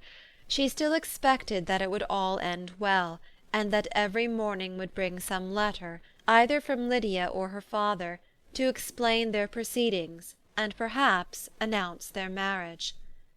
Mrs. Bennet, to whose apartment they all repaired after a few minutes' conversation together, received them exactly as might be expected, with tears and lamentations of regret, invectives against the villainous conduct of Wickham, and complaints of her own sufferings and ill usage, blaming everybody but the person to whose ill-judging indulgence the errors of her daughter must principally be owing. "If I had been able," said she, "to carry my point in going to Brighton with all my family, this would not have happened. But poor dear Lydia had nobody to take care of her. Why did the Forsters ever let her go out of their sight? I am sure there was some great neglect or other on their side, for she is not the kind of girl to do such a thing if she had been well looked after. I always thought they were very unfit to have the charge of her, but I was overruled, as I always am. Poor dear child! And now here's Mr. Bennet gone away, and I know he will fight Wickham, wherever he meets him, and then he will be killed, and what is to become of us all? The Collinses will turn us out before he is cold in his grave, and if you are not kind to us, brother, I do not know what we shall do." They all exclaimed against such terrific ideas, and Mr. Gardiner, after general assurances of his affection for her and all her family, told her that he meant to be in London the very next day, and would assist Mr. Bennet in every endeavour for recovering Lydia. "Do not give way to useless alarm," added he. "Though it is right to be prepared for the worst, there is no occasion to look on it as certain. It is not quite a week since they left Brighton. In a few days more we may gain some news of them, and till we know that they are not married, and have no design of marrying, do not let us give over the matter as lost. As soon as I get to town I shall go to my brother, and make him come home with me to Gracechurch Street, and then we may consult together as to what is to be done." "Oh, my dear brother," replied Mrs. Bennet, "that is exactly what I could most wish for. And now do, when you shall get to town, find them out wherever they may be, and if they are not married already, make them marry.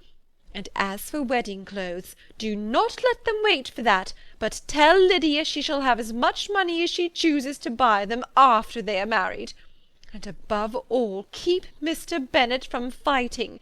Tell him what a dreadful state I am in, that I am frightened out of my wits, and have such tremblings, such flutterings all over me, such spasms in my side, and pains in my head, and such beatings at heart, that I can get no rest by night or day. And tell my dear Lydia not to give any directions about her clothes till she has seen me, for she does not know which are the best warehouses. Oh, brother, how kind you are! I know you will contrive it all." But Mr. Gardiner, though he assured her again of his earnest endeavours in the cause, could not avoid recommending moderation to her, as well in her hopes as her fear, and after talking with her in this manner till dinner was on the table, they all left her to vent all her feelings on the housekeeper, who attended in the absence of her daughters. Though her brother and sister were persuaded that there was no real occasion for such a seclusion from the family, they did not attempt to oppose it, for they knew that she had not prudence enough to hold her tongue before the servants, while they waited at table, and judged it better that one only of the household, and the one whom they could most trust, should comprehend all her fears and solicitude on the subject.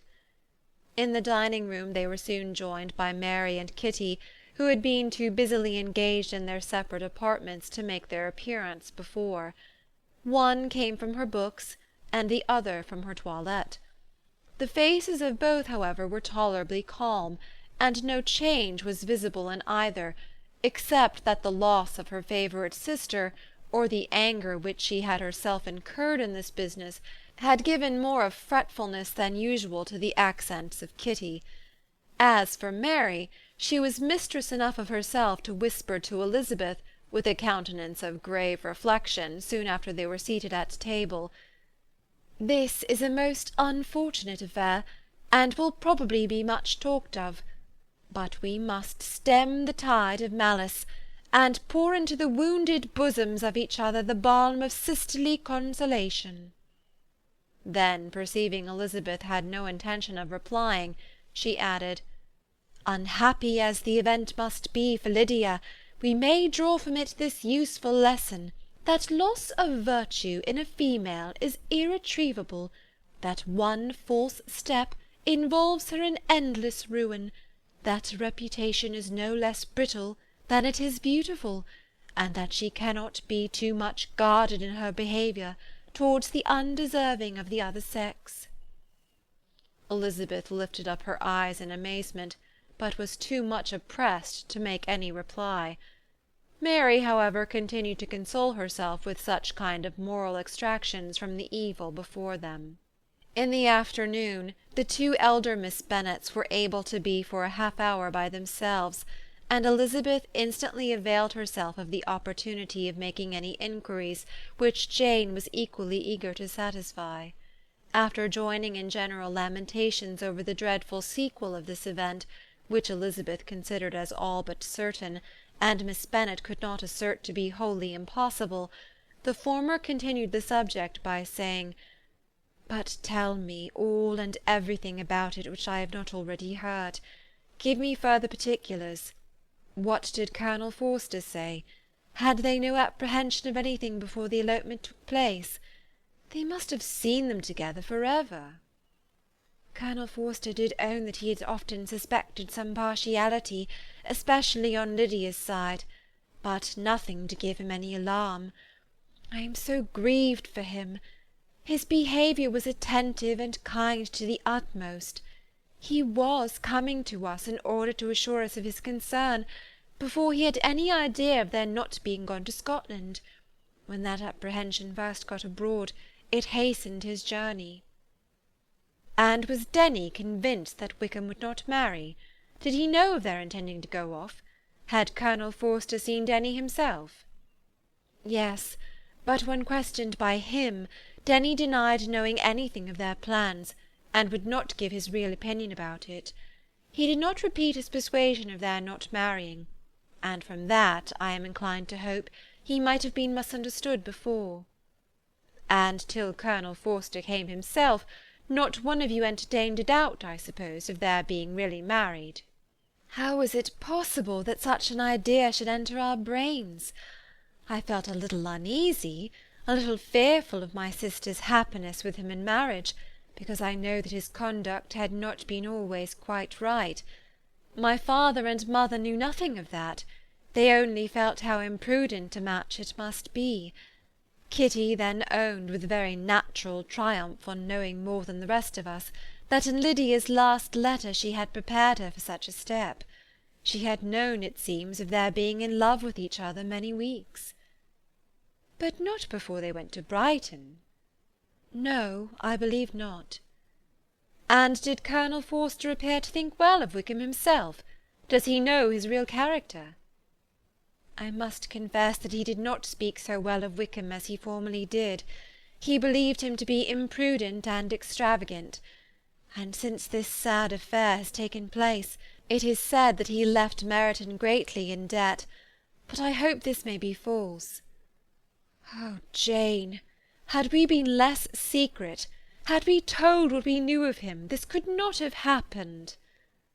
"Perhaps it would have been better," replied her sister. "But to expose the former faults of any person without knowing what their present feelings were seemed unjustifiable. We acted with the best intentions." "Could Colonel Forster repeat the particulars of Lydia's note to his wife?" "He brought it with him for us to see." Jane then took it from her pocket-book, and gave it to Lydia.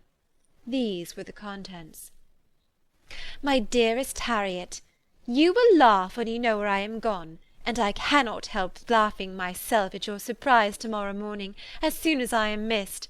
I am going to Gretna Green, and if you cannot guess with who, I shall think you a simpleton, for there is but one man in the world I love, and he is an angel. I should never be happy without him, so think it no harm to be off. You need not send them word at Longbourn of my going if you do not like it, for it will make the surprise the greater when I write to them and sign my name Lydia Wickham. What a good joke it will be! I can hardly write for laughing. Pray make my excuses to Pratt for not keeping my engagement and dancing with him to-night. Tell him I hope he will excuse me when he knows all, and tell him I will dance with him at the next ball we meet with great pleasure. I shall send for my clothes when I get to Longbourn, but I wish you would tell Sally to mend a great slit in my worked muslin gown before they are packed up. Good-bye. Give my love to Colonel Forster. I hope you will drink to our good journey. Your affectionate friend, Lydia Bennet." "Oh, thoughtless, thoughtless Lydia!" cried Elizabeth when she had finished it. "What a letter is this, to be written at such a moment! But at least it shows that she was serious on the subject of their journey. Whatever he might afterwards persuade her to, it was not on her side a scheme of infamy. My poor father, how he must have felt it!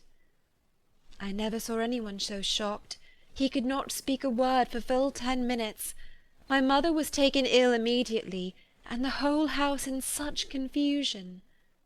"Oh, Jane," cried Elizabeth, "was there a servant belonging to it who did not know the whole story before the end of the day?" "I do not know. I hope there was. But to be guarded at such a time is very difficult. My mother was in hysterics, and though I endeavoured to give her every assistance in my power, I am afraid I did not do so much as I might have done. But the horror of what might possibly happen almost took from me my faculties. Your attendance upon her has been too much for you. You do not look well. Oh, that I had been with you! You have had every care and anxiety upon yourself alone." "Mary and Kitty have been very kind, and would have shared in every fatigue, I am sure, but I did not think it right for either of them. Kitty is slight and delicate, and Mary studies so much that her hours of repose should not be broken in on. My Aunt Phillips came to Longbourn on Tuesday after my father went away, and was so good as to stay till Thursday with me. She was of great use and comfort to us all. And Lady Lucas has been very kind. She walked here on Wednesday morning to condole with us, and offered her services, or any of her daughters, if they should be of any use to us." "She had better have stayed at home," cried Elizabeth. "Perhaps she meant well, but under such a misfortune as this, one cannot see too little of one's neighbours. Assistance is impossible, condolence insufferable. Let them triumph over us at a distance, and be satisfied." She then proceeded to inquire into the measures which her father had intended to pursue while in town for the recovery of his daughter. "He meant, I believe," replied Jane, "to go to Epsom, the place where they last changed horses, see the postillions, and try if anything could be made out from them. His principal object must be to discover the number of the hackney coach which took them from Clapham. It had come with a fare from London, and as he thought that the circumstance of a gentleman and ladies removing from one carriage into another might be remarked, he meant to make inquiries at Clapham. If he could anyhow discover at what house the coachman had before set down his fare, he determined to make inquiries there, and hoped it might not be impossible to find out the stand and number of the coach. I do not know of any other designs that he had formed, but he was in such a hurry to be gone, and his spirits so greatly discomposed, that I had difficulty in finding out even so much as this. End of chapter 47.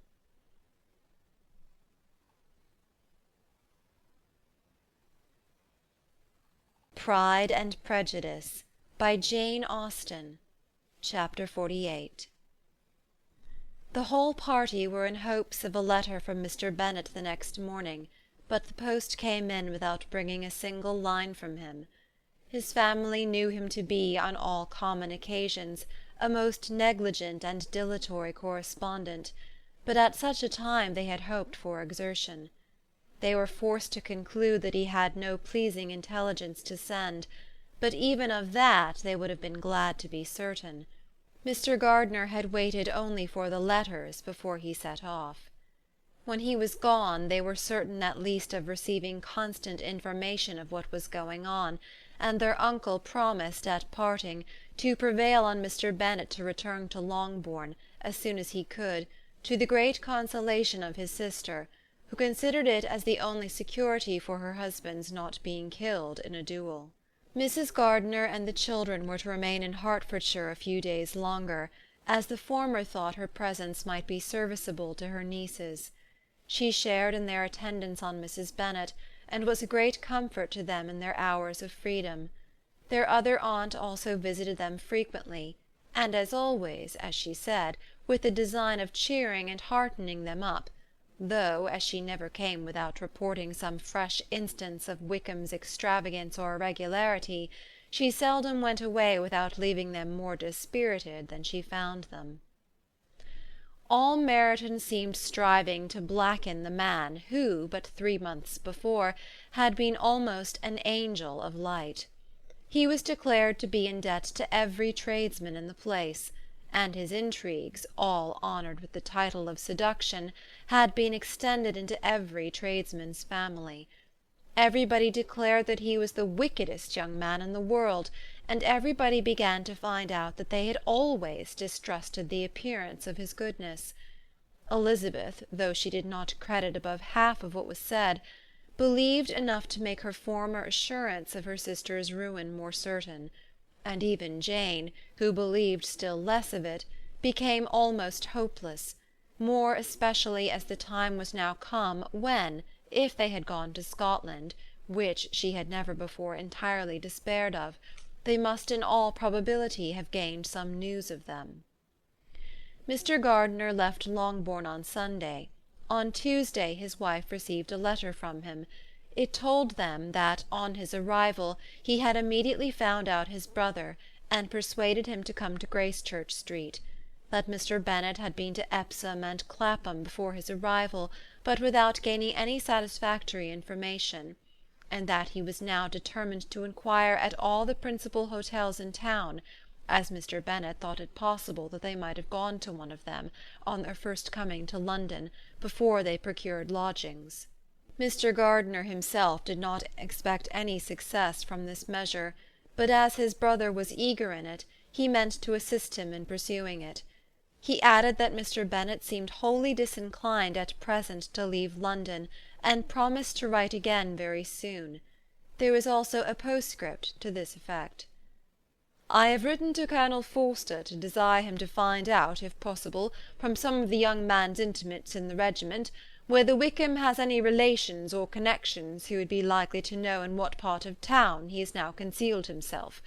If there were any one that one could apply to with a probability of gaining such a clue as that, it might be of essential consequence. At present we have nothing to guide us. Colonel Forster will, I dare say, do everything in his power to satisfy us on this head. But on second thoughts, perhaps, Lizzie could tell us what relations he has now living better than any other person."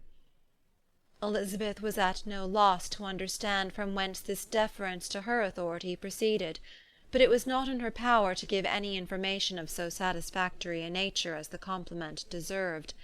She had never heard of his having had any relations, except a father and a mother, both of whom had been dead many years. It was possible, however, that some of his companions in the shire might be able to give more information, and though she was not very sanguine in expecting it, the application was a something to look forward to. Every day at Longbourn was now a day of anxiety, but the most anxious part of each was when the post was expected. The arrival of letters was the grand object of every morning's impatience. Through letters, whatever of good or bad was to be told would be communicated, and every succeeding day was expected to bring some news of importance.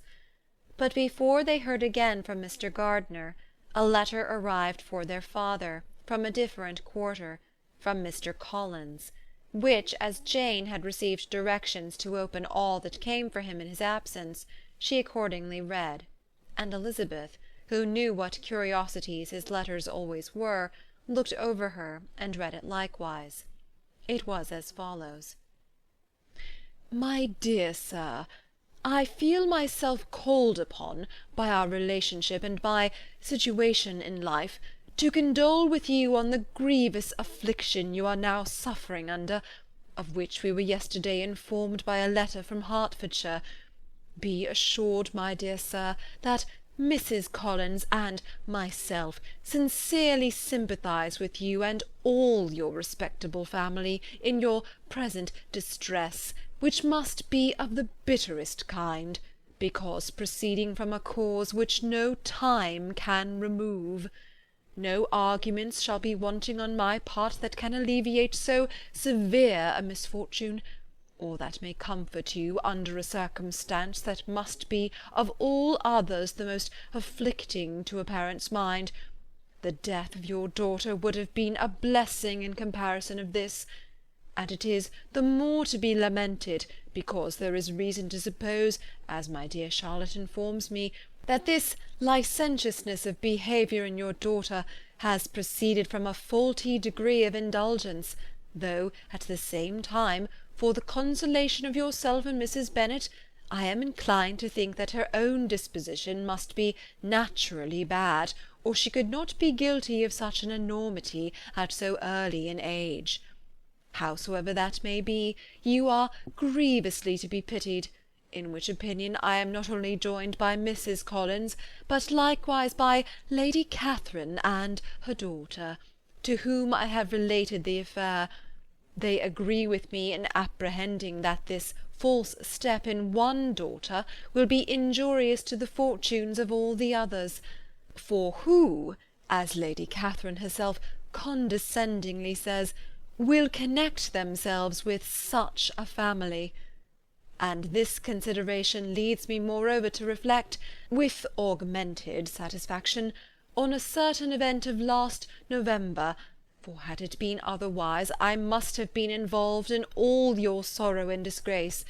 Let me then advise you, dear Sir, to console yourself as much as possible, to throw off your unworthy child from your affection for ever, and leave her to reap the fruits of her own heinous offence.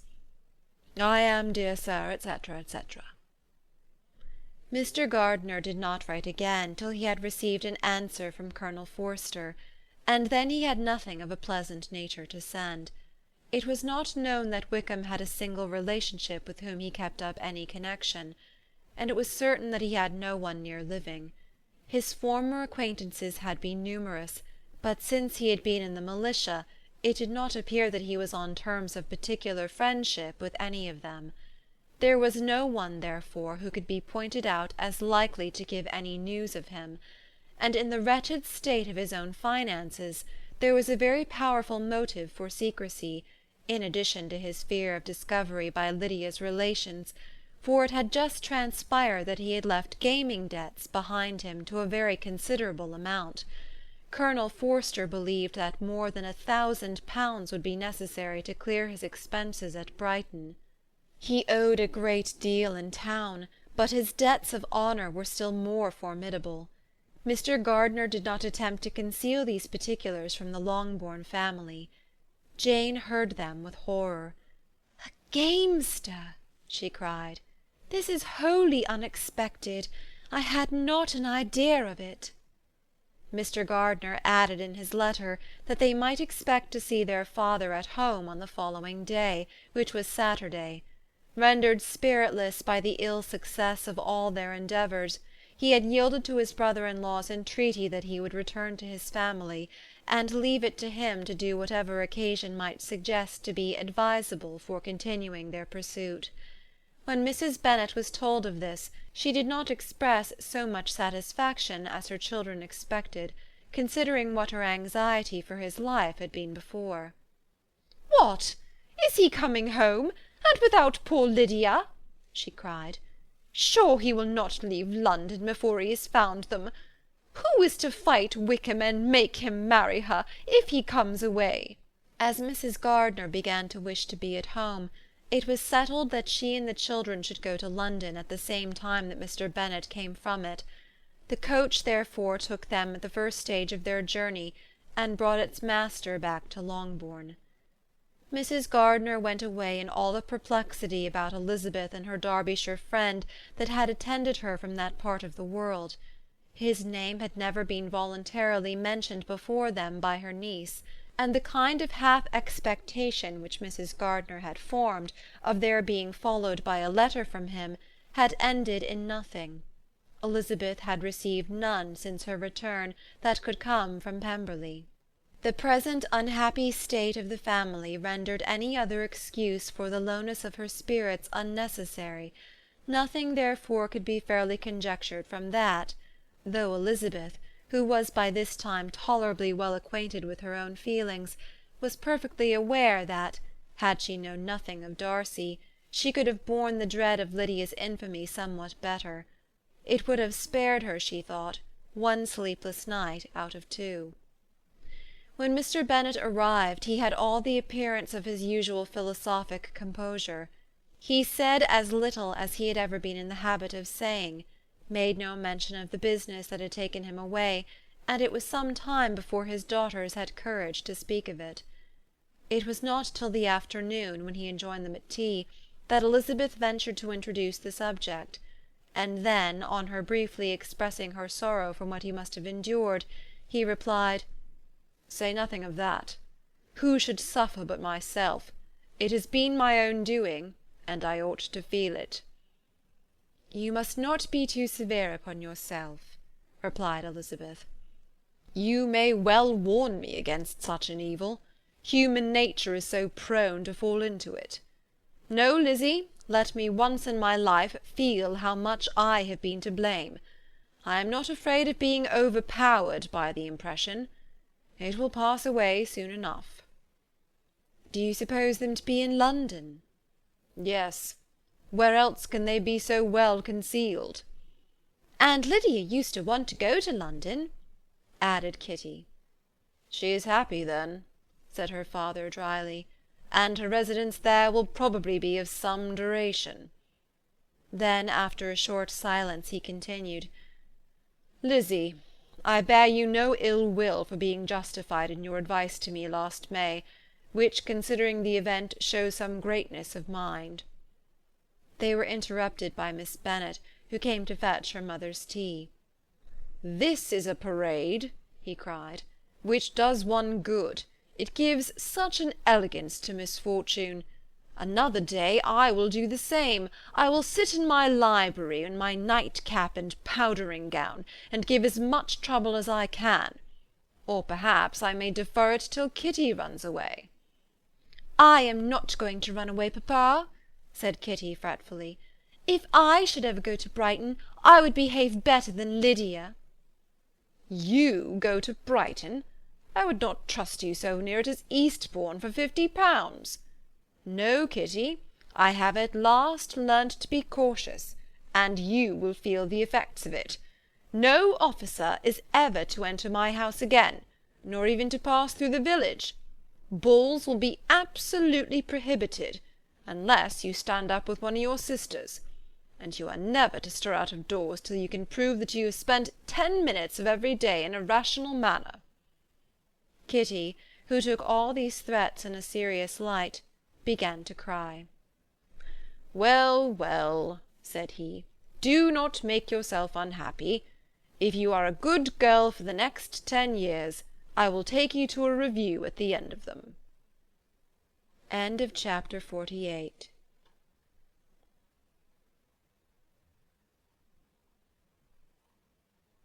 Pride and Prejudice by Jane Austen. Chapter 49.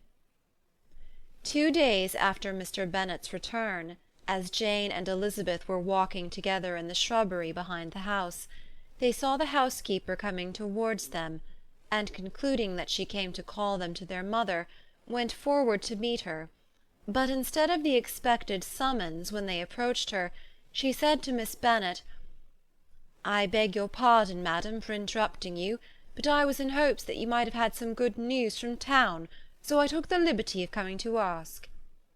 "What do you mean, Hill? We have heard nothing from town." "Dear madam," cried Mrs. Hill in great astonishment, "don't you know there is an express come for master from Mr. Gardiner? He's been here this half-hour, and master has had a letter." Away ran the girls, too eager to get in to have time for speech. They ran through the vestibule into the breakfast-room, from thence to the library. Their father was in neither, and they were on the point of seeking him upstairs with their mother, when they were met by the butler, who said, "If you are looking for my master, ma'am, he is walking towards the little copse." Upon this information, they instantly passed through the hall once more, and ran across the lawn after their father, who was deliberately pursuing his way towards a small wood on one side of the paddock. Jane, who was not so light nor so much in the habit of running as Elizabeth, soon lagged behind, while her sister, panting for breath, came up with him and eagerly cried out, "Oh, papa, what news? What news? Have you heard from my uncle?" "Yes, I have had a letter from him by express." "Well, and what news does it bring, good or bad?" "What is there of good to be expected?" said he, taking the letter from his pocket. "But perhaps you would like to read it." Elizabeth impatiently caught it from his hand. Jane now came up. "Read it aloud," said their father, "for I hardly know myself what it is about." "Gracechurch Street, Monday, August 2nd. My dear brother, at last I am able to send you some tidings of my niece, and such as, upon the whole, I hope it will give you satisfaction. Soon after you left me on Saturday, I was fortunate enough to find out in what part of London they were. The particulars I reserve till we meet. It is enough to know they are discovered. I have seen them both." "Then it is as I always hoped," cried Jane. "They are married." Elizabeth read on. "I have seen them both. They are not married, nor can I find there was any intention of being so. But if you are willing to perform the engagements which I have ventured to make on your side, I hope it will not be long before they are. All that is required of you is, to assure to your daughter, by settlement, her equal share of the £5,000 secured among your children after the decease of yourself and my sister, and moreover to enter into an agreement of allowing her, during your life, £100 per annum. These are conditions which, considering everything, I had no hesitation in complying with, as far as I thought myself privileged, for you. I shall send this by express, that no time may be lost in bringing me your answer. You will easily comprehend from these particulars that Mr. Wickham's circumstances are not so hopeless as they are generally believed to be. The world has been deceived in that respect, and I am happy to say there will be some little money, even when all his debts are discharged, to settle on my niece, in addition to her own fortune. If, as I conclude will be the case, you send me full powers to act in your name throughout the whole of this business, I will immediately give directions to Haggerston for preparing a proper settlement. There will not be the smallest occasion for your coming to town again. Therefore stay quiet at Longbourn, and depend on my diligence and care. Send back your answer as fast as you can, and be careful to write explicitly. We have judged it best that my niece should be married from this house, of which I hope you will approve. She comes to us to-day. I shall write again as soon as anything more is determined on. Yours, etc., Edward Gardiner. "Is it possible?" cried Elizabeth when she had finished. "Can it be possible that he will marry her?" "Wickham is not so undeserving then as we had thought him," said her sister. "My dear father, I congratulate you." "And have you answered the letter?" cried Elizabeth. No, but it must be done soon. Most earnestly did she then entreat him to lose no more time before he wrote. "Oh, my dear father," she cried, "come back and write immediately. Consider how important every moment is in such a case." "Let me write for you," said Jane, "if you dislike the trouble yourself." "I dislike it very much," he replied, "but it must be done." And so saying, he turned back with them and walked towards the house. "And may I ask," asked Elizabeth, "but the terms, I suppose, must be complied with?" "Complied with? I am only ashamed of his asking so little." "And they must marry. Yet he is such a man." Yes, yes, they must marry. There is nothing else to be done. But there are two things that I want very much to know. One is, how much money your uncle has laid down to bring it about, and the other, how am I ever to pay him?" "Money? My uncle!" cried Jane. "What do you mean, sir?" "I mean that no man in his senses would marry Lydia on so slight a temptation as 100 a year during my life, and 50 after I am gone." "That is very true," said Elizabeth, "though it had not occurred to me before. His debts to be discharged, and something still to remain. Oh, it must be my uncle's doings. Generous, good man, I am afraid he has distressed himself. A small sum could not do all this." "No," said her father, "Wickham's a fool if he takes her with a farthing less than 10,000 pounds. I should be sorry to think so ill of him in the very beginning of our relationship." 10,000 pounds! Heaven forbid! How is half such a sum to be repaid?" Mr. Bennet made no answer, and each of them, deep in thought, continued silent till they reached the house. Their father then went on to the library to walk, and the girls walked into the breakfast-room. "And they are really to be married?" cried Elizabeth, as soon as they were by themselves. "How strange this is! And for this we are to be thankful. That they should marry, small as is their chance of happiness, and wretched as is his character, we are forced to rejoice. Oh, Lydia!" "I comfort myself with thinking," replied Jane, "that he certainly would not marry Lydia if he had not a real regard for her. Though our kind uncle has done something towards clearing him, I cannot believe that 10,000 pounds, or anything like it, has been advanced. He has children of his own, and may have more. How could he spare half 10,000 pounds?"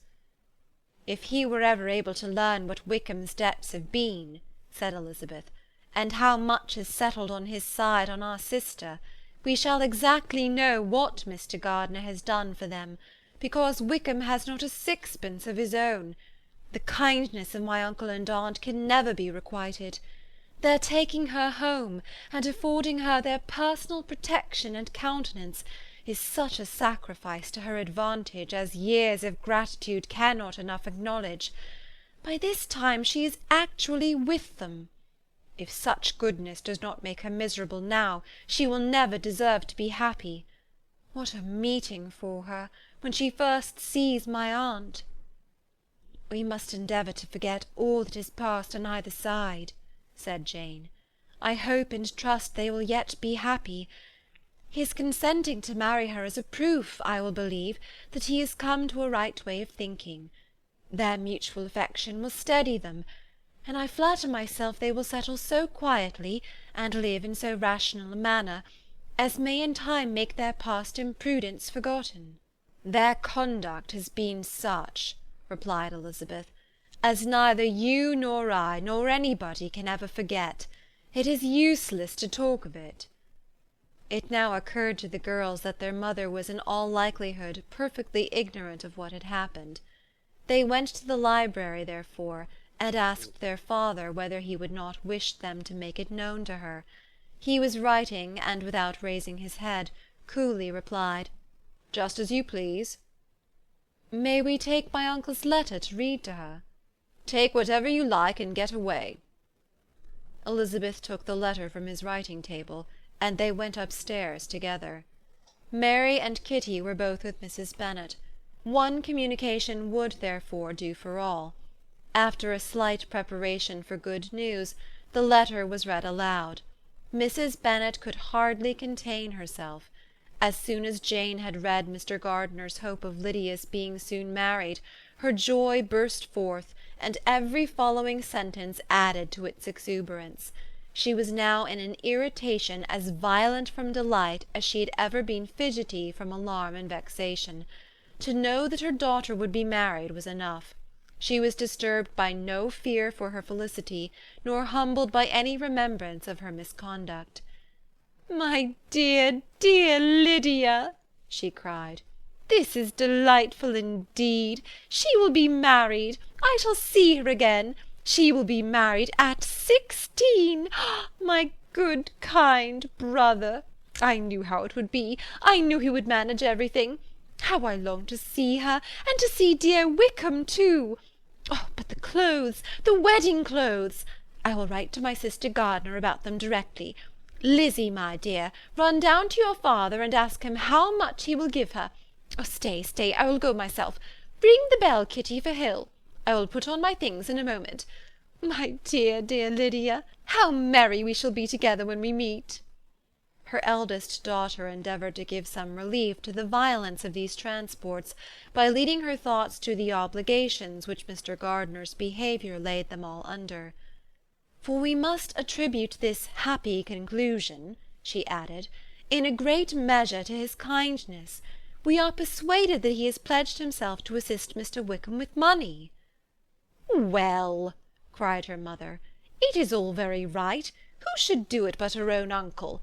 If he had not a family of his own, I and my children must have had all his money, you know. And it is the first time we had ever had anything from him except a few presents. Well, I am so happy. In a short time I shall have a daughter married. Mrs. Wickham! How well it sounds! And she was only 16 last June. My dear Jane, I am in such a flutter that I am sure I can't write, so I will dictate and you will write for me. We will settle with your father about the money afterwards, but the things should be ordered immediately."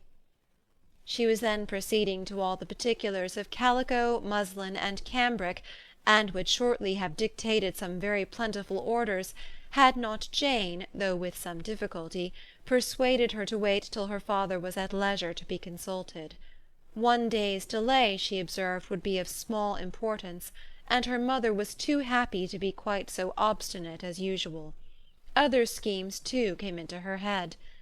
"I will go to Meryton," said she, "as soon as I am dressed, and tell the good news to my sister Phillips. And as soon as I come back, I can call on Lady Lucas and Mrs. Long. Kitty, run down and order the carriage. An airing would do me a great deal of good, I am sure. Girls, can I do anything for you in Meryton? Oh, here comes Hill. My dear Hill, have you heard the good news? Miss Lydia is going to be married, and you shall all have a bowl of punch to make merry at her wedding." Mrs. Hill began instantly to express her joy. Elizabeth received her congratulations among the rest, and then, sick of this folly, took refuge in her own room, that she might think with freedom. Poor Lydia's situation must at best be bad enough, but that it was no worse she had need to be thankful.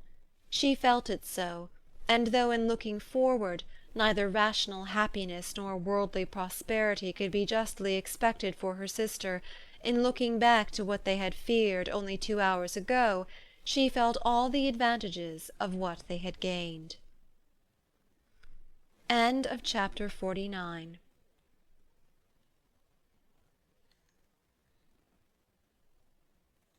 Pride and Prejudice by Jane Austen. Chapter 50. Mr. Bennet had very often wished before this period of his life that, instead of spending his whole income, he had laid by an annual sum for the better provision of his children and of his wife, if she survived him. He now wished it more than ever. Had he done his duty in that respect, Lydia need not have been indebted to her uncle for whatever of honour or credit could now be purchased for her. The satisfaction of prevailing on one of the most worthless young men in Great Britain to be her husband might then have rested in its proper place.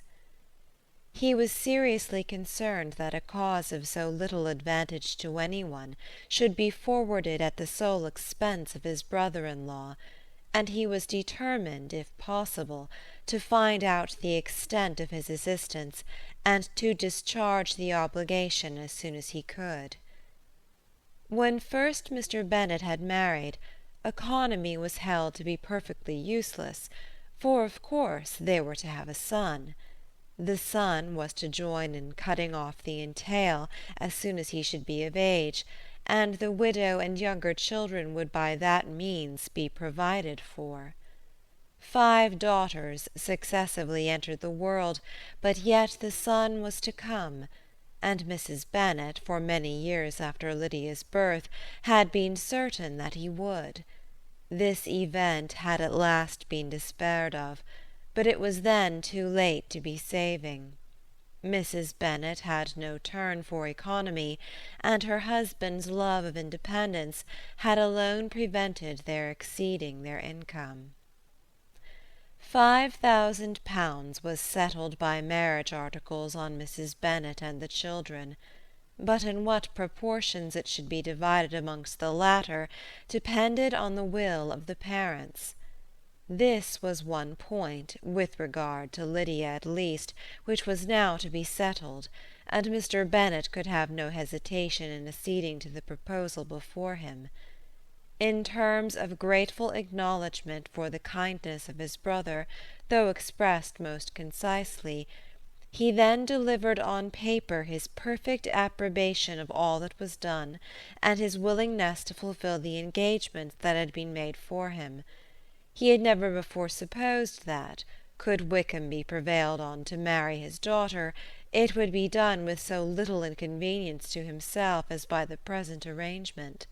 He would scarcely be £10 a year the loser by the 100 that was to be paid them, for what with her board and pocket allowance, and the continual presents and money which passed to her through her mother's hands, Lydia's expenses had been very little within that sum.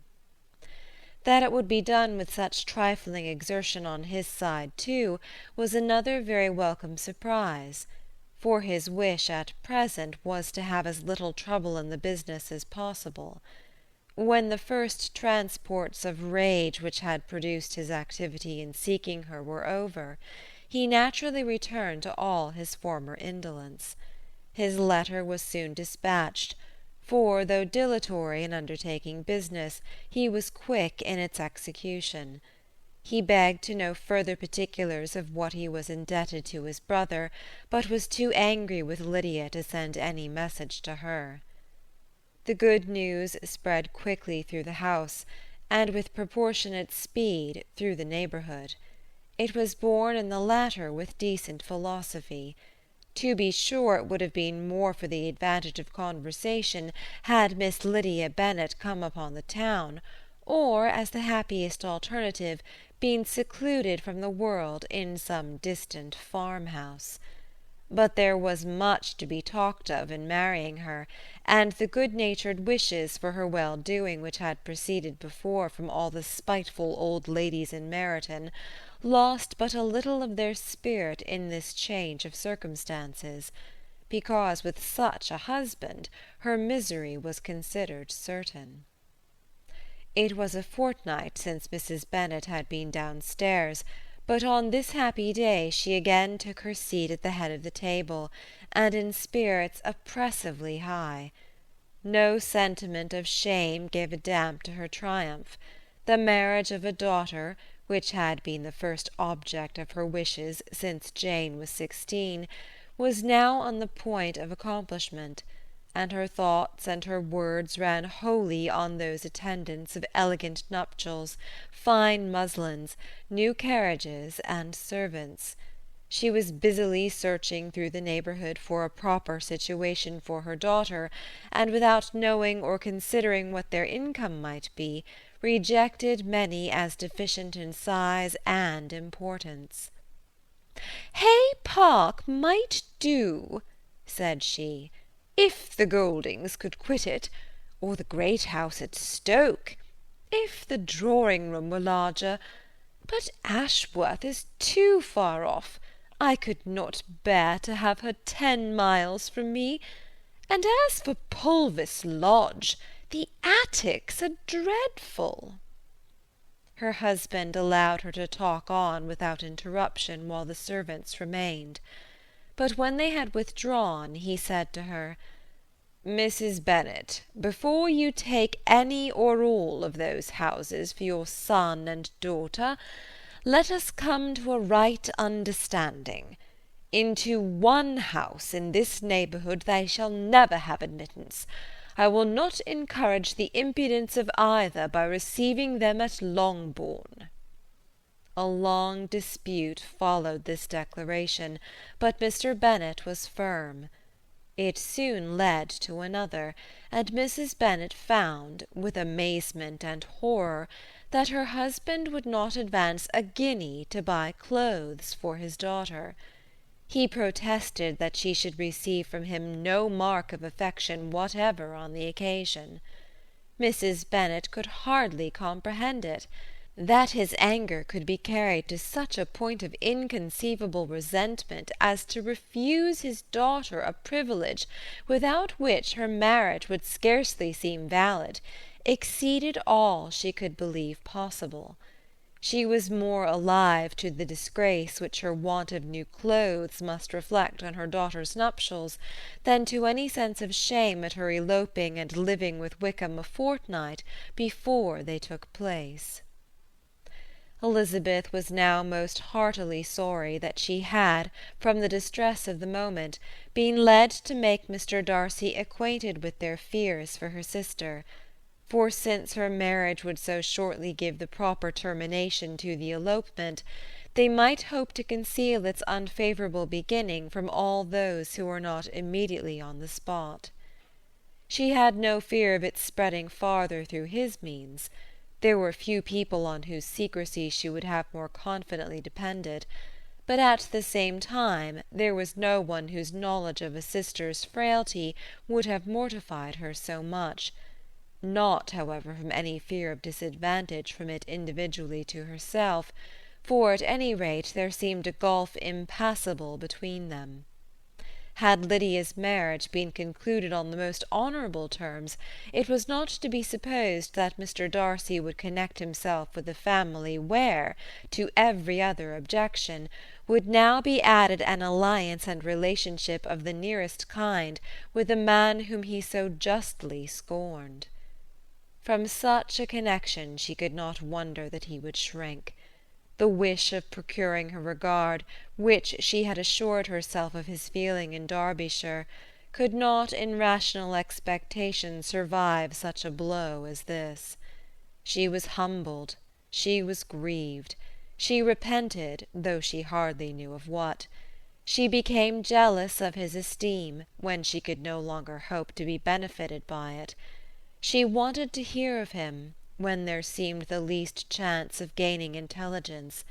She was convinced that she could have been happy with him when it was no longer likely they should meet. What a triumph for him, as she often thought, could he know that the proposals which she had proudly spurned only 4 months ago would now have been most gladly and gratefully received. He was as generous, she doubted not, as the most generous of his sex, but while he was mortal there must be a triumph. She began now to comprehend that he was exactly the man who, in disposition and talents, would most suit her. His understanding and temper, though unlike her own, would have answered all her wishes. It was an union that must have been to the advantage of both. By her ease and liveliness, his mind might have been softened, his manners improved, and from his judgment, information, and knowledge of the world, she must have received benefit of greater importance. But no such happy marriage could now teach the admiring multitude what connubial felicity really was. An union of a different tendency, and precluding the possibility of the other, was soon to be formed in their family. How Wickham and Lydia were to be supported in tolerable independence she could not imagine, but how little of permanent happiness could belong to a couple who were only brought together because their passions were stronger than their virtue, she could easily conjecture. Mr. Gardiner soon wrote again to his brother. To Mr. Bennet's acknowledgments he briefly replied, with assurance of his eagerness to promote the welfare of any of his family, and concluded with entreaties that the subject might never be mentioned to him again. The principal purport of his letter was to inform them that Mr. Wickham had resolved on quitting the militia. "It was greatly my wish that he should do so," he added, "as soon as his marriage was fixed on, and I think you will agree with me in considering the removal from that corps as highly advisable, both on his account and my niece's. It is Mr. Wickham's intention to go into the regulars, and among his former friends there are still some who are able and willing to assist him in the army. He has the promise of an ensigncy in General Blank's regiment, now quartered in the north. It is an advantage to have it so far from this part of the kingdom. He promises fairly, and I hope among different people, where they may each have a character to preserve, they will both be more prudent. I have written to Colonel Forster to inform him of our present arrangements, and to request that he will satisfy the various creditors of Mr. Wickham in and near Brighton with assurances of speedy payment, for which I have pledged myself. And will you give yourself the trouble of carrying similar assurances to his creditors in Meryton, of whom I shall subjoin a list according to his information. He has given in all his debts. I hope at least he has not deceived us. Haggiston has our directions, and all will be completed in a week. They will then join his regiment, unless they are first invited to Longbourn, and I understand from Mrs. Gardiner that my niece is very desirous of seeing you all before she leaves the south.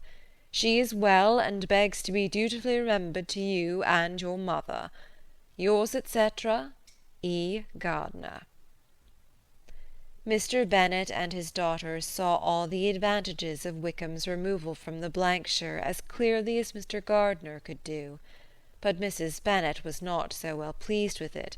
Lydia's being settled in the north, just when she had expected most pleasure and pride in her company, for she had by no means given up her plan of their residing in Hertfordshire, was a severe disappointment, and besides it was such a pity that Lydia should be taken from a regiment where she was acquainted with everybody, and had so many favourites. "She is so fond of Mrs. Forster," said she, "it will be quite shocking to send her away.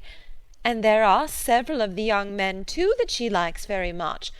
The officers may not be so pleasant in General Blank's regiment." His daughter's request, for such it might be considered, of being admitted into her family again before she set off for the north, received at first an absolute negative. But Jane and Elizabeth, who agreed in wishing, for the sake of their sister's feelings and consequence, that she should be noticed on her marriage by her parents, urged him so earnestly, yet so rationally and so mildly, to receive her and her husband at Longbourn as soon as they were married, that he was prevailed on to think as they thought and act as they wished. And their mother had the satisfaction of knowing that she would be able to show her married daughter in the neighbourhood before she was banished to the north. When Mr. Bennet wrote again to his brother, therefore, he sent his permission for them to come, and it was settled that as soon as the ceremony was over they should proceed to Longbourn. Elizabeth was surprised, however, that Wickham should consent to such a scheme, and had she consulted only her own inclination, any meeting with him would have been the last object of her wishes. End of chapter 50.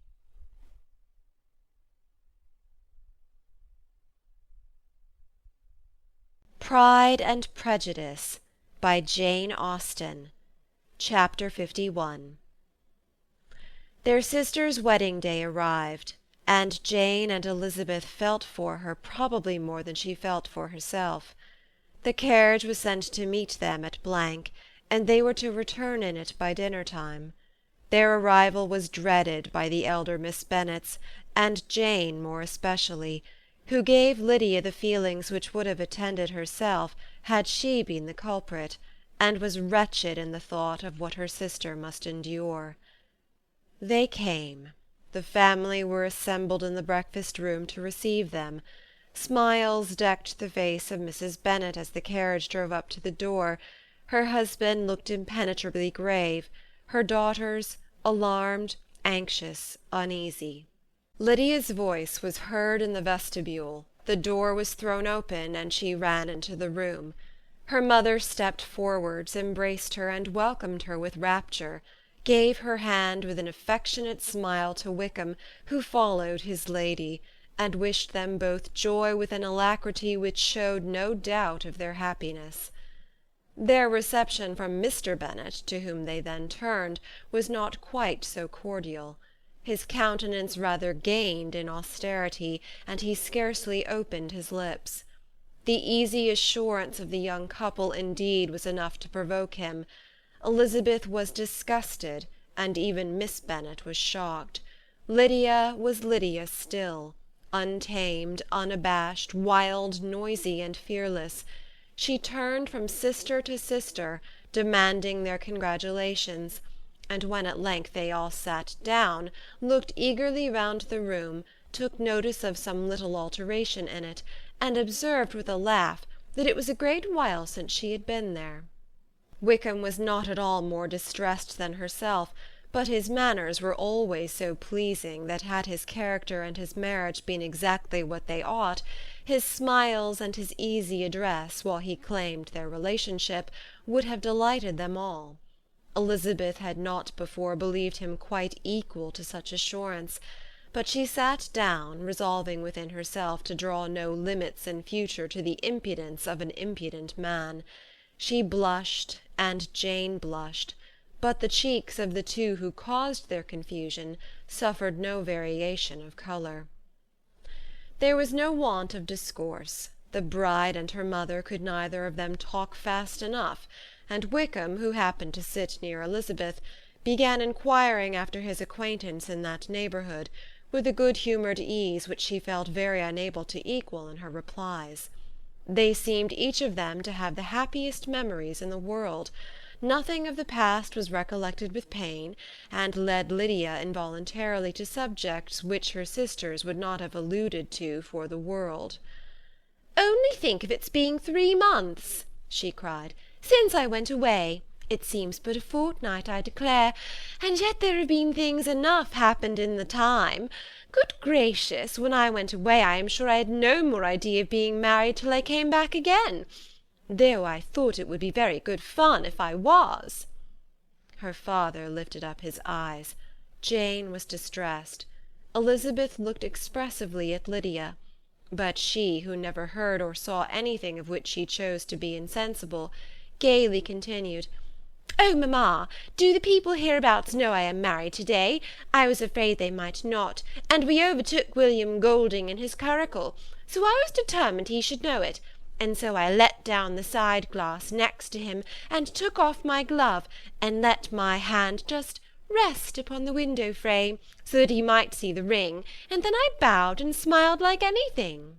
Elizabeth could bear it no longer. She got up and ran out of the room, and returned no more, till she heard them passing through the hall to the dining-parlour. She then joined them soon enough to see Lydia, with anxious parade, walk up to her mother's right hand, and hear her say to her eldest sister, "Ah, Jane, I take your place now, and you must go lower, because I am a married woman." It was not to be supposed that time would give Lydia that embarrassment from which she had been so wholly free at first. Her ease and good spirits increased. She longed to see Mrs. Phillips, the Lucases, and all their other neighbours, and to hear herself called Mrs. Wickham by each of them, and in the meantime she went after dinner to show her ring, and boast of being married to Mrs. Hill and the two housemaids. "Well, mamma," said she, when they were all returned to the breakfast-room, "and what do you think of my husband?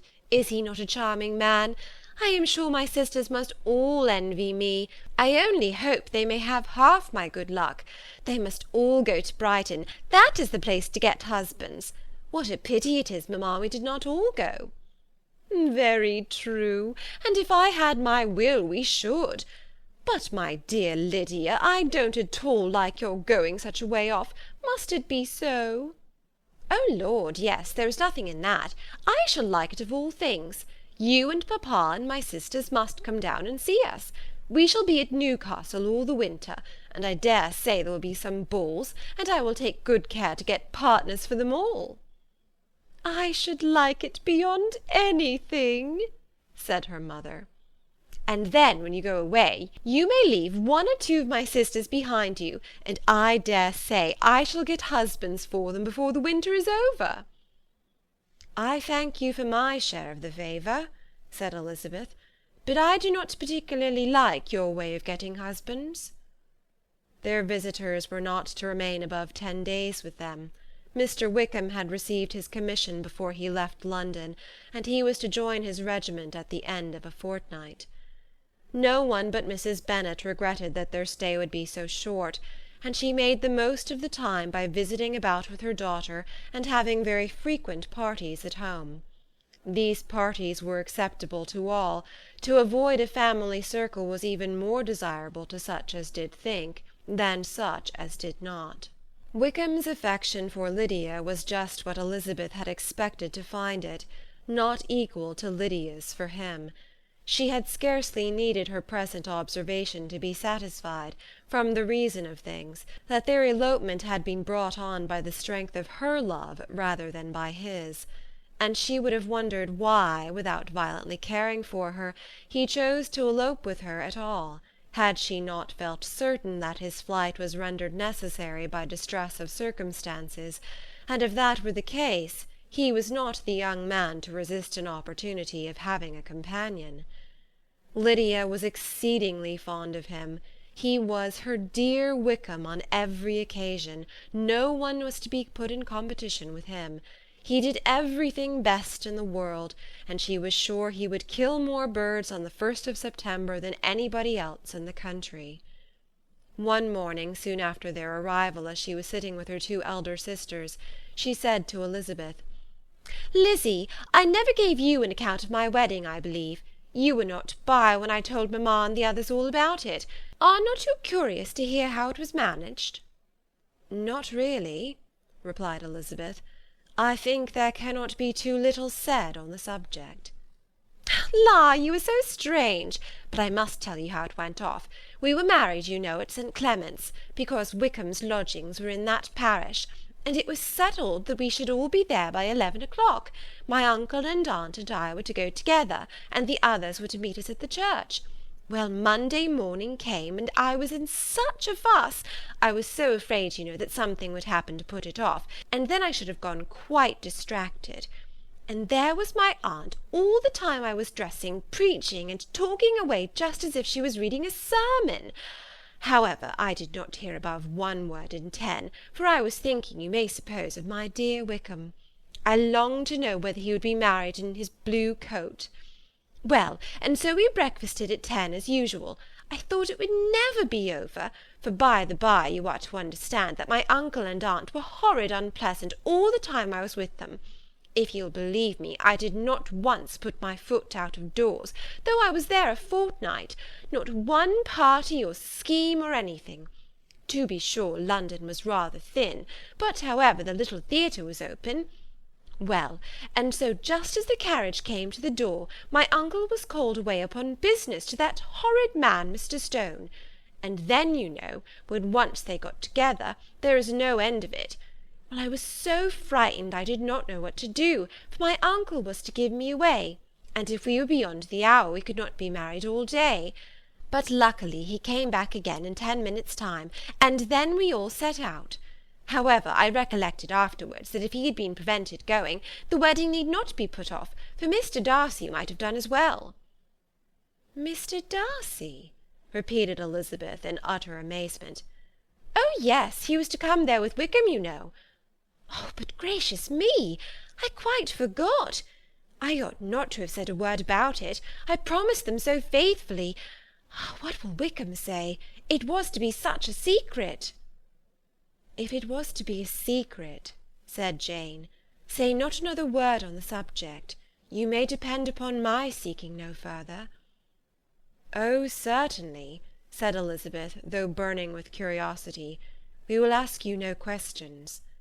Thank you, said Lydia, for if you did, I should certainly tell you all, and then Wickham would be angry. On such encouragement to ask, Elizabeth was forced to put it out of her power by running away. But to live in ignorance on such a point was impossible, or at least it was impossible not to try for information. Mr. Darcy had been at her sister's wedding. It was exactly a scene, and exactly among people where he had apparently least to do and least temptation to go. Conjectures as to the meaning of it, rapid and wild, hurried into her brain, but she was satisfied with none. Those that best pleased her, as placing his conduct in the noblest light, seemed most improbable. She could not bear such suspense, and hastily seizing a sheet of paper, wrote a short letter to her aunt, to request an explanation of what Lydia had dropped, if it were compatible with the secrecy which had been intended. "You may readily comprehend," she added, "what my curiosity must be to know how a person unconnected with any of us, and comparatively speaking a stranger to our family, should have been amongst you at such a time. Pray write instantly, and let me understand it, unless it is, for very cogent reasons, to remain in the secrecy which Lydia seems to think necessary, and then I must endeavour to be satisfied with ignorance. Not that I shall, though," she added to herself as she finished the letter.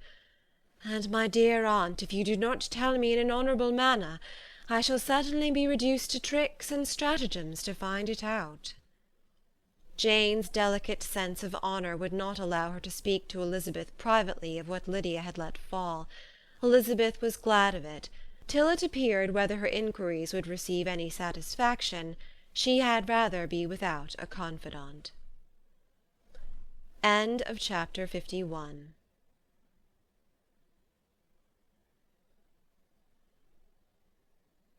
Pride and Prejudice by Jane Austen. Chapter 52. Elizabeth had the satisfaction of receiving an answer to her letter as soon as she possibly could. She was no sooner in possession of it than, hurrying into the little copse, where she was least likely to be interrupted, she sat down on one of the benches and prepared to be happy, for the length of the letter convinced her that it did not contain a denial.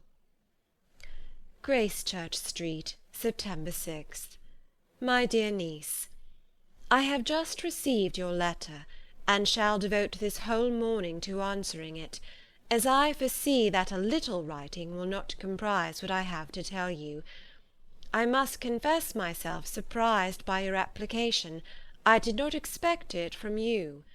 Don't think me angry, however, for I only mean to let you know that I did not imagine such inquiries to be necessary on your side. If you do not choose to understand me, forgive my impertinence. Your uncle is as much surprised as I am, and nothing but the belief of your being a party concerned would have allowed him to act as he has done. But if you are really innocent and ignorant, I must be more explicit. On the very day of my coming home from Longbourn, your uncle had a most unexpected visitor. Mr. Darcy called, and was shut up with him several hours. It was all over before I arrived, so my curiosity was not so dreadfully racked as yours seems to have been. He came to tell Mr. Gardiner that he had found out where your sister and Mr. Wickham were, and that he had seen and talked with them both, Wickham repeatedly, Lydia once. From what I can collect, he left Derbyshire only one day after ourselves, and came to town with the resolution of hunting for them. The motive professed was his conviction of its being owing to himself that Wickham's worthlessness had not been so well known as to make it impossible for any young woman of character to love or confide in him. He generously imputed the whole to his mistaken pride, and confessed that he had before thought it beneath him to lay his private actions open to the world. His character was to speak for itself. He called it, therefore, his duty to step forward, and endeavour to remedy an evil which had been brought on by himself. If he had another motive, I am sure it would never disgrace him.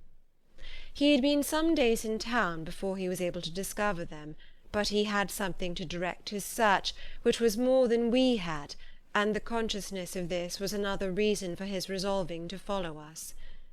There is a lady, it seems, a Mrs. Young, who was some time ago governess to Miss Darcy, and was dismissed from her charge on some cause of disapprobation, though he did not say what. She then took a large house in Edward Street, and has since maintained herself by letting lodgings. This Mrs. Young was, he knew, intimately acquainted with Wickham, and he went to her for intelligence of him as soon as he got to town. But it was 2 or 3 days before he could get from her what he wanted. She would not betray her trust, I suppose, without bribery and corruption, for she really did know where her friend was to be found. Wickham, indeed, had gone to her on their first arrival in London, and had she been able to receive them into her house, they would have taken up their abode with her. At length, however, our kind friend procured the wished-for direction. They were in Street. He saw Wickham, and afterwards insisted on seeing Lydia. His first object with her, he acknowledged, had been to persuade her to quit her present disgraceful situation, and return to her friends as soon as they could be prevailed on to receive her, offering his assistance as far as it would go. But he found Lydia absolutely resolved on remaining where she was. She cared for none of her friends, she wanted no help of his, she would not hear of leaving Wickham. She was sure they should be married some time or other, and it did not much signify when. Since such were her feelings, it only remained, he thought, to secure and expedite a marriage, which in his very first conversation with Wickham he easily learnt had never been his design. He confessed himself obliged to leave the regiment, on account of some debts of honour which were very pressing, and scrupled not to lay the ill consequences of Lydia's flight on her own folly alone. He meant to resign his commission immediately, and as to his future situation, he could conjecture very little about it. He must go somewhere, but he did not know where, and he knew he should have nothing to live on. Mr. Darcy asked him why he had not married your sister at once. Though Mr. Bennet was not imagined to be very rich, he would have been able to do something for him, and his situation must have been benefited by marriage. But he found, in reply to this question, that Wickham still cherished the hope of more effectually making his fortune by marriage in some other country. Under such circumstances, however, he was not likely to be proof against the temptation of immediate relief. They met several times, for there was much to be discussed. Wickham, of course, wanted more than he could get, but at length was reduced to be reasonable. Everything being settled between them, Mr. Darcy's next step was to make your uncle acquainted with it, and he first called in Gracechurch Street the evening before I came home.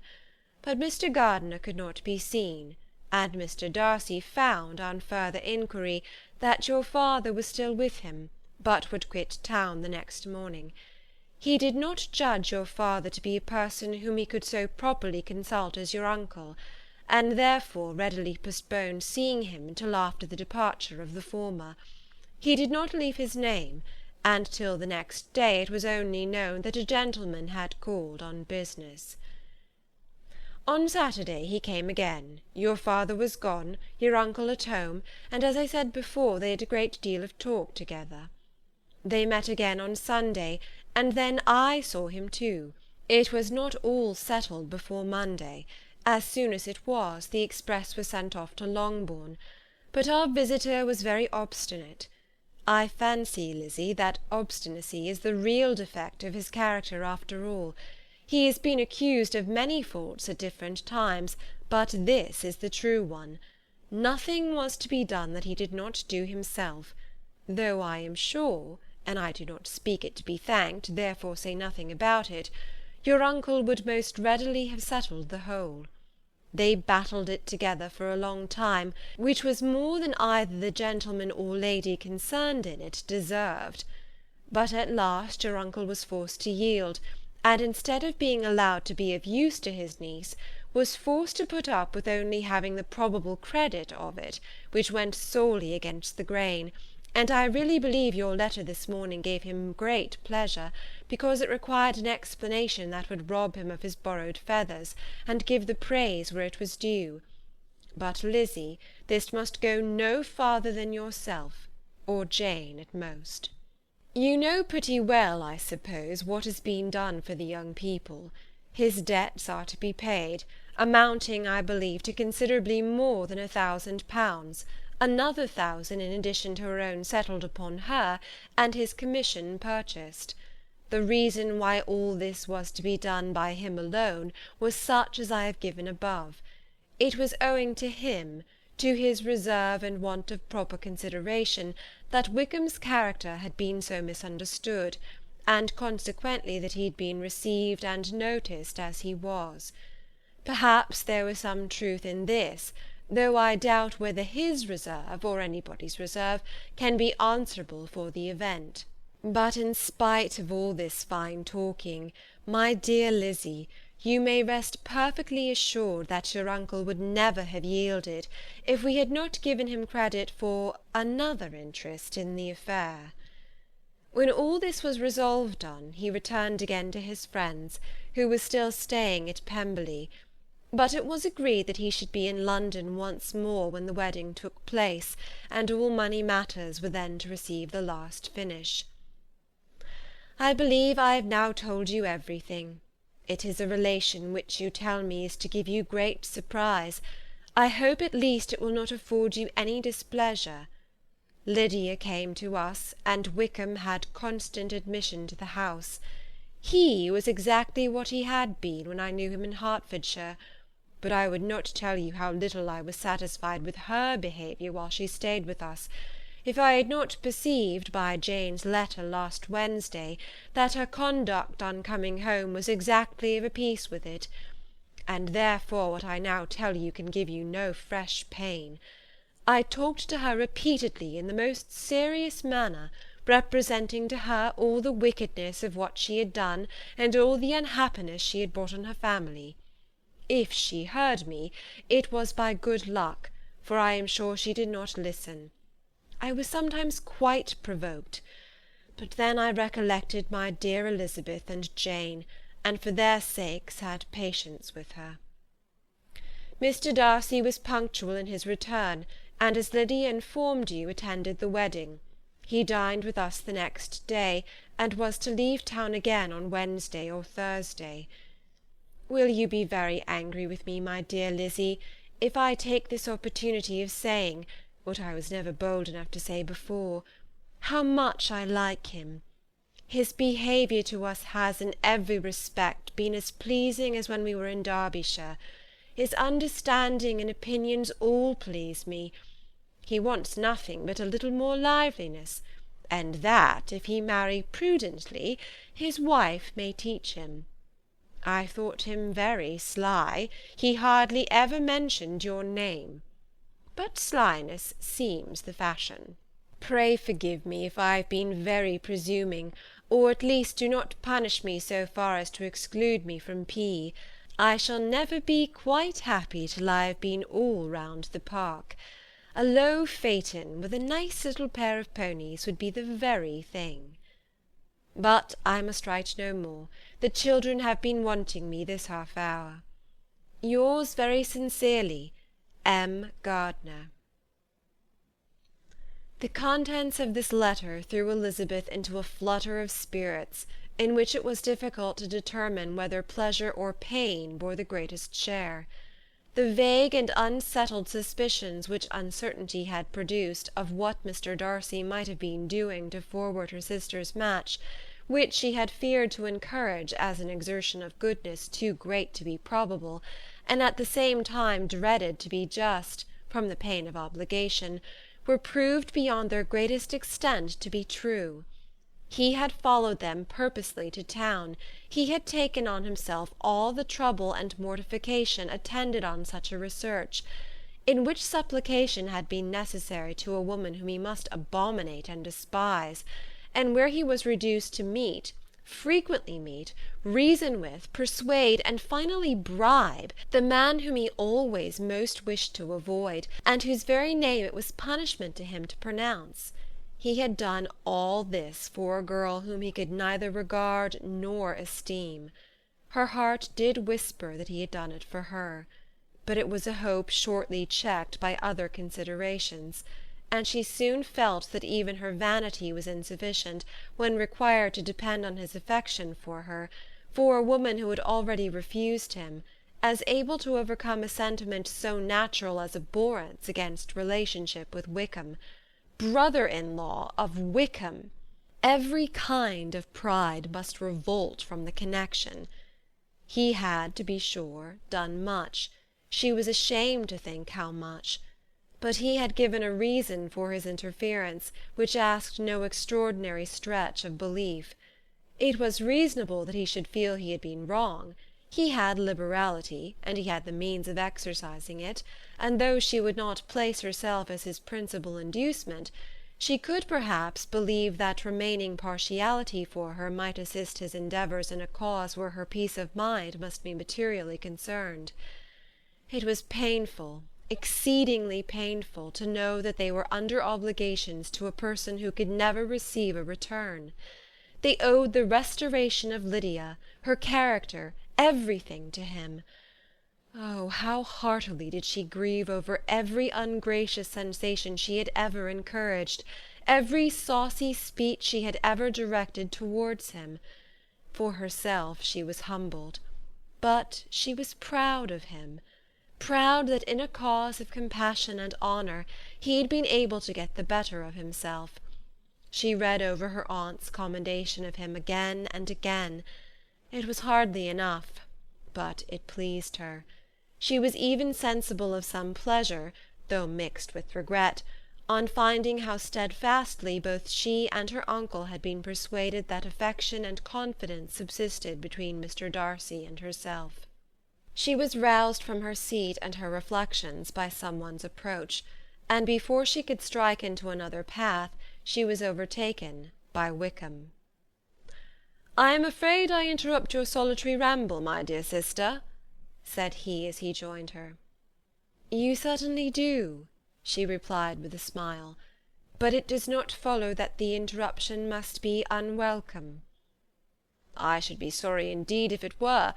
We were always good friends, and now we are better." "True. Are the others coming out?"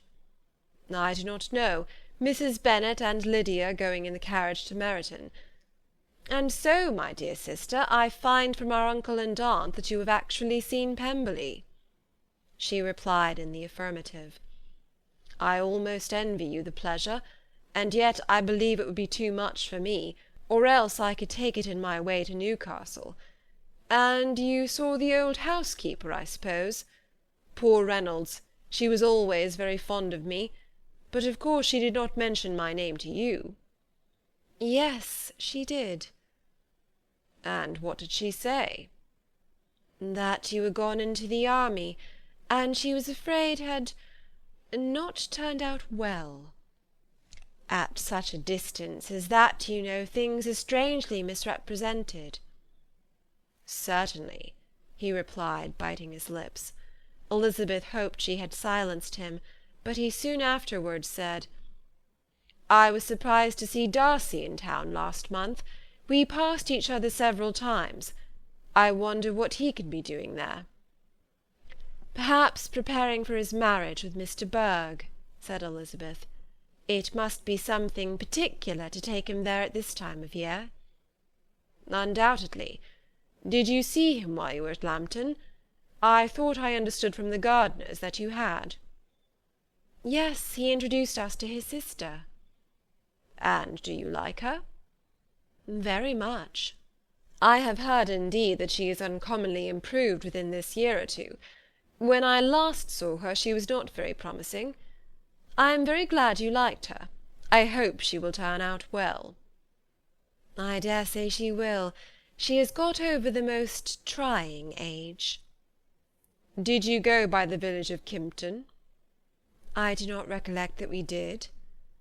I mention it because it is the living which I ought to have had. A most delightful place, excellent parsonage house. It would have suited me in every respect. How should you have liked making sermons? Exceedingly well. I should have considered it as part of my duty, and the exertion would have been nothing. One ought not to repine, but to be sure it would have been such a thing for me. The quiet, the retirement of such a life would have answered all my ideas of happiness. But it was not to be. Did you ever hear Darcy mention the circumstance when you were in Kent? I have heard from authority, which I thought as good, that it was left to you conditionally only, and at the will of the present patron. You have. Yes, there was something in that. I told you so from the first, you may remember. I did hear, too, that there was a time when sermon-making was not so palatable to you as it seems to be at present, that you actually declared your resolution of never taking orders, and that the business had been compromised accordingly. You did? And it was not wholly without foundation. You may remember what I told you on that point when first we talked of it. They were now almost at the door of the house, for she had walked fast to get rid of him, and unwilling for her sister's sake to provoke him, she only said in reply with a good-humoured smile, "Come, Mr. Wickham, we are brother and sister, you know. Do not let us quarrel about the past. In future, I hope we shall always be of one mind." She held out her hand. He kissed it with affectionate gallantry, though he hardly knew where to look, and they entered the house. End of chapter 52.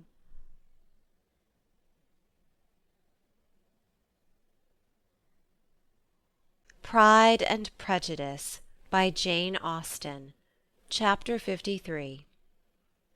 Mr. Wickham was so perfectly satisfied with this conversation that he never again distressed himself or provoked his dear sister Elizabeth by introducing the subject of it, and she was pleased to find that she had said enough to keep him quiet.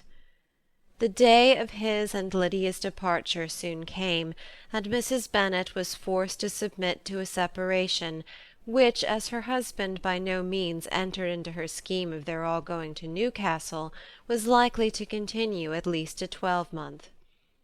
"Oh, my dear Lydia," she cried, "when shall we meet again?"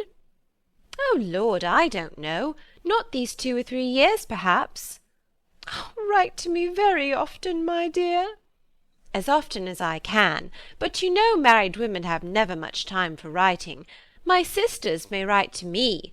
They will have nothing else to do. Mr. Wickham's adieus were much more affectionate than his wife's. He smiled, looked handsome, and said many pretty things. "He is as fine a fellow," said Mr. Bennet as soon as they were out of the house, "as ever I saw. He simpers and smirks and makes love to us all. I am prodigiously proud of him. I defy even Sir William Lucas himself to produce a more valuable son-in-law." The loss of her daughter made Mrs. Bennet very dull for several days. "I often think," said she, "that there is nothing so bad as parting with one's friends. One seems so forlorn without them." "This is the consequence, you see, madam, of marrying a daughter," said Elizabeth. "It must make you better satisfied that your other four are single." "It is no such thing. Lydia does not leave me because she is married, but only because her husband's regiment happens to be so far off. If that had been nearer, she would not have gone so soon." But the spiritless condition which this event threw her into was shortly relieved, and her mind opened again to the agitation of hope, by an article of news which then began to be in circulation. The housekeeper at Netherfield had received orders to prepare for the arrival of her master, who was coming down in a day or two to shoot there for several weeks. Mrs. Bennet was quite in the fidgets. She looked at Jane, and smiled, and shook her head by turns. "Well, well, and so Mr. Bingley is coming down, sister," for Mrs. Phillips first brought her the news. "Well, so much the better. Not that I care about it, though. He is nothing to us, you know, and I am sure I never want to see him again. But, however, he is very welcome to come to Netherfield if he likes it, and who knows what may happen? But that is nothing to us. You know, sister, we agreed long ago never to mention a word about it. And so is it quite certain he is coming?" "You may depend on it," replied the other, "for Mrs. Nicholls was in Meryton last night. I saw her passing by, and went out myself on purpose to know the truth of it, and she told me that it was certain true. He comes down on Thursday at the latest, very likely on Wednesday. She was going to the butcher, she told me, on purpose to order in some meat on Wednesday, and she has got 3 couple of duck just fit to be killed." Miss Bennet had not been able to hear of his coming without changing colour. It was many months since she had mentioned his name to Elizabeth, but now, as soon as they were alone together, she said, "I saw you look at me to-day, Lizzie, when my aunt told us of the present report, and I know I appeared distressed. But don't imagine it was from any silly cause. I was only confused for the moment, because I felt that I should be looked at. I do assure you that the news does not affect me either with pleasure or pain. I am glad of one thing, that he comes alone, because we shall see the less of him. Not that I am afraid of myself, but I dread other people's remarks." Elizabeth did not know what to make of it. Had she not seen him in Derbyshire, she might have supposed him capable of coming there with no other view than what was acknowledged, but she still thought him partial to Jane, and she wavered as to the greater probability of his coming there with his friend's permission, or being bold enough to come without it. "Yet it is hard," she sometimes thought, "that this poor man cannot come to a house which he has legally hired, without raising all this speculation. I will leave him to himself." In spite of what her sister declared, and really believed to be her feelings in the expectation of his arrival, Elizabeth could easily perceive that her spirits were affected by it. They were more disturbed, more unequal than she had often seen them. The subject which had been so warmly canvassed between their parents about a 12-month ago was now brought forward again. "As soon as ever Mr. Bingley comes, my dear," said Mrs. Bennet. "You will wait on him, of course." "No, no, you forced me into visiting him last year, and promised if I went to see him he should marry one of my daughters. But it ended in nothing, and I will not be sent on a fool's errand again." His wife represented to him how absolutely necessary such an attention would be from all the neighbouring gentlemen on his returning to Netherfield. "'Tis an etiquette I despise," said he.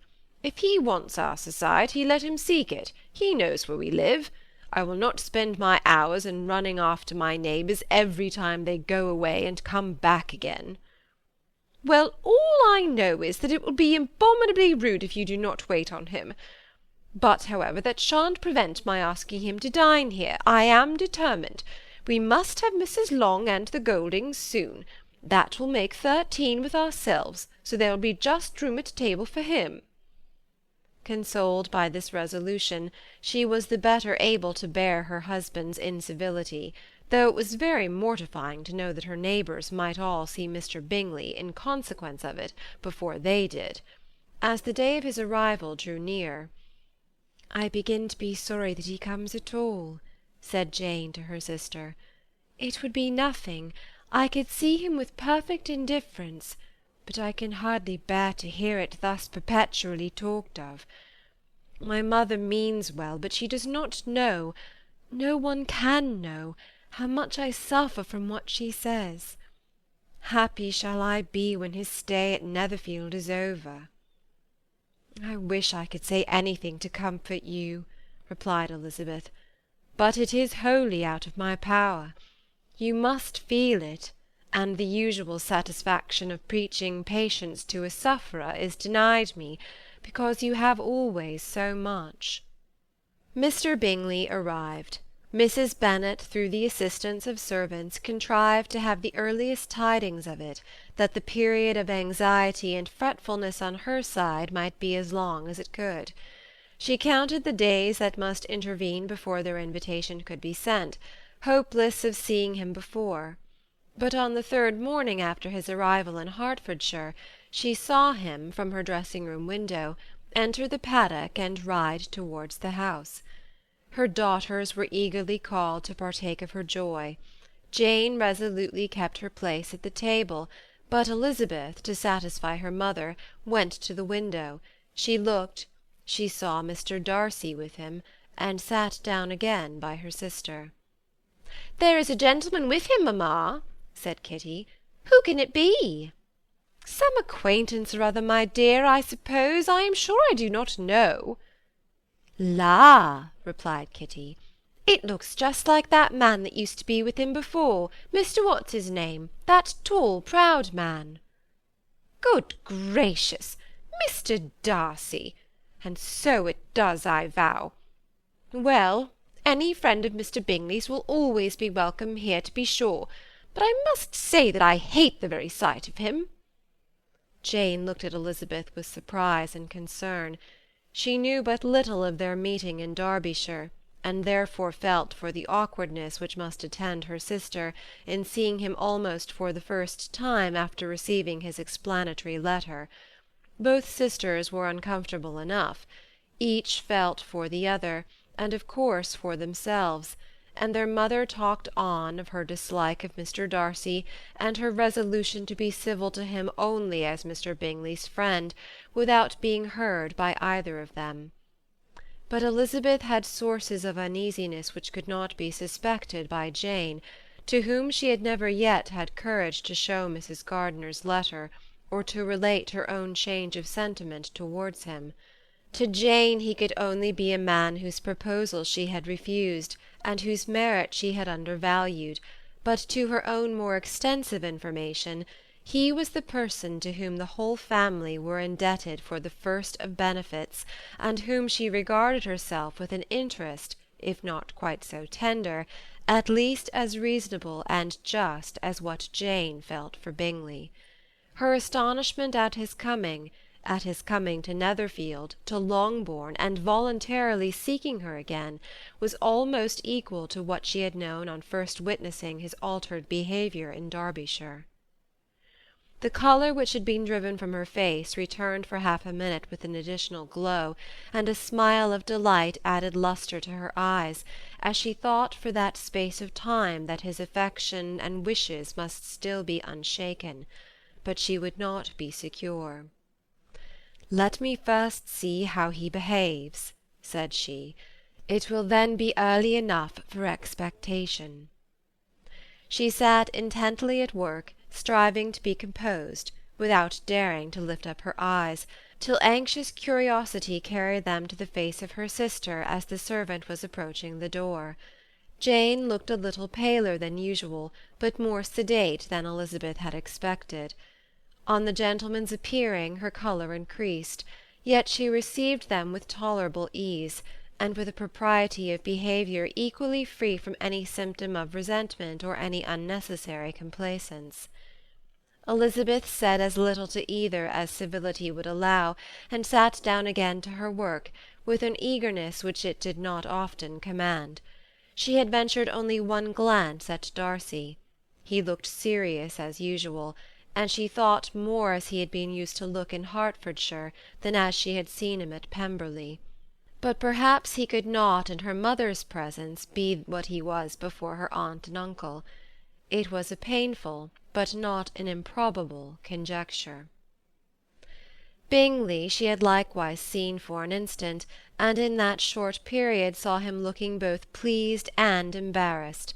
He was received by Mrs. Bennet with a degree of civility which made her two daughters ashamed, especially when contrasted with the cold and ceremonious politeness of her curtsy and address to his friend. Elizabeth particularly, who knew that her mother owed to the latter the preservation of her favourite daughter from irremediable infamy, was hurt and distressed to a most painful degree by a distinction so ill applied. Darcy, after inquiring of her how Mr. and Mrs. Gardiner did, a question which she could not answer without confusion, said scarcely anything. He was not seated by her, perhaps that was the reason of his silence, but it had not been so in Derbyshire. There he had talked to her friends when he could not to herself, but now several minutes elapsed without bringing the sound of his voice, and when occasionally, unable to resist the impulse of curiosity, she raised her eyes to his face, she as often found him looking at Jane as at herself, and frequently on no object but the ground. More thoughtfulness and less anxiety to please than when they had last met were plainly expressed. She was disappointed, and angry with herself for being so. "Could I expect it to be otherwise?" said she. "Yet why did he come?"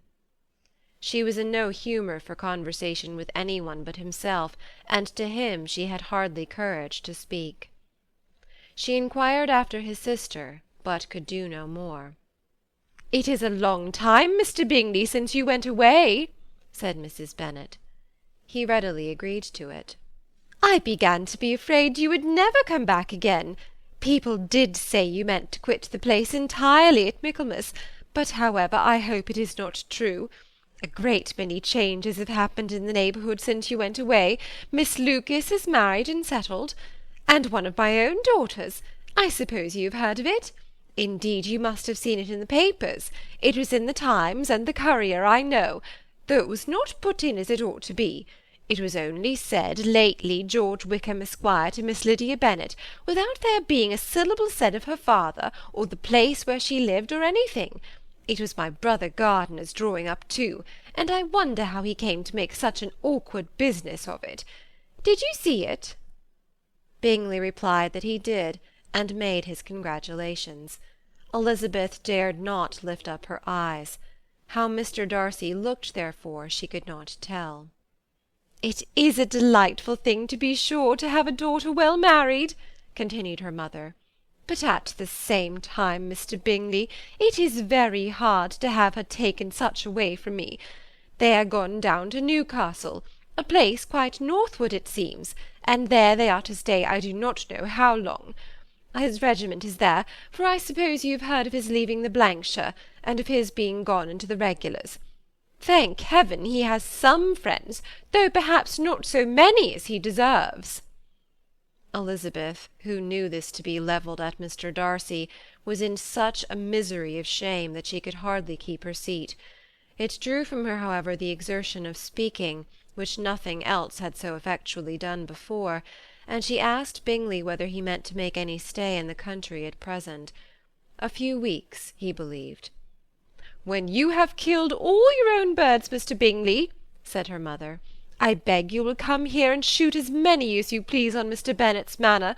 I am sure he'll be vastly happy to oblige you, and will save all the best of the coveys for you."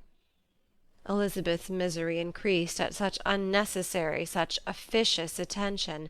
Were the same fair prospect to arise at present as had flattered them a year ago, everything, she was persuaded, would be hastening to the same vexatious conclusion. At that instant she felt that years of happiness could not make Jane or herself amends for moments of such painful confusion. "The first wish of my heart," said she to herself, "is never more to be in company with either of them. Their society can afford no pleasure that will atone for such wretchedness as this. Let me never see either one or the other again." Yet the misery, for which years of happiness were to offer no compensation, received soon afterwards material relief, from observing how much the beauty of her sister rekindled the admiration of her former lover. When first he came in he had spoken to her but little, but every 5 minutes seemed to be giving her more of his attention.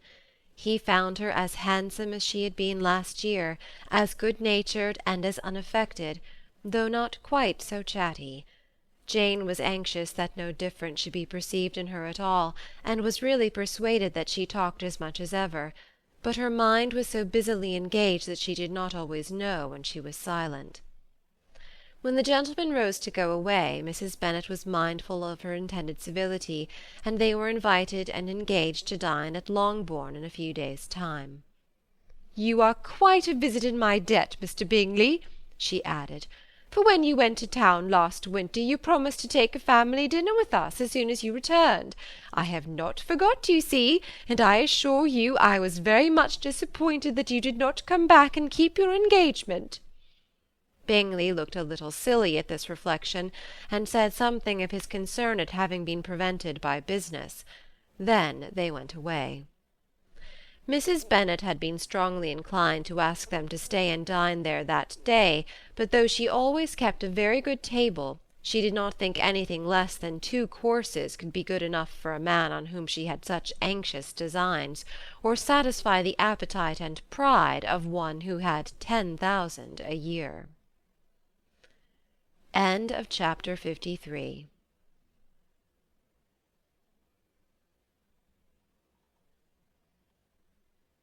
Pride and Prejudice by Jane Austen. Chapter 54. As soon as they were gone, Elizabeth walked out to recover her spirits, or, in other words, to dwell without interruption on those subjects that must deaden them more. Mr. Darcy's behaviour astonished and vexed her.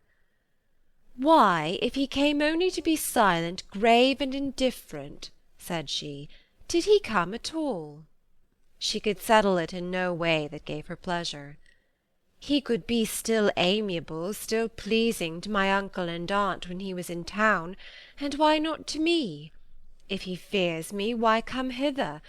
If he no longer cares for me, why silent? Teasing, teasing man! I will think no more about him." Her resolution was for a short time involuntarily kept by the approach of her sister, who joined her with cheerful look, which showed her better satisfied with their visitors than Elizabeth. "Now," said she, "that this first meeting is over, I feel perfectly easy.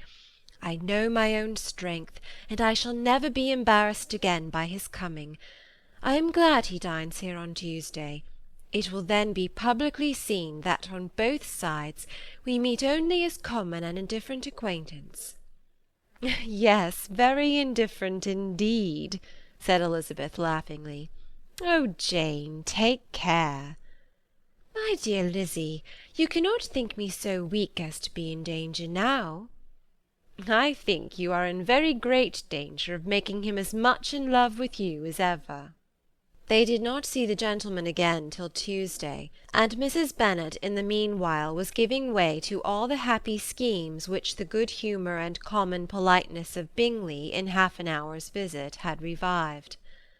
On Tuesday there was a large party assembled at Longbourn, and the two who were most anxiously expected, to the credit of their punctuality as sportsmen, were in very good time. When they repaired to the dining-room, Elizabeth eagerly watched to see whether Bingley would take the place which, in all their former parties, had belonged to him by her sister. Her prudent mother, occupied by the same ideas, forbore to invite him to sit by herself. On entering the room he seemed to hesitate, but Jane happened to look round, and happened to smile. It was decided. He placed himself by her. Elizabeth, with a triumphant sensation, looked towards his friend. He bore it with noble indifference, and she would have imagined that Bingley had received his sanction to be happy, had she not seen his eyes likewise turned towards Mr. Darcy, with an expression of half-laughing alarm. His behaviour to her sister was such, during dinner-time, as showed an admiration of her, which, though more guarded than formerly, persuaded Elizabeth that if left wholly to himself, Jane's happiness and his own would be speedily secured. Though she dared not depend upon the consequence, she yet received pleasure from observing his behaviour.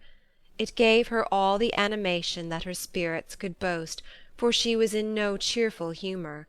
Mr. Darcy was almost as far from her as the table could divide them. He was on one side of her mother.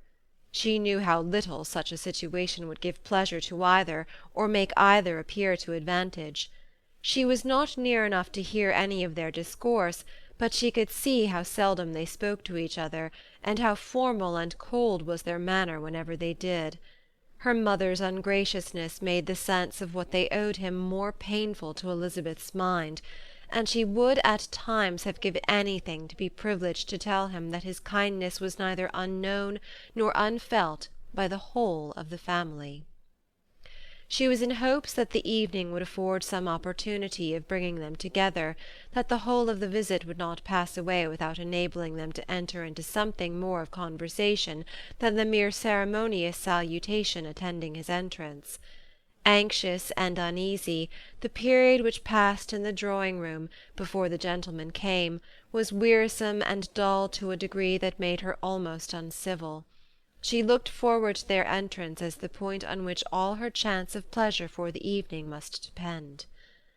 "If he does not come to me, then," she said, "I shall give him up for ever."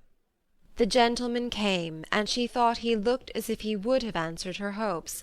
But alas, the ladies had crowded round the table where Miss Bennet was making tea, and Elizabeth pouring out the coffee, in so close a confederacy that there was not a single vacancy near her which would admit of a chair, and on the gentleman's approaching, one of the girls moved closer to her than ever, and said in a whisper, "The men shan't come and part us, I am determined. We want none of them, do we?"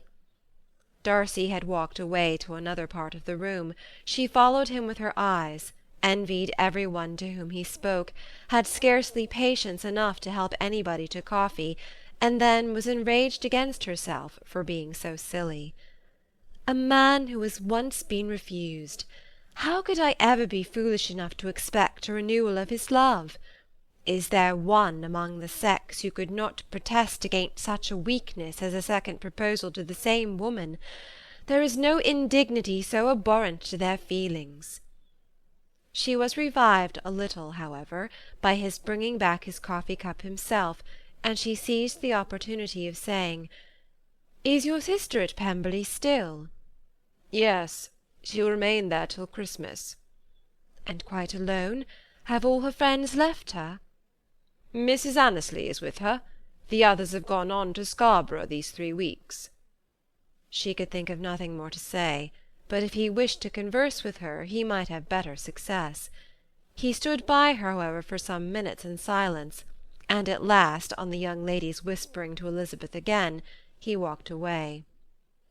When the tea-things were removed, and the card-tables placed, and the ladies all rose, and Elizabeth was then hoping to be joined by him, when all her views were overthrown by seeing him fall a victim to her mother's rapacity for whist-players, and in a few moments after seated with the rest of the party. She now lost every expectation of pleasure. They were confined for the evening at different tables, and she had nothing to hope, but that his eyes were so often turned towards her side of the room as to make him play as unsuccessfully as herself.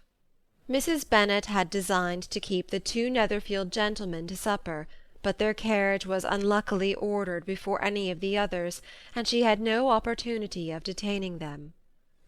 "Well, girls," said she, as soon as they were left to themselves, "what say you to the day? I think everything is passed off uncommonly well, I assure you. The dinner was as well dressed as any I ever saw, the venison was roasting to a turn, and everybody said they never saw so fat a haunch. The soup was 50 times better than what we had at the Lucases last week, and even Mr. Darcy acknowledged that the partridges were remarkably well done, and I suppose he has 2 or 3 French cooks at least. And, my dear Jane, I never saw you look in greater beauty. Mrs. Long said so too, for I asked her whether you did not. And what do you think she said besides? 'Ah, Mrs. Bennet, we shall have her at Netherfield at last.' She did indeed. I do think Mrs. Long is as good a creature as ever lived, and her nieces are very pretty behaved girls, and not at all handsome. I like them prodigiously." Mrs. Bennet, in short, was in very great spirits. She had seen enough of Bingley's behaviour to Jane to be convinced that she would get him at last, and her expectations of advantage to her family, when in a happy humour, were so far beyond reason that she was quite disappointed at not seeing him there again the next day to make his proposals. "It has been a very agreeable day," said Miss Bennet to Elizabeth. "The party seemed so well selected, so suitable with one another. I hope we may often meet again." Elizabeth smiled. "Lizzy, you must not do so. You must not suspect me. It mortifies me. I assure you that I have now learnt to enjoy his conversation as an agreeable and sensible young man, without having a wish beyond it. I am perfectly satisfied, from what his manners now are, that he had never any design of engaging my affection. It is only that he is blessed with greater sweetness of address, and a stronger desire of generally pleasing, than any other man." "You are very cruel," said her sister. "You will not let me smile, and are provoking me to it every moment." "How hard it is in some cases to be believed!" "And how impossible in others!" "But why should you wish to persuade me that I feel more than I acknowledge?" "That is a question which I hardly know how to answer. We all love to instruct, though we can teach only what is not worth knowing. Forgive me, and if you persist in indifference, do not make me your confidant." End of chapter 54.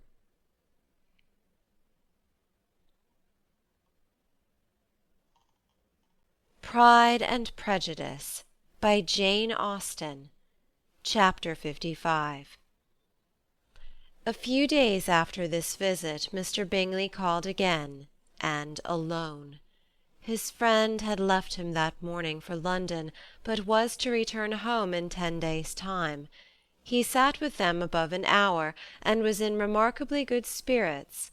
Mrs. Bennet invited him to dine with them, but with many expressions of concern he confessed himself engaged elsewhere.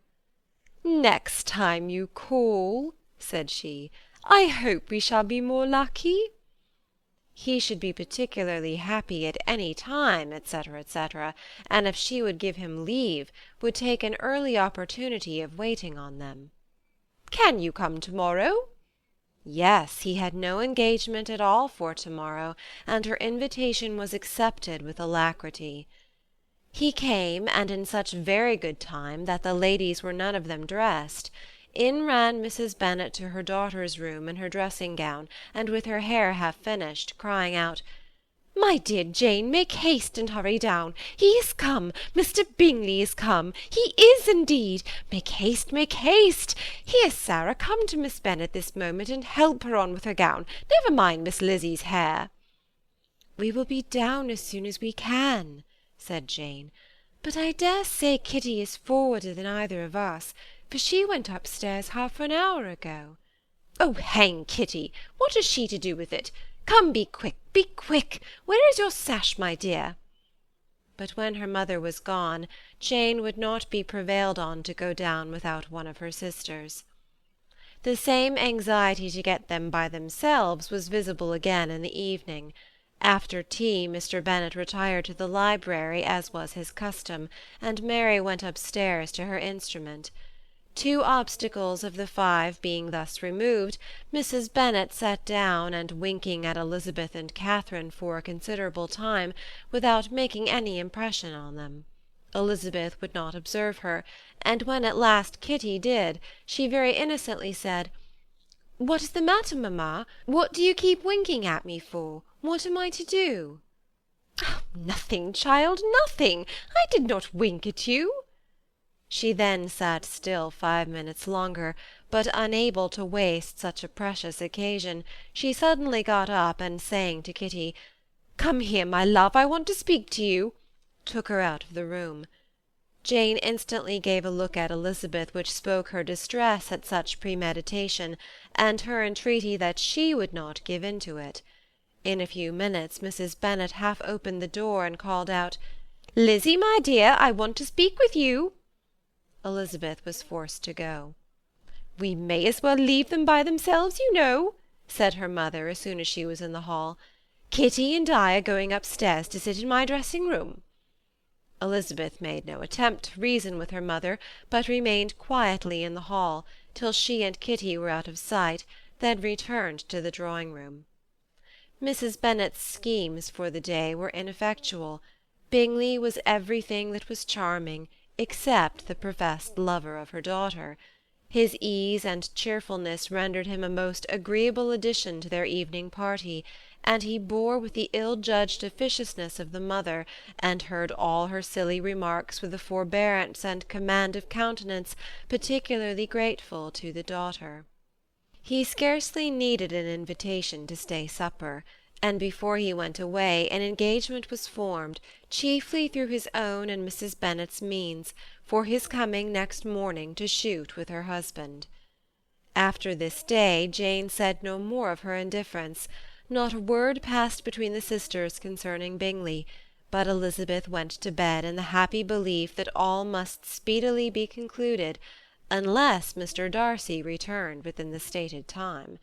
Seriously, however, she felt tolerably persuaded that all this must have taken place with that gentleman's concurrence. Bingley was punctual to his appointment, and he and Mr. Bennet spent the morning together, as had been agreed on. The latter was much more agreeable than his companion expected. There was nothing of presumption or folly in Bingley that could provoke his ridicule, or disgust him into silence, and he was more communicative and less eccentric than the other had ever seen him. Bingley of course returned with him to dinner, and in the evening Mrs. Bennet's invention was again at work to get everybody away from him and her daughter. Elizabeth, who had a letter to write, went into the breakfast-room for that purpose soon after tea, for as the others were all going to sit down to cards, she could not be wanted to counteract her mother's schemes.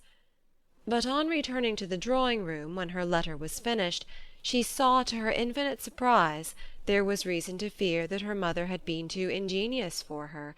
On opening the door, she perceived her sister and Bingley standing together over the hearth, as if engaged in earnest conversation, and had this led to no suspicion, the faces of both, as they hastily turned round and moved away from each other, would have told it all. Their situation was awkward enough, but hers, she thought, was still worse. Not a syllable was uttered by either, and Elizabeth was on the point of going away again, when Bingley, who as well as the other had sat down, suddenly rose, and whispering a few words to her sister, ran out of the room. Jane could have no reserves from Elizabeth where confidence would give pleasure, and instantly embracing her, acknowledged with the liveliest emotion that she was the happiest creature in the world. "'Tis too much," she added, "by far too much. I do not deserve it. Oh, why is everybody not as happy?" Elizabeth's congratulations were given with a sincerity, a warmth, a delight, which words could but poorly express. Every sentence of kindness was a fresh source of happiness to Jane, but she would not allow herself to stay with her sister, or say half that remained to be said for the present. "I must go instantly to my mother," she cried. "I would not on any account trifle with her affectionate solicitude, or allow her to hear it from any one but myself. He is gone to my father already. Oh, Lizzie, to know that what I have to relate will give such pleasure to all my dear family! How shall I bear so much happiness?" She then hastened away to her mother, who had purposely broken up the card-party, and was sitting upstairs with Kitty. Elizabeth, who was left by herself, now smiled at the rapidity and ease with which such an affair was finally settled, that had given them so many previous months of suspense and vexation. "And this," said she, "is the end of all his friends' anxious circumspection, of all his sisters' falsehood and contrivance, the happiest, wisest, most reasonable end." In a few minutes she was joined by Bingley, whose conference with her father had been short and to the purpose. "Where is your sister?" said he hastily as he opened the door. "With my mother upstairs. She will be down in a moment, I dare say." He then shut the door, and coming up to her, claimed the good wishes and affection of a sister. Elizabeth honestly and heartily expressed her delight in the prospect of their relationship. They shook hands with great cordiality, and then, till her sister came down, she had to listen to all he had to say of his own happiness, and of Jane's perfections, and in spite of his being a lover, Elizabeth really believed all his expectations of felicity to be rationally founded, because they had for basis the excellent understanding and super-excellent disposition of Jane, and a general similarity of feeling and taste between her and himself. It was an evening of no common delight to them all. The satisfaction of Miss Bennet's mind gave a glow of such sweet animation to her face as made her look handsomer than ever. Kitty simpered and smiled and hoped her turn was coming soon. Mrs. Bennet could not give her consent or speak her approbation in terms warm enough to satisfy her feelings, though she talked to Bingley of nothing else for half an hour, and when Mr. Bennet joined him at supper, his voice and manner plainly showed how really happy he was.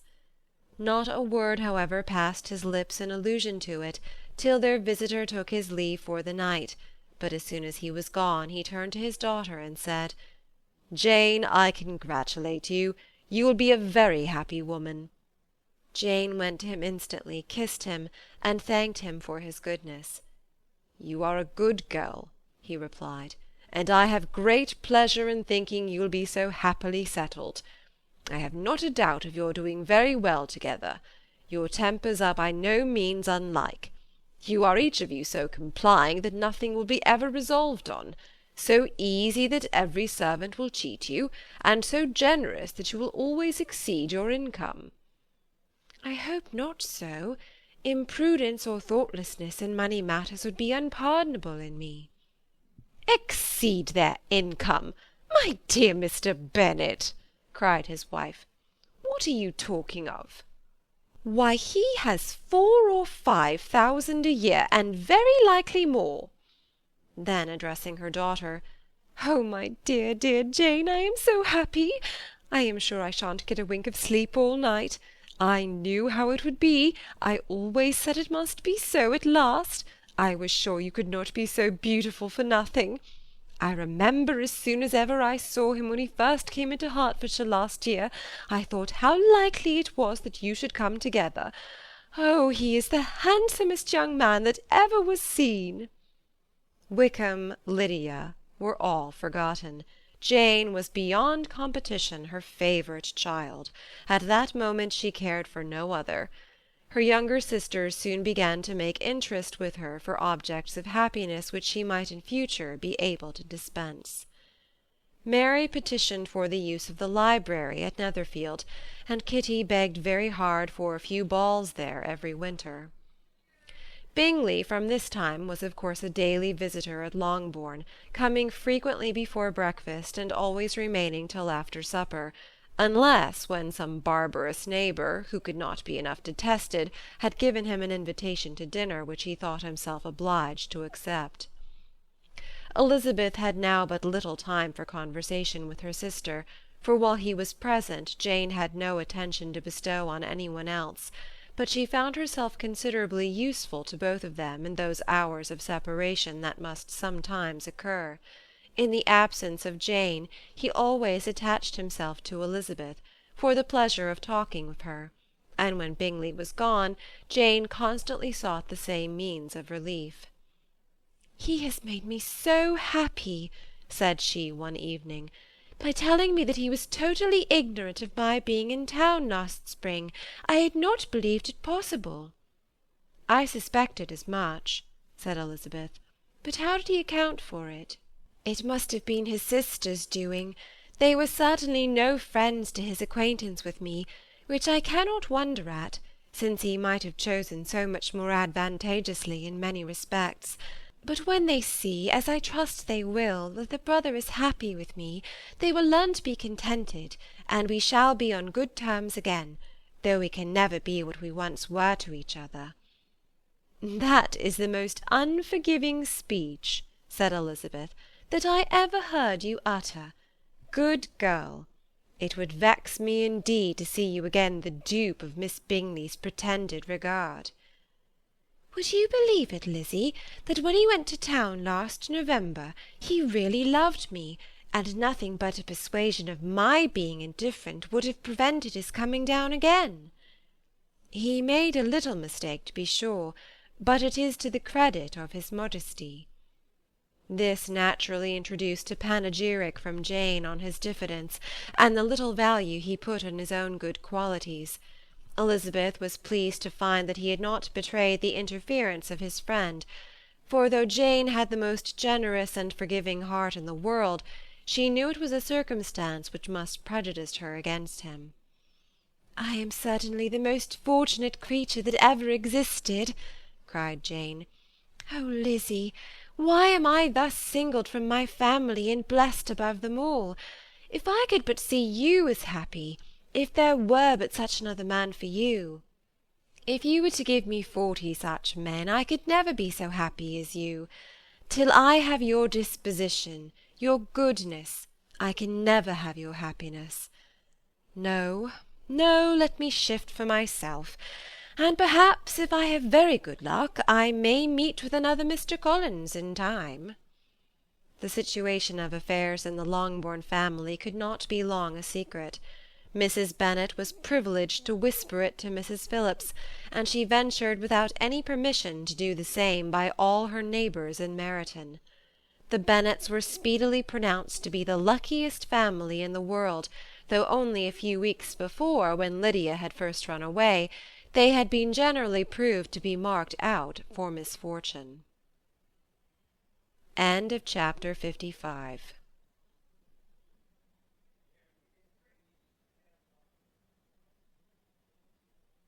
Pride and Prejudice by Jane Austen.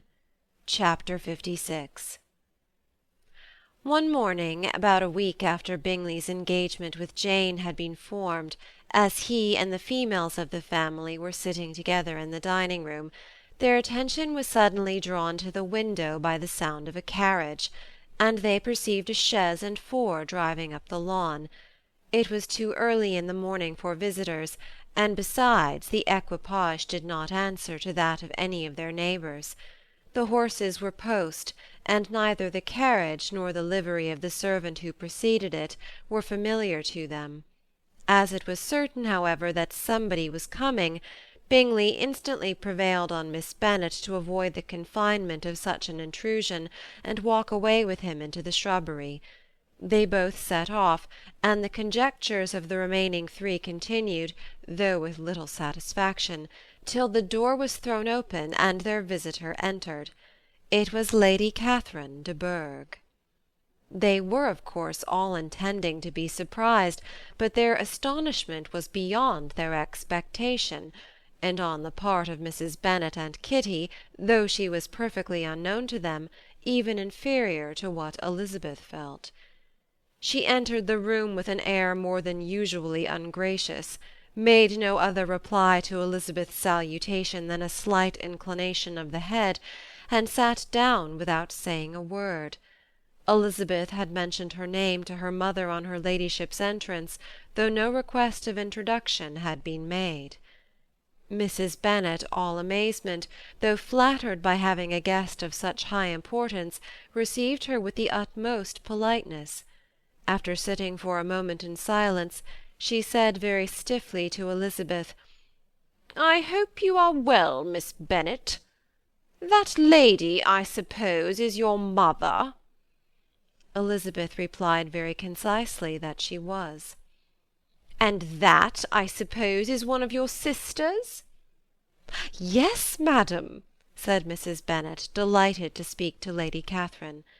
"She is my youngest girl but one. My youngest of all is lately married, and my eldest is somewhere about the grounds, walking with a young man who, I believe, will soon become a part of the family."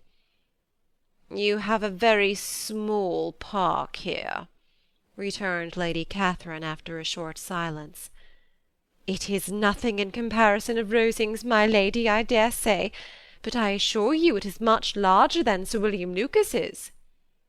"This must be a most inconvenient sitting-room for the evening in summer. The windows are full west." Mrs. Bennet assured her that they never sat there after dinner, and then added, "May I take the liberty of asking your ladyship whether you left Mr. and Mrs. Collins well?" "Yes, very well.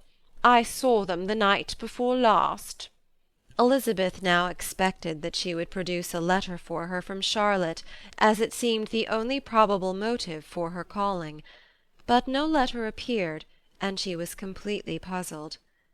Mrs. Bennet with great civility begged her ladyship to take some refreshment, but Lady Catherine very resolutely, and not very politely, declined eating anything, and then rising up said to Elizabeth, "Miss Bennet, there seemed to be a prettyish kind of a little wilderness on one side of your lawn. I should be glad to take a turn in it, if you will favour me with your company." "Go, my dear," cried her mother, "and show her ladyship about the various walks. I think she will be pleased with the Hermitage." Elizabeth obeyed, and running into her own room for her parasol, attended her noble guest downstairs.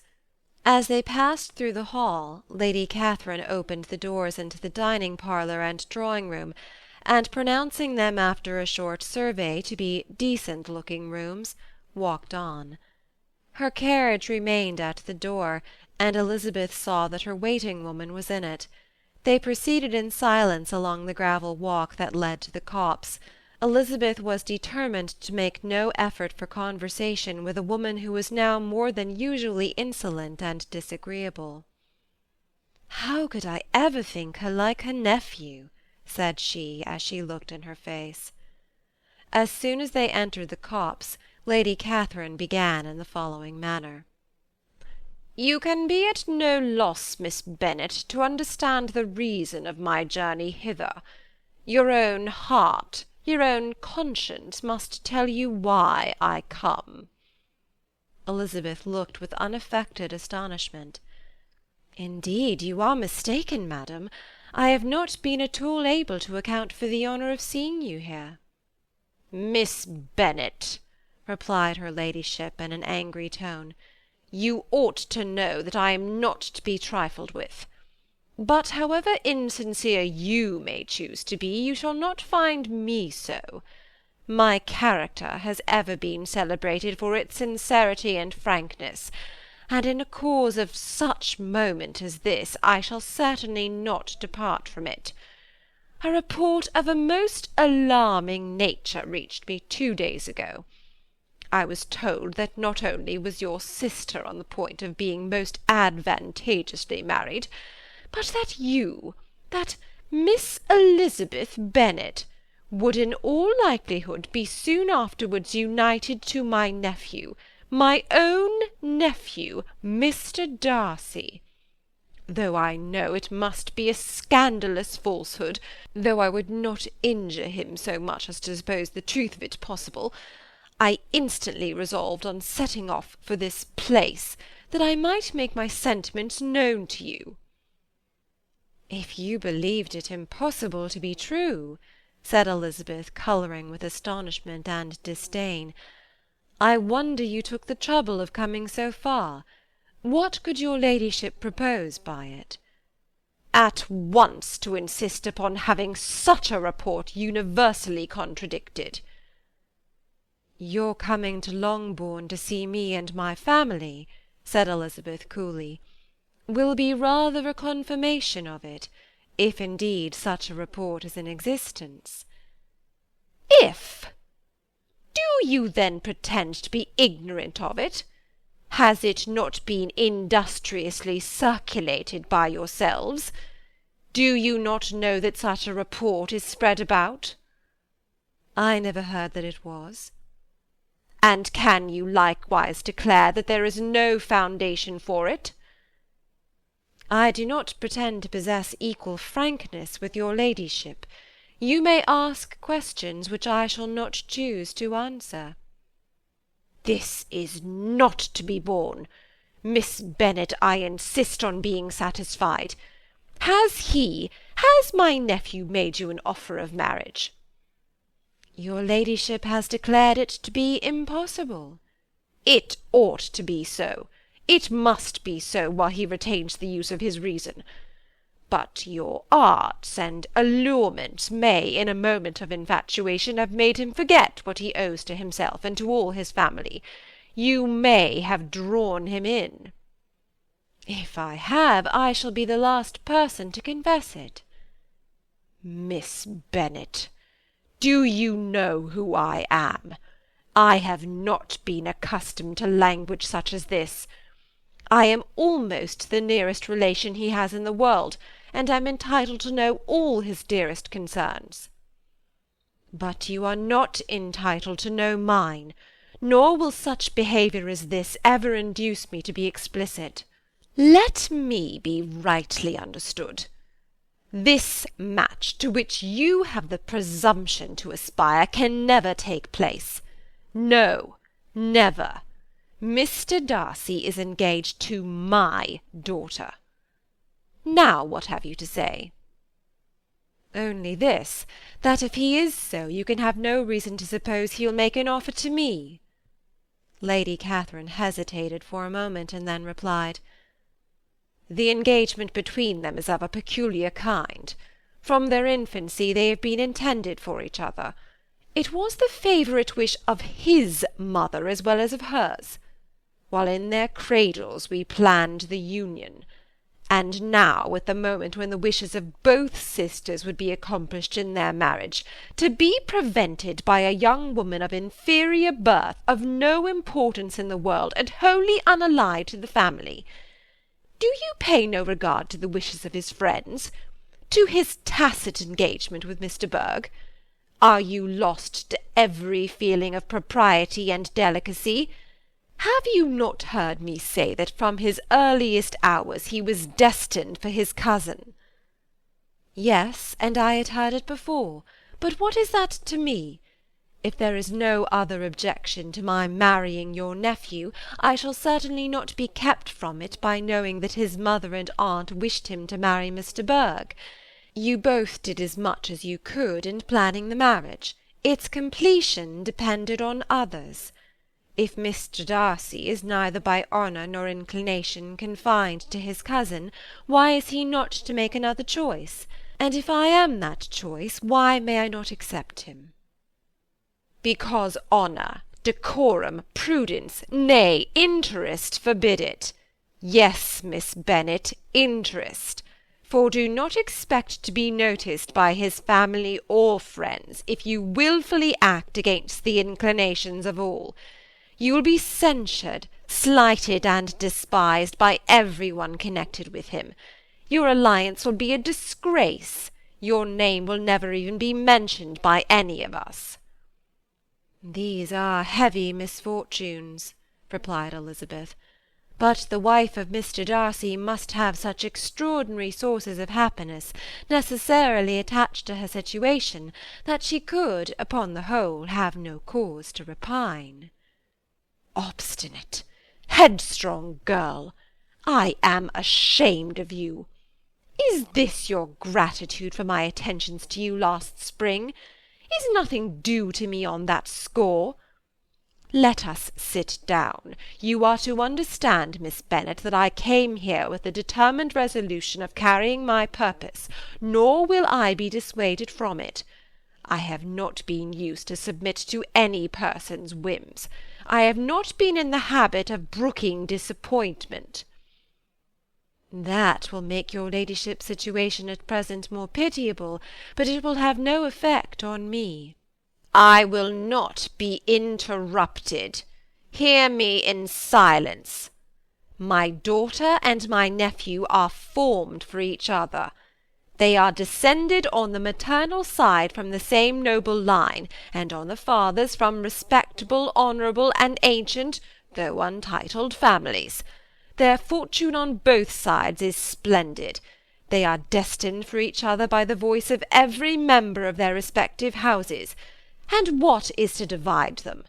The upstart pretensions of a young woman without family connections or fortune. Is this to be endured? But it must not, shall not be. If you were sensible of your own good, you would not wish to quit the sphere in which you have been brought up." "In marrying your nephew I should not consider myself as quitting that sphere.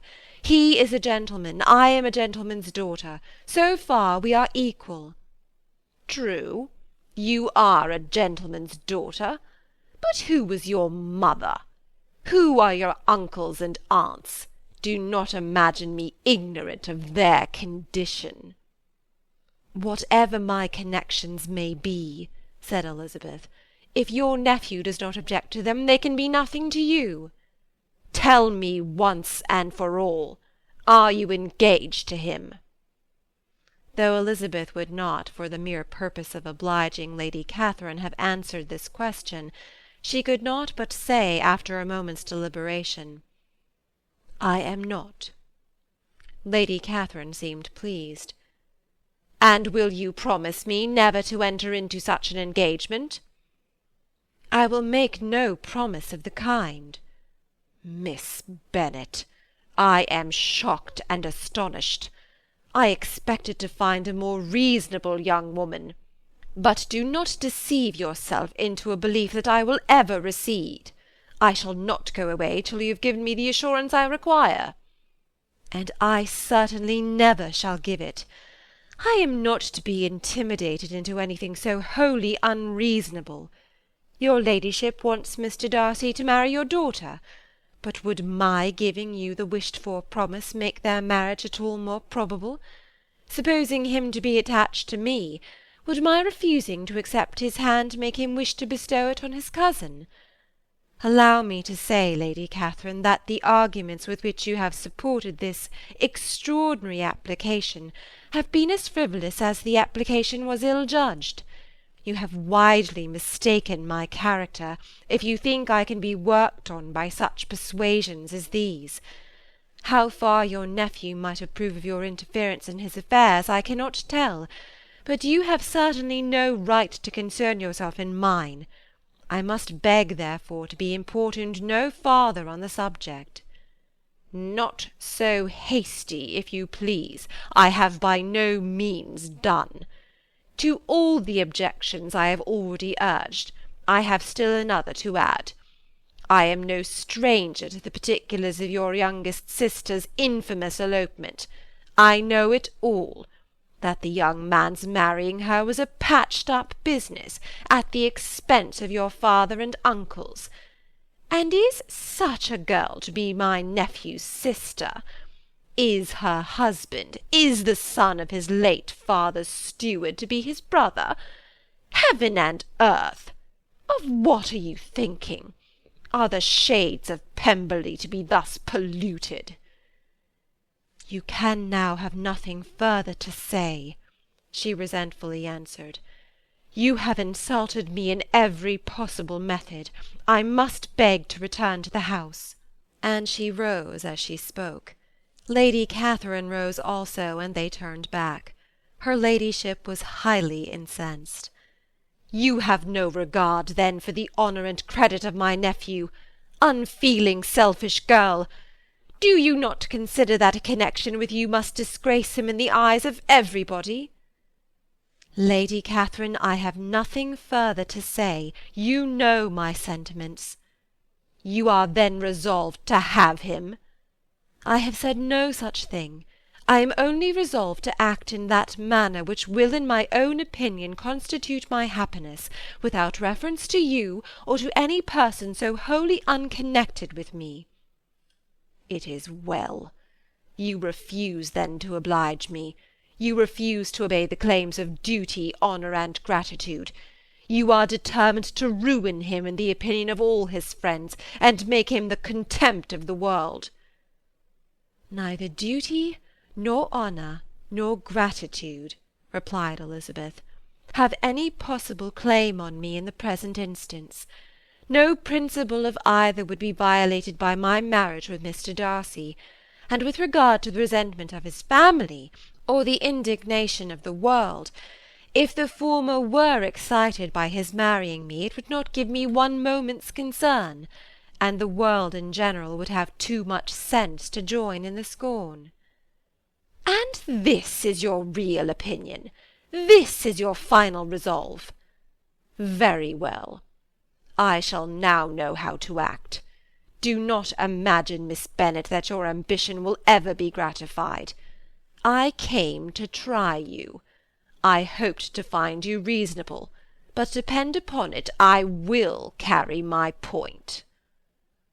In this manner Lady Catherine talked on till they were at the door of the carriage, when, turning hastily round, she added, I take no leave of you, Miss Bennet. I send no compliments to your mother. You deserve no such attention. I am most seriously displeased. Elizabeth made no answer, and without attempting to persuade her ladyship to return into the house, walked quietly into it herself. She heard the carriage drive away as she proceeded upstairs. Her mother impatiently met her at the door of the dressing-room, to ask why Lady Catherine would not come in again and rest herself. She did not choose it, said her daughter. She would go. She is a very fine-looking woman, and her calling here was prodigiously civil, for she only came, I suppose, to tell us the Collinses were well. She is on her road somewhere, I dare say, and so, passing through Meryton, thought she might as well call on you. I suppose she had nothing particular to say to you, Lizzie? Elizabeth was forced to give in to a little falsehood here, for to acknowledge the substance of their conversation was impossible. Chapter 56.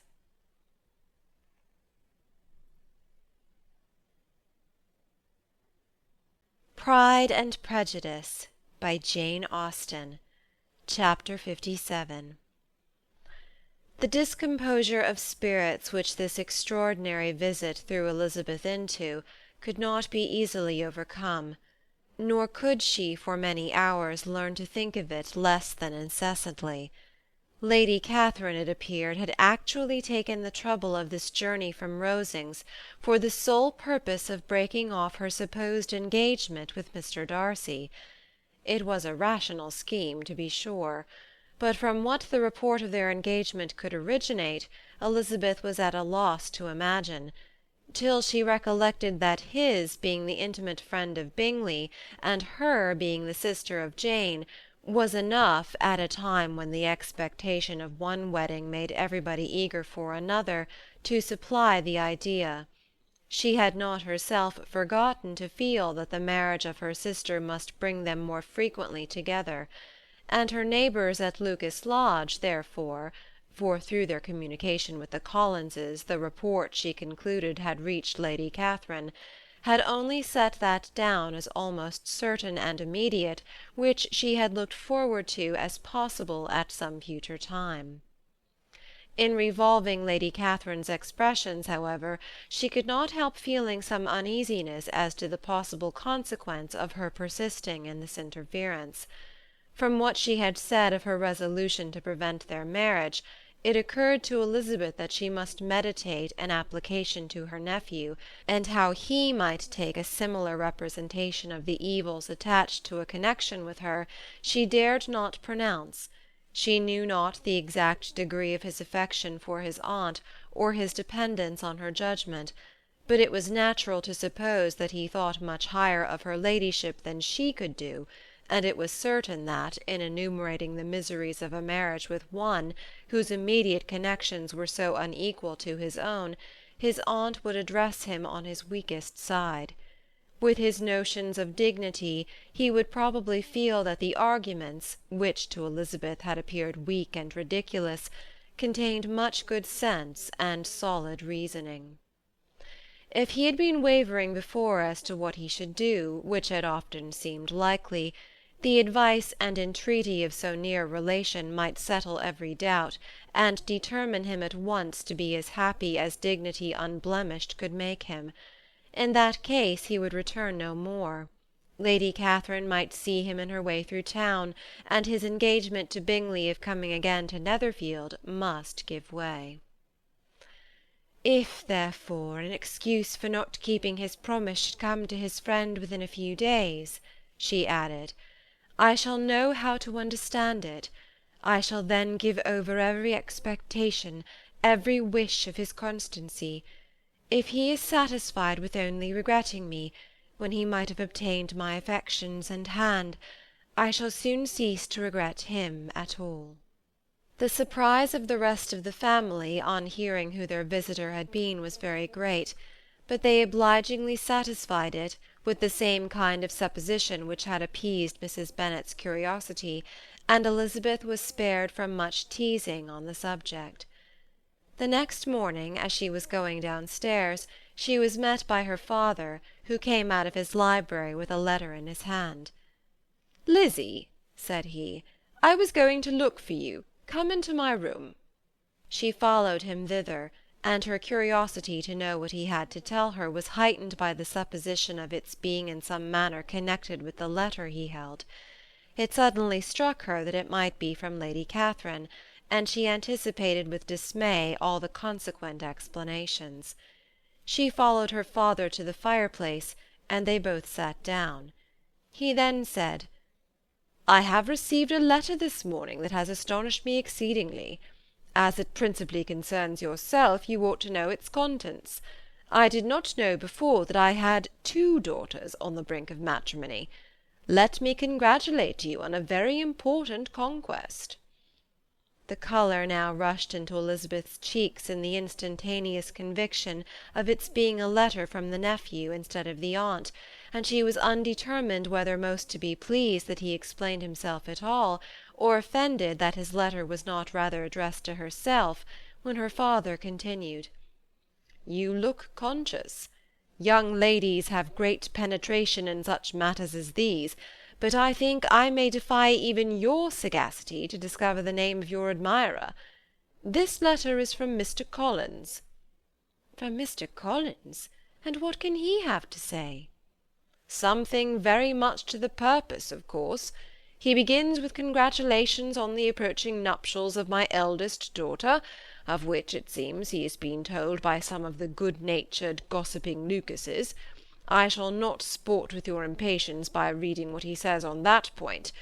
What relates to yourself is as follows. Having thus offered you the sincere congratulations of Mrs. Collins and myself on this happy event, let me now add a short hint on the subject of another, of which we have been advertised by the same authority.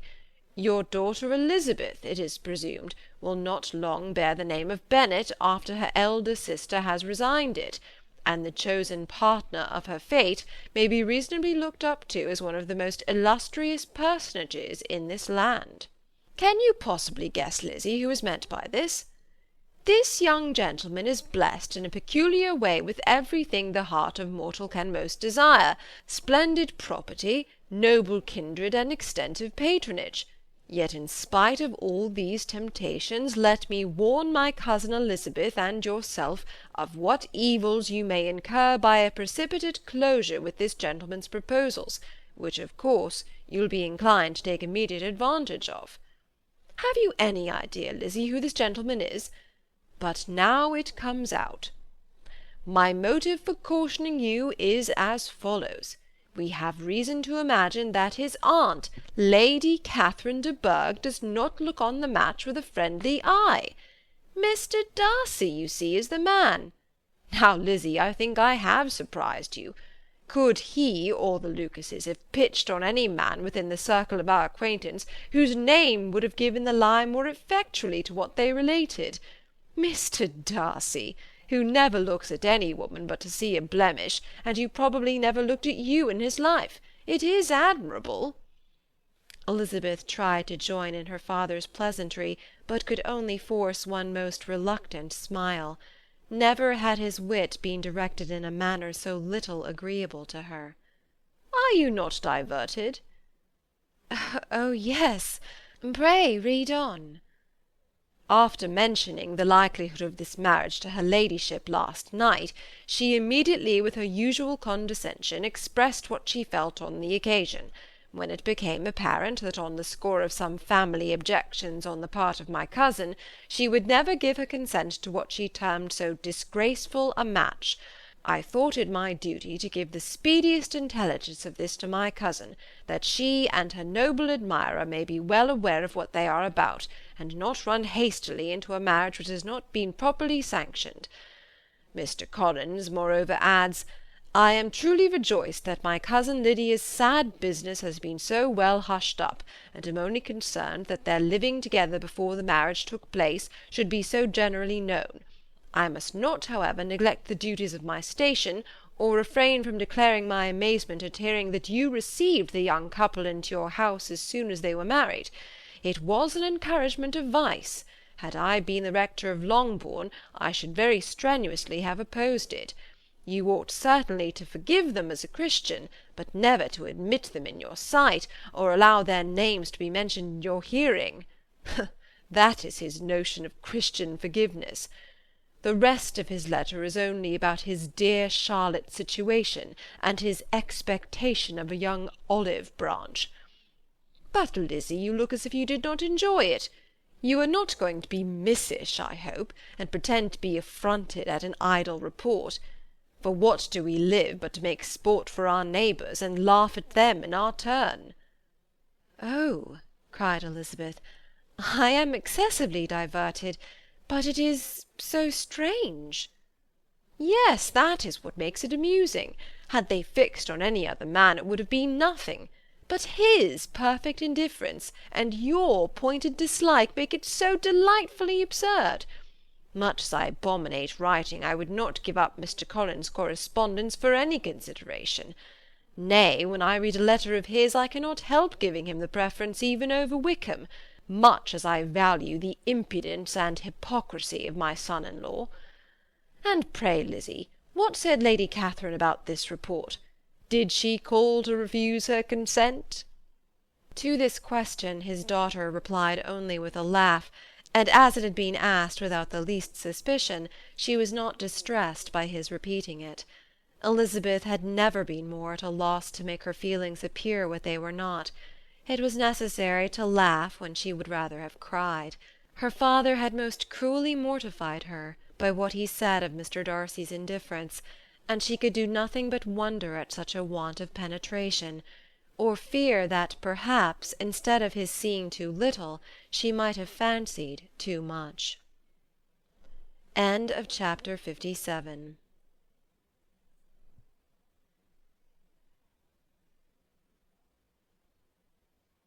Pride and Prejudice by Jane Austen. Chapter 58. Instead of receiving any such letter of excuse from his friend, as Elizabeth half expected Mr. Bingley to do, He was able to bring Darcy with him to Longbourn before many days had passed after Lady Catherine's visit. The gentlemen arrived early, and before Mrs. Bennet had time to tell him of their having seen his aunt, of which her daughter sat in momentary dread, Bingley, who wanted to be alone with Jane, proposed their all walking out. It was agreed to. Mrs. Bennet was not in the habit of walking, Mary could never spare time, but the remaining 5 set off together. Bingley and Jane, however, soon allowed the others to outstrip them. They lagged behind, while Elizabeth, Kitty, and Darcy were to entertain each other. Very little was said by either. Kitty was too much afraid of him to talk, Elizabeth was secretly forming a desperate resolution, and perhaps he might be doing the same. They walked towards the Lucases because Kitty wished to call upon Maria, and as Elizabeth saw no occasion for making it a general concern, when Kitty left them she went boldly on with him alone.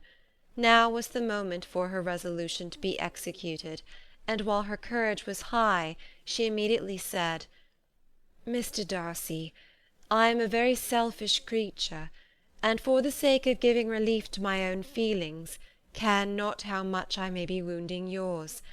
I can no longer help thanking you for your unexampled kindness to my poor sister. Ever since I have known it, I have been most anxious to acknowledge to you how gratefully I feel it. Were it known to the rest of my family, I should not have merely my own gratitude to express."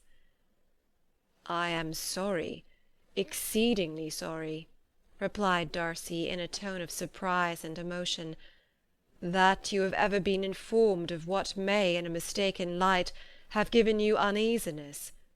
I did not think Mrs. Gardiner was so little to be trusted." "You must not blame my aunt. Lydia's thoughtlessness first betrayed to me that you had been concerned in the matter, and of course I could not rest till I knew the particulars. Let me thank you again and again, in the name of all my family, for that generous compassion which induced you to take so much trouble, and bear so many mortifications for the sake of discovering them." "If you will thank me," he replied, "let it be for yourself alone. That the wish of giving happiness to you might add force to the other inducements which led me on, I shall not attempt to deny. But your family owe me nothing. Much as I respect them, I believe I thought only of you." Elizabeth was too much embarrassed to say a word. After a short pause, her companion added, "You are too generous to trifle with me. If your feelings are still what they were last April, tell me so at once. My affections and wishes are unchanged, but one word from you will silence me on this subject for ever." Elizabeth, feeling all the more than common awkwardness and anxiety of his situation, now forced herself to speak, and immediately, though not very fluently, gave him to understand that her sentiments had undergone so material a change since the period to which he alluded, as to make her receive with gratitude and pleasure his present assurances. The happiness which this reply produced was such as he had probably never felt before, and he expressed himself on the occasion as sensibly and as warmly as a man violently in love can be supposed to do. Had Elizabeth been able to encounter his eye, she might have seen how well the expression of heartfelt delight diffused over his face became him, but though she could not look, she could listen, and he told her of feelings which, in proving of what importance she was to him, made his affection every moment more valuable. They walked on, without knowing in what direction. There was too much to be thought and felt and said for attention to any other objects. She soon learnt that they were indebted for their present good understanding to the efforts of his aunt, who did call on him in her return through London, and there relate her journey to Longbourn, its motive, and the substance of her conversation with Elizabeth, dwelling emphatically on every expression of the latter which, in her ladyship's apprehension, particularly denoted her perverseness and assurance. in the belief that such a relation must assist her endeavours to obtain that promise from her nephew which she had refused to give. But unluckily for her ladyship, its effect had been exactly contrariwise. "It taught me to hope," said he, "as I had scarcely ever allowed myself to hope before. I knew enough of your disposition to be certain that, had you been absolutely, irrevocably decided against me, you would have acknowledged it to Lady Catherine, frankly and openly." Elizabeth coloured and laughed as she replied, "Yes, you know enough of my frankness to believe me capable of that. After abusing you so abominably to your face, I could have no scruple in abusing you to all your relations." "What did you say of me that I did not deserve?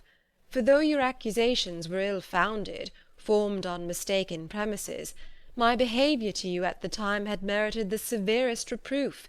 It was unpardonable. I cannot think of it without abhorrence." "We will not quarrel for the greater shame of blame annexed that evening," said Elizabeth.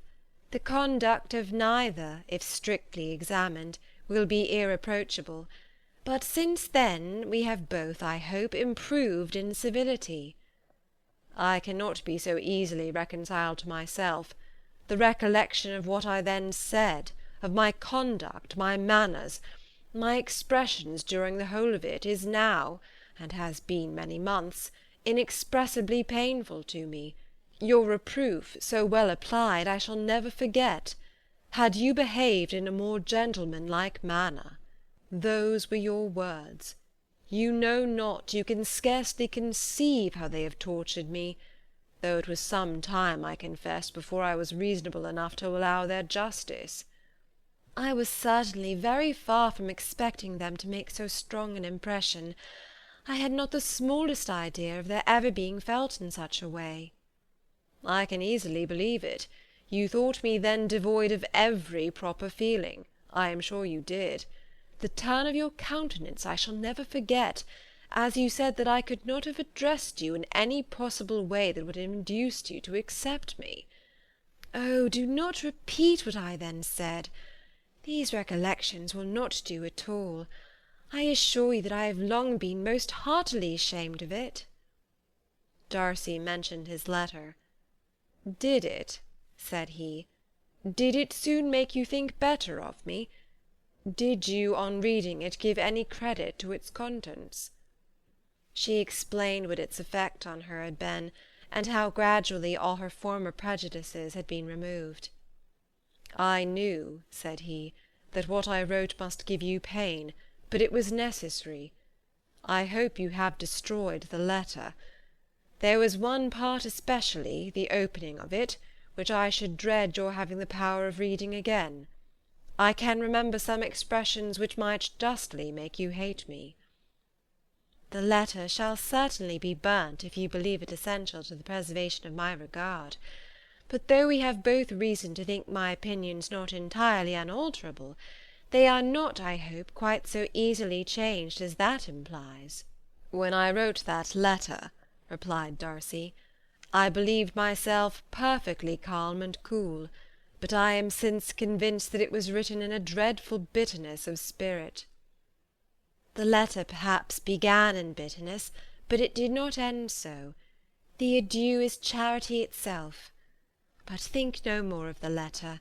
The feelings of the person who wrote and the person who received it are now so widely different from what they then were, that every unpleasant circumstance attending it ought to be forgotten. You must learn some of my philosophy. Think only of the past as its remembrance gives you pleasure." "I cannot give you credit for any philosophy of the kind. Your retrospections must be so totally void of reproach that the contentment arising from them is not of philosophy, but, what is much better, of innocence. But with me it is not so. Painful recollections will intrude which cannot, which ought not, to be repelled. I have been a selfish being all my life, in practice, though not in principle. As a child I was taught what was right, but I was not taught to correct my temper. I was given good principles, but left to follow them in pride and conceit. Unfortunately an only son, for many years an only child, I was spoilt by my parents, who, though good themselves, my father particularly all that was benevolent and amiable, allowed, encouraged, almost taught me to be selfish and overbearing, to care for none beyond my own family circle, to think meanly of all the rest of the world, to wish at least to think meanly of their sense and worth compared with my own. Such I was from 8 to 28, and such I might still have been but for you, dearest, loveliest Elizabeth. What do I not owe you? You taught me a lesson, hard indeed at first, but most advantageous.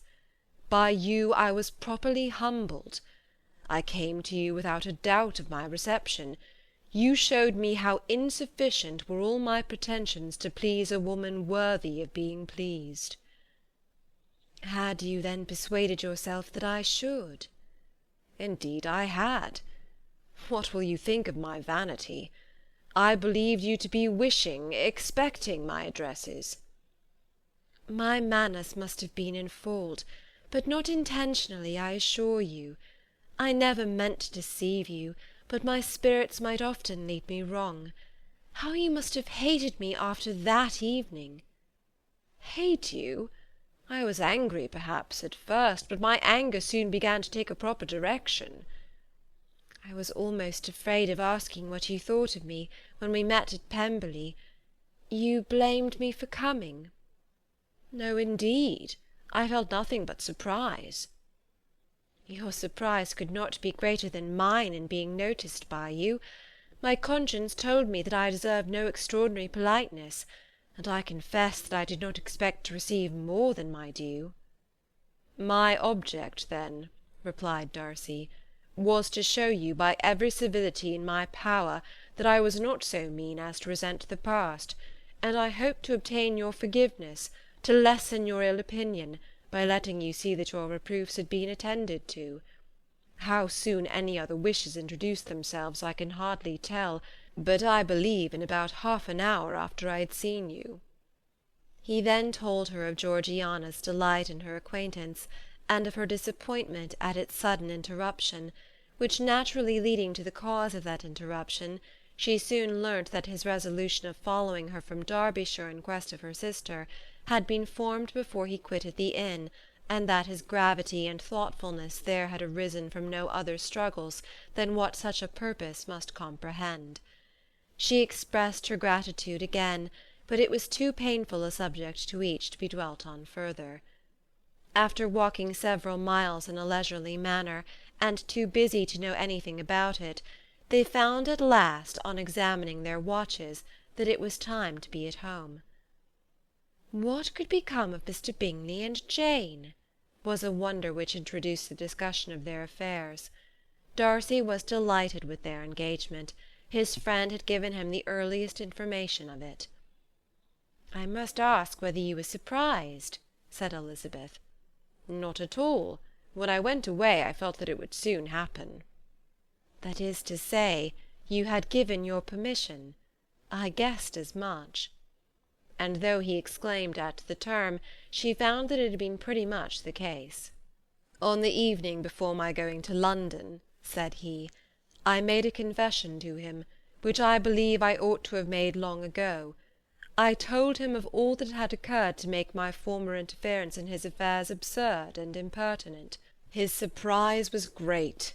He had never had the slightest suspicion. I told him, moreover, that I believed myself mistaken in supposing, as I had done, that your sister was indifferent to him, and as I could easily perceive that his attachment to her was unabated, I felt no doubt of their happiness together." Elizabeth could not help smiling at his easy manner of directing his friend. "Did you speak from your own observation," said she, "when you told him that my sister loved him, or merely from my information last spring?" "From the former. I had narrowly observed her during the 2 visits which I had lately made here, and I was convinced of her affection." "And your assurance of it, I suppose, carried immediate conviction to him?" It did. Bingley is most unaffectedly modest. His diffidence had preventing his depending on his own judgment in so anxious a case, but his reliance on mine made everything easy. I was obliged to confess one thing, which for a time, and not unjustly, offended him. I could not allow myself to conceal that your sister had been in town 3 months last winter, that I had known it, and purposely kept it from him. He was angry. But his anger, I am persuaded, lasted no longer than he remained in any doubt of your sister's sentiments. He has heartily forgiven me now. Elizabeth longed to observe that Mr. Bingley had been a most delightful friend, so easily guided that his worth was invaluable, but she checked herself. She remembered that he had yet to learn to be laughed at, and it was rather too early to begin. In anticipating the happiness of Bingley, which of course was to be inferior only to his own, he continued the conversation till they reached the house. In the hall they parted. End of chapter 58.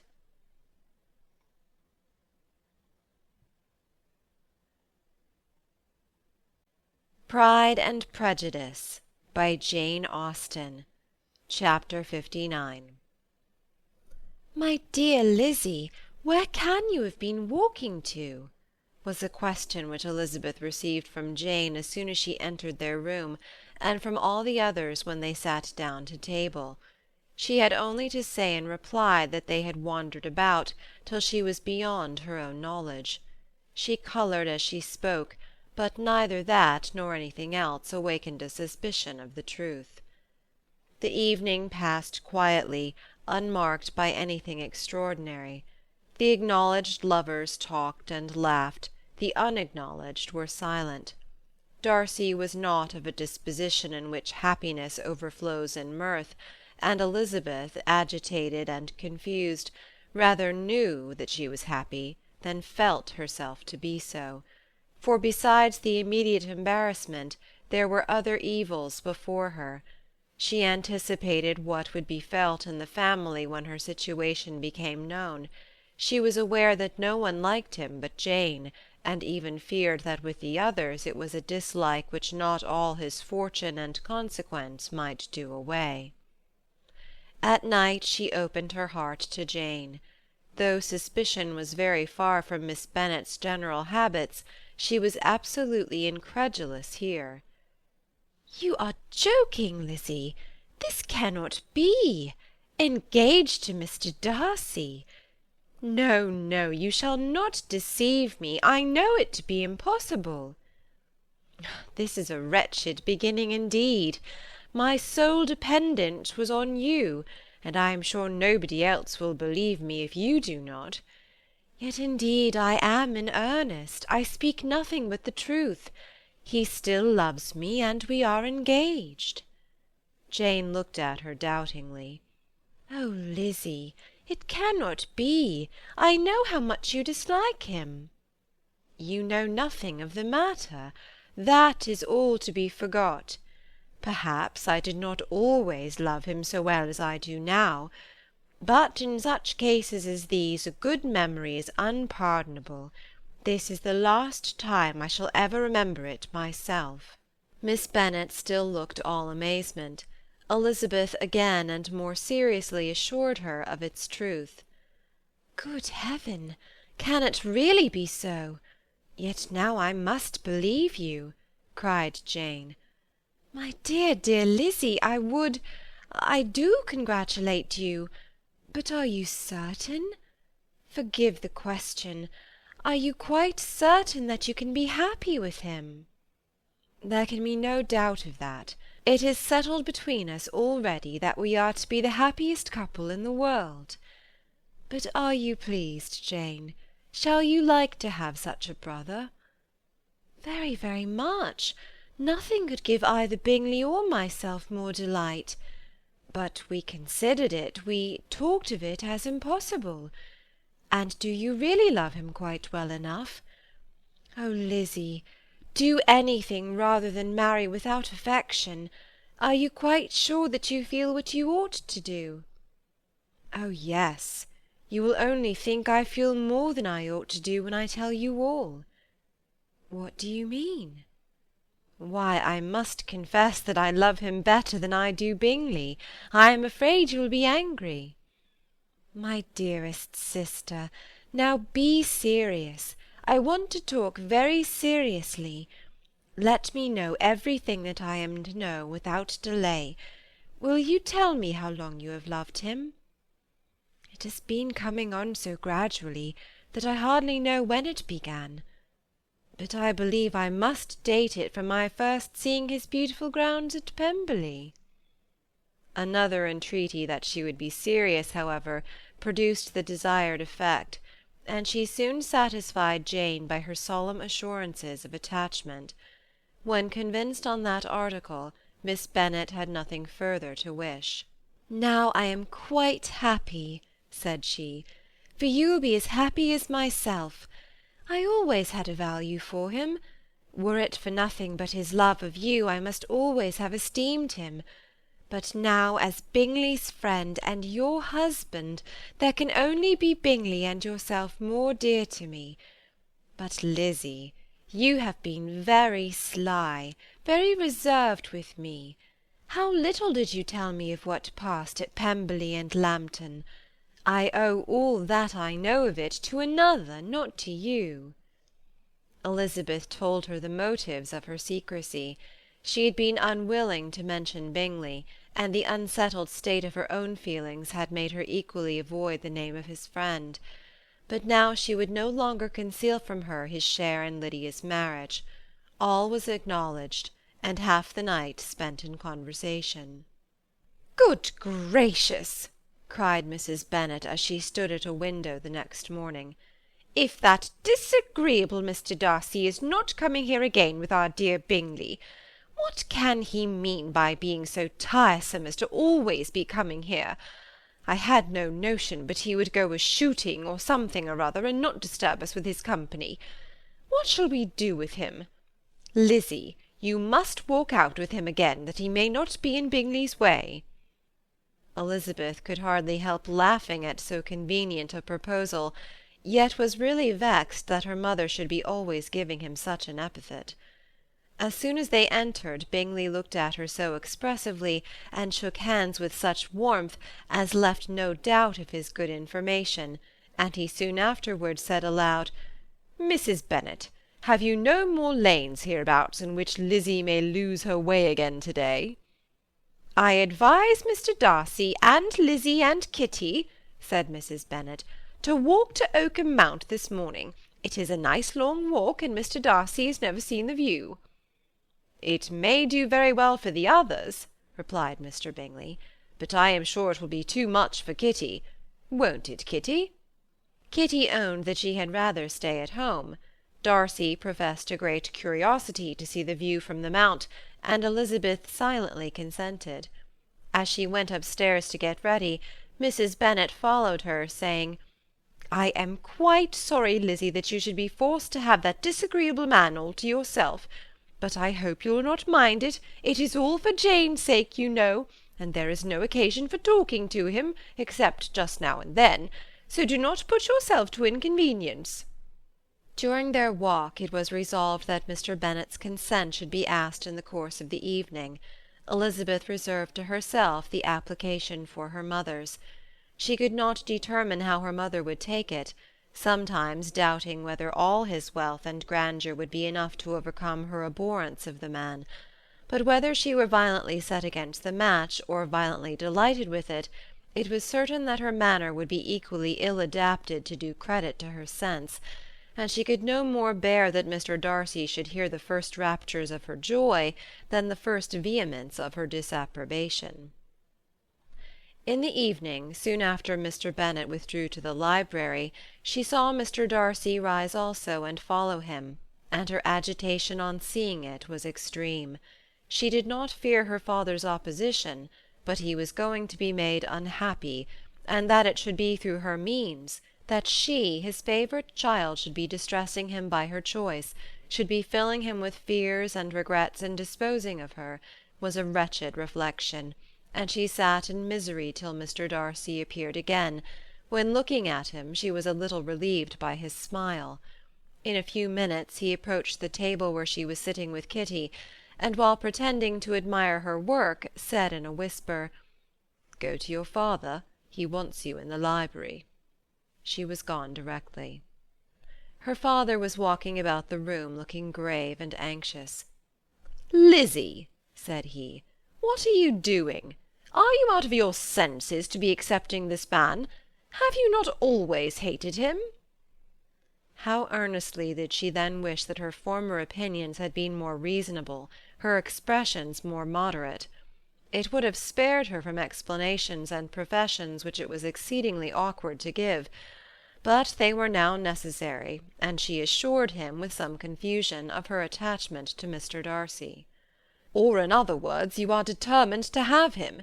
He is rich, to be sure, and you may have more fine clothes and fine carriages than Jane, but will they make you happy?"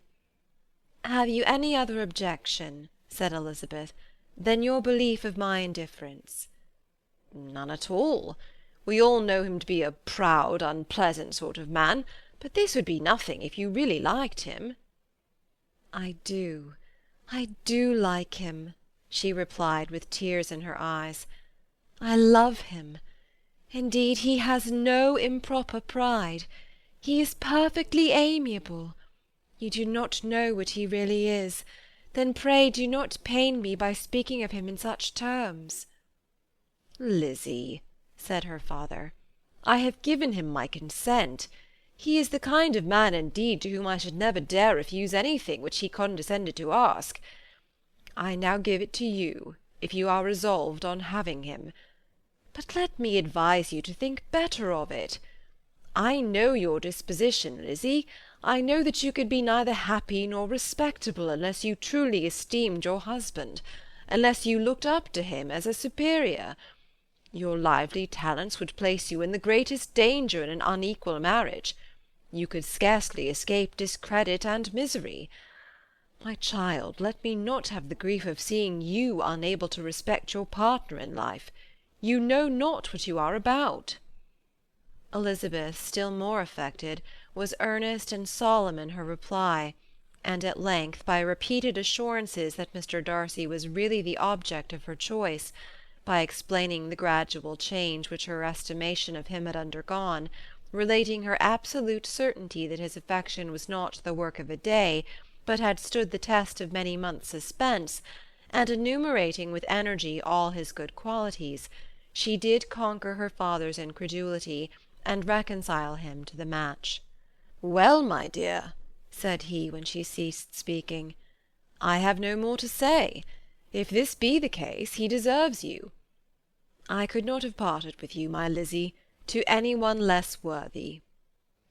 To complete the favourable impression, she then told him what Mr. Darcy had voluntarily done for Lydia. He heard her with astonishment. "This is an evening of wonders indeed.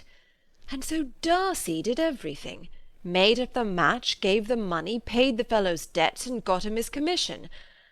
So much the better. It will save me a world of trouble and economy. Had it been your uncle's doing, I must and would have paid him. But these violent young lovers carry everything their own way. I shall offer to pay him to-morrow. He will rant and storm about his love for you, and there will be an end of the matter." He then recollected her embarrassment a few days before, on his reading Mr. Collins's letter, and after laughing at her some time, allowed her at last to go, saying, as she quitted the room, "If any young men come for Mary or Kitty, send them in, for I am quite at leisure." Elizabeth's mind was now relieved from a very heavy weight, and after half an hour's quiet reflection in her own room, she was able to join the others with tolerable composure. Everything was too recent for gaiety, but the evening passed tranquilly away. There was no longer anything material to be dreaded, and the comfort of ease and familiarity would come in time. When her mother went up to her dressing-room at night, she followed her and made the important communication. Its effect was most extraordinary, for on first hearing it, Mrs. Bennet sat quite still, and unable to utter a syllable. nor was it under many, many minutes that she could comprehend what she heard, though not in general backward to credit what was for the advantage of her family, or that came in the shape of a lover to any of them. She began at length to recover, to fidget about in her chair, get up, sit down again, wonder and bless herself. "Good gracious! Lord bless me! Only think! Dear me! Mr. Darcy! Who would have thought it? And is it really true? Oh, my sweetest Lizzy, how rich and how great you will be! What pin money, what jewels, what carriages you will have! James is nothing to it, nothing at all. Ah, I am so pleased, so happy! Such a charming man, so handsome, so tall! Oh, my dear Lizzy, pray apologize for my having disliked him so much before. I hope you will overlook it. Dear, dear Lizzy! A house in town, everything that is charming, 3 daughters married, 10,000 a year. Oh, Lord, what will become of me? I shall go distracted." This was enough to prove that her approbation need not be doubted, and Elizabeth, rejoicing that such an effusion was heard only by herself, soon went away. But before she had been 3 minutes in her own room, her mother followed her. "My dearest child," she cried, "I can think of nothing else. 10,000 a year, and very likely more. 'Tis as good as a lord. And a special licence. You must and shall be married by a special licence. But, my dearest love, tell me what dish Mr. Darcy is particularly fond of, that I may have it to-morrow." This was a sad omen of what her mother's behaviour to the gentleman himself might be, and Elizabeth found that, though in the certain possession of his warmest affection, and secure of her relations' consent, there was still something to be wished for. But the morrow passed off much better than she expected, for Mrs. Bennet luckily stood in such awe of her intended son-in-law that she ventured not to speak to him unless it was in her power to offer him any attention or mark her deference for his opinion. Elizabeth had the satisfaction of seeing her father taking pains to get acquainted with him, and Mr. Bennet soon assured her that he was rising every hour in his esteem. "I admire all my 3 sons-in-law highly," said he. "Wickham, perhaps, is my favourite, but I think I shall like your husband quite as well as Jane's." Chapter 59.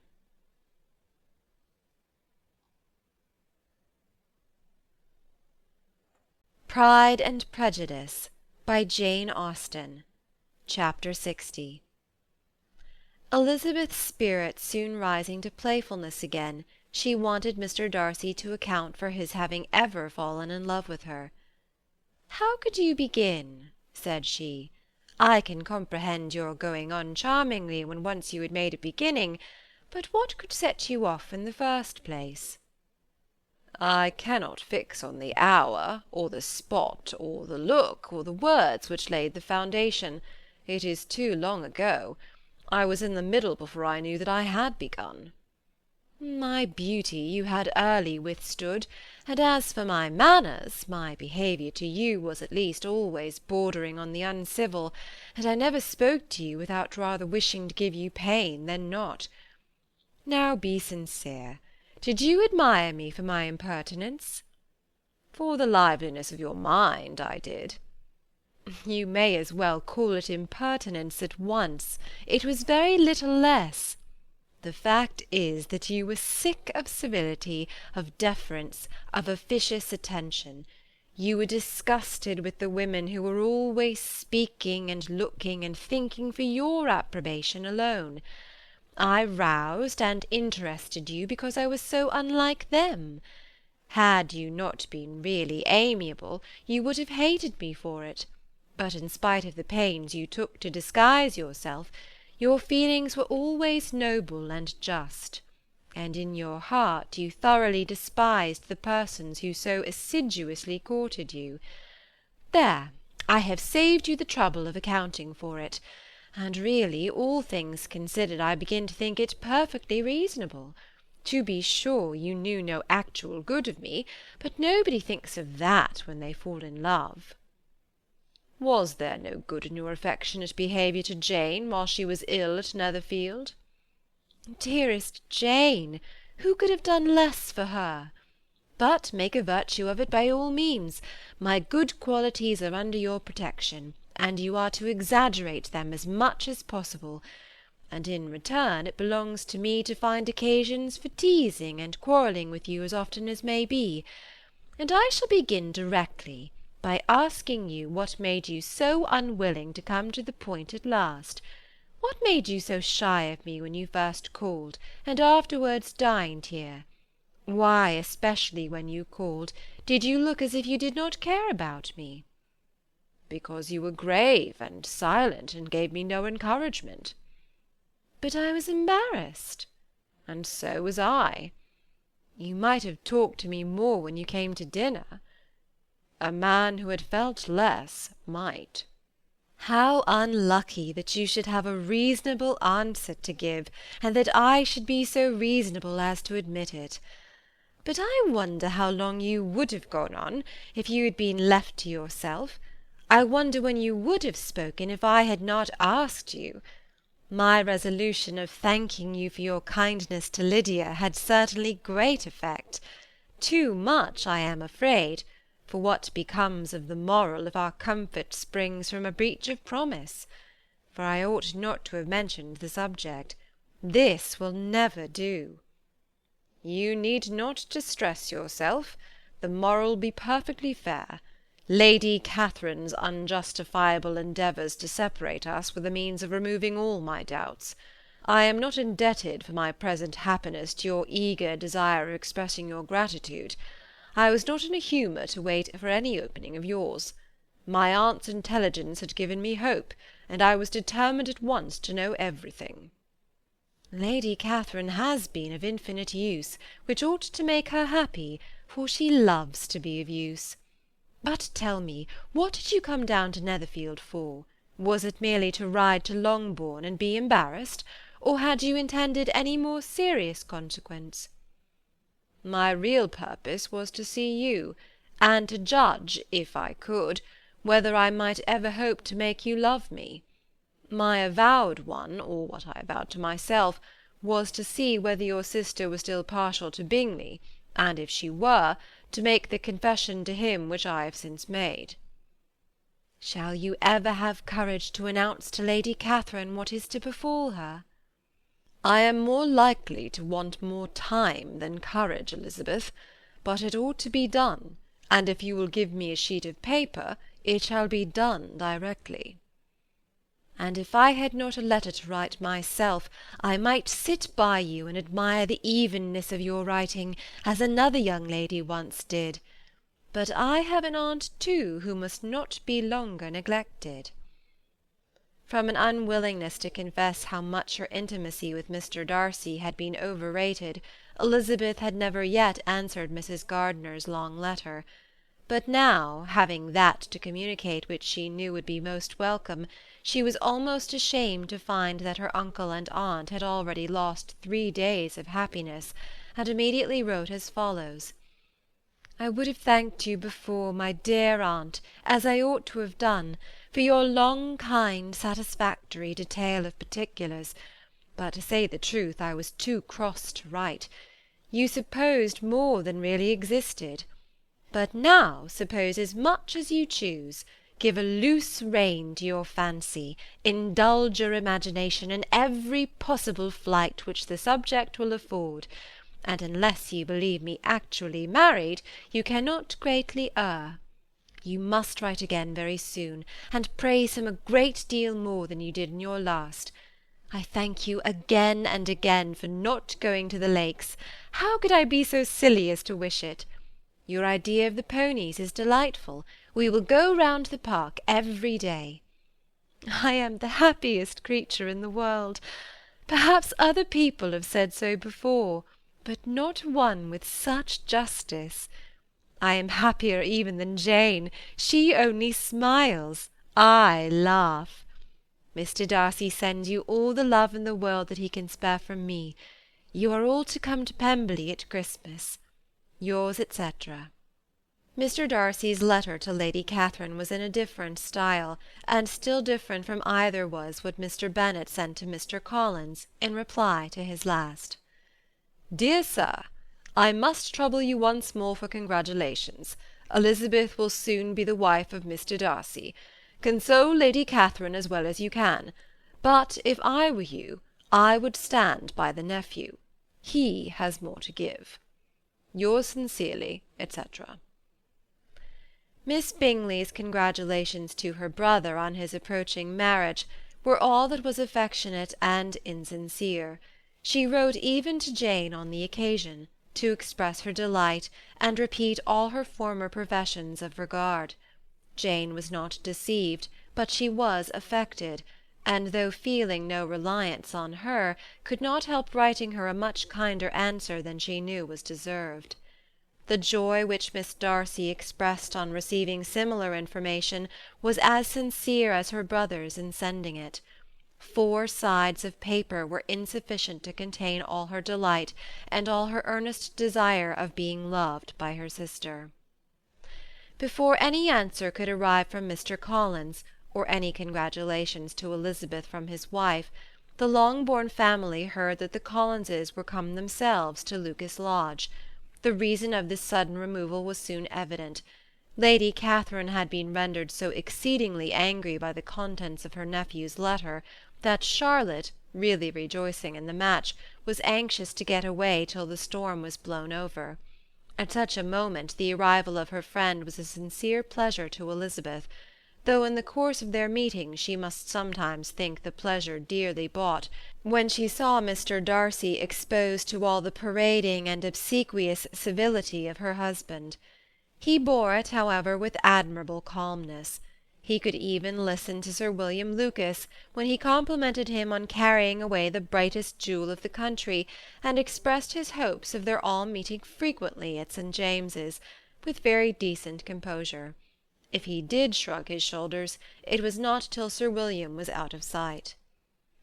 Mrs. Phillips's vulgarity was another, and perhaps a greater tax on his forbearance, and though Mrs. Phillips, as well as her sister, stood in too much awe of him to speak with the familiarity which Bingley's good humour encouraged, yet whenever she did speak, she must be vulgar. Nor was her respect for him, though it made her more quiet, at all likely to make her more elegant. Elizabeth did all she could to shield him from the frequent notice of either, and was ever anxious to keep him to herself, and to those of her family with whom he might converse without mortification, and though the uncomfortable feelings arising from all this took from the season of courtship much of its pleasure, it added to the hope of the future, and she looked forward with delight to the time when they should be removed from society so little pleasing to either, to all the comfort and elegance of their family party at Pemberley. End of chapter 60.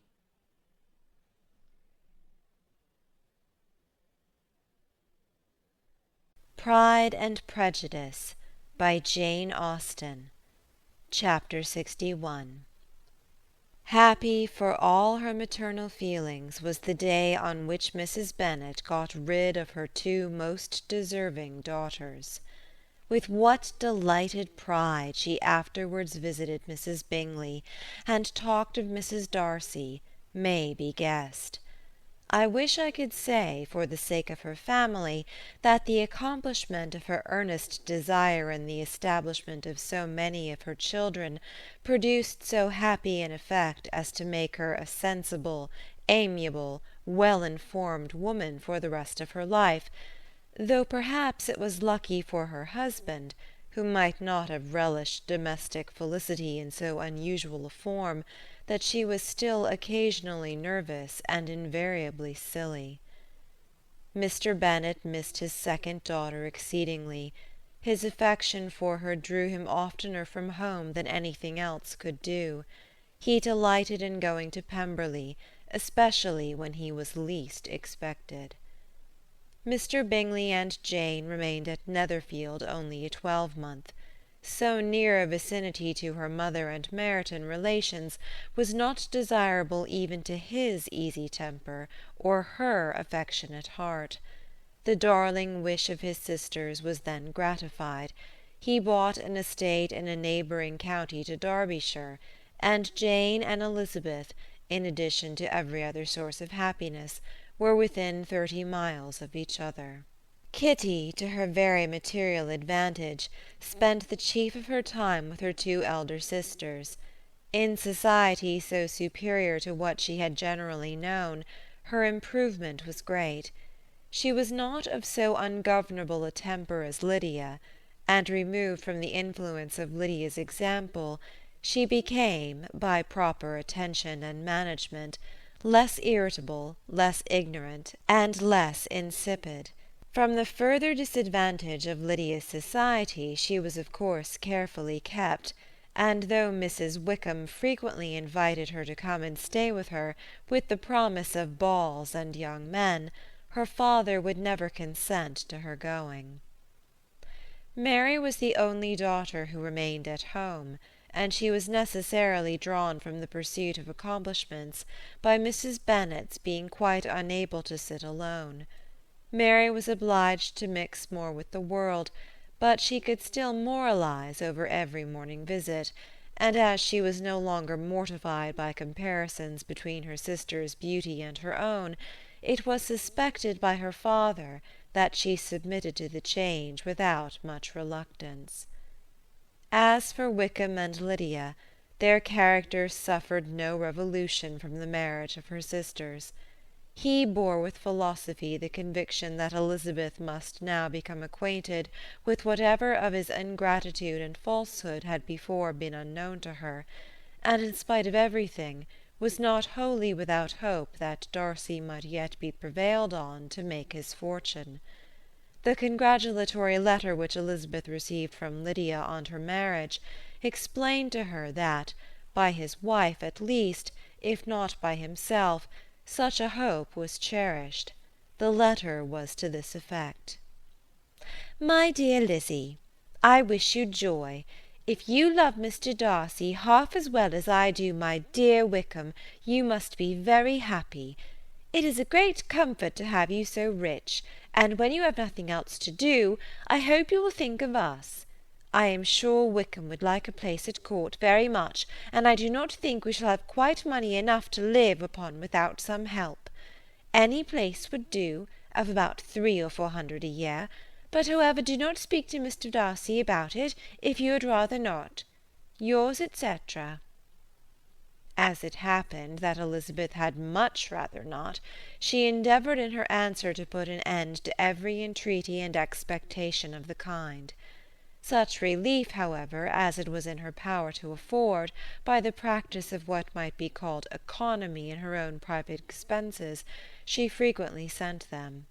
It had always been evident to her that such an income as theirs, under the direction of 2 persons so extravagant in their wants and heedless of the future, must be very insufficient to their support, and whenever they changed their quarters, either Jane or herself were sure of being applied to for some little assistance towards discharging their bills. Their manner of living, even when the restoration of peace dismissed them to a home, was unsettled in the extreme. They were always moving from place to place in quest of a cheap situation, and always spending more than they ought. His affection for her soon sunk into indifference. Hers lasted a little longer, and in spite of her youth and her manners, she retained all the claims to reputation which her marriage had given her. Though Darcy could never receive him at Pemberley, yet for Elizabeth's sake he assisted him further in his profession. Lydia was occasionally a visitor there, when her husband was gone to enjoy himself in London or Bath, and with the Bingleys they both of them frequently stayed so long that even Bingley's good humour was overcome, and he proceeded so far as to talk of giving them a hint to be gone. Miss Bingley was very deeply mortified by Darcy's marriage, but as she thought it advisable to retain the right of visiting at Pemberley, she dropped all her resentment, was fonder than ever of Georgiana, almost as attentive to Darcy as heretofore, and paid off every arrear of civility to Elizabeth. Pemberley was now Georgiana's home, and the attachment of the sisters was exactly what Darcy had hoped to see. They were able to love each other even as well as they intended. Georgiana had the highest opinion in the world of Elizabeth, though at first she often listened with an astonishment bordering on alarm at her lively, sportive manner of talking to her brother. He, who had always inspired in herself a respect which almost overcame her affection, she now saw the object of open pleasantry. Her mind received knowledge which had never before fallen in her way. By Elizabeth's instructions, she began to comprehend that a woman may take liberties with her husband which a brother will not always allow in a sister more than 10 years younger than himself.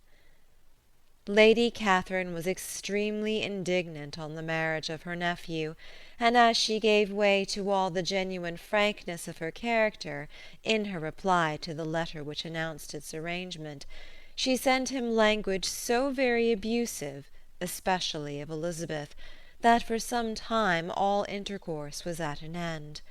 But at length, by Elizabeth's persuasion, he was prevailed on to overlook the offence, and seek a reconciliation, and after a little further resistance on the part of his aunt, her resentment gave way, either to her affection for him, or her curiosity to see how his wife conducted herself, and she condescended to wait on them at Pemberley, in spite of that pollution which its woods had received, not merely from the presence of such a mistress, but the visits of her uncle and aunt from the city. With the Gardiners they were always on the most intimate terms. Darcy, as well as Elizabeth, really loved them, and they were both ever sensible of the warmest gratitude towards the persons who, by bringing her into Derbyshire, had been the means of uniting them.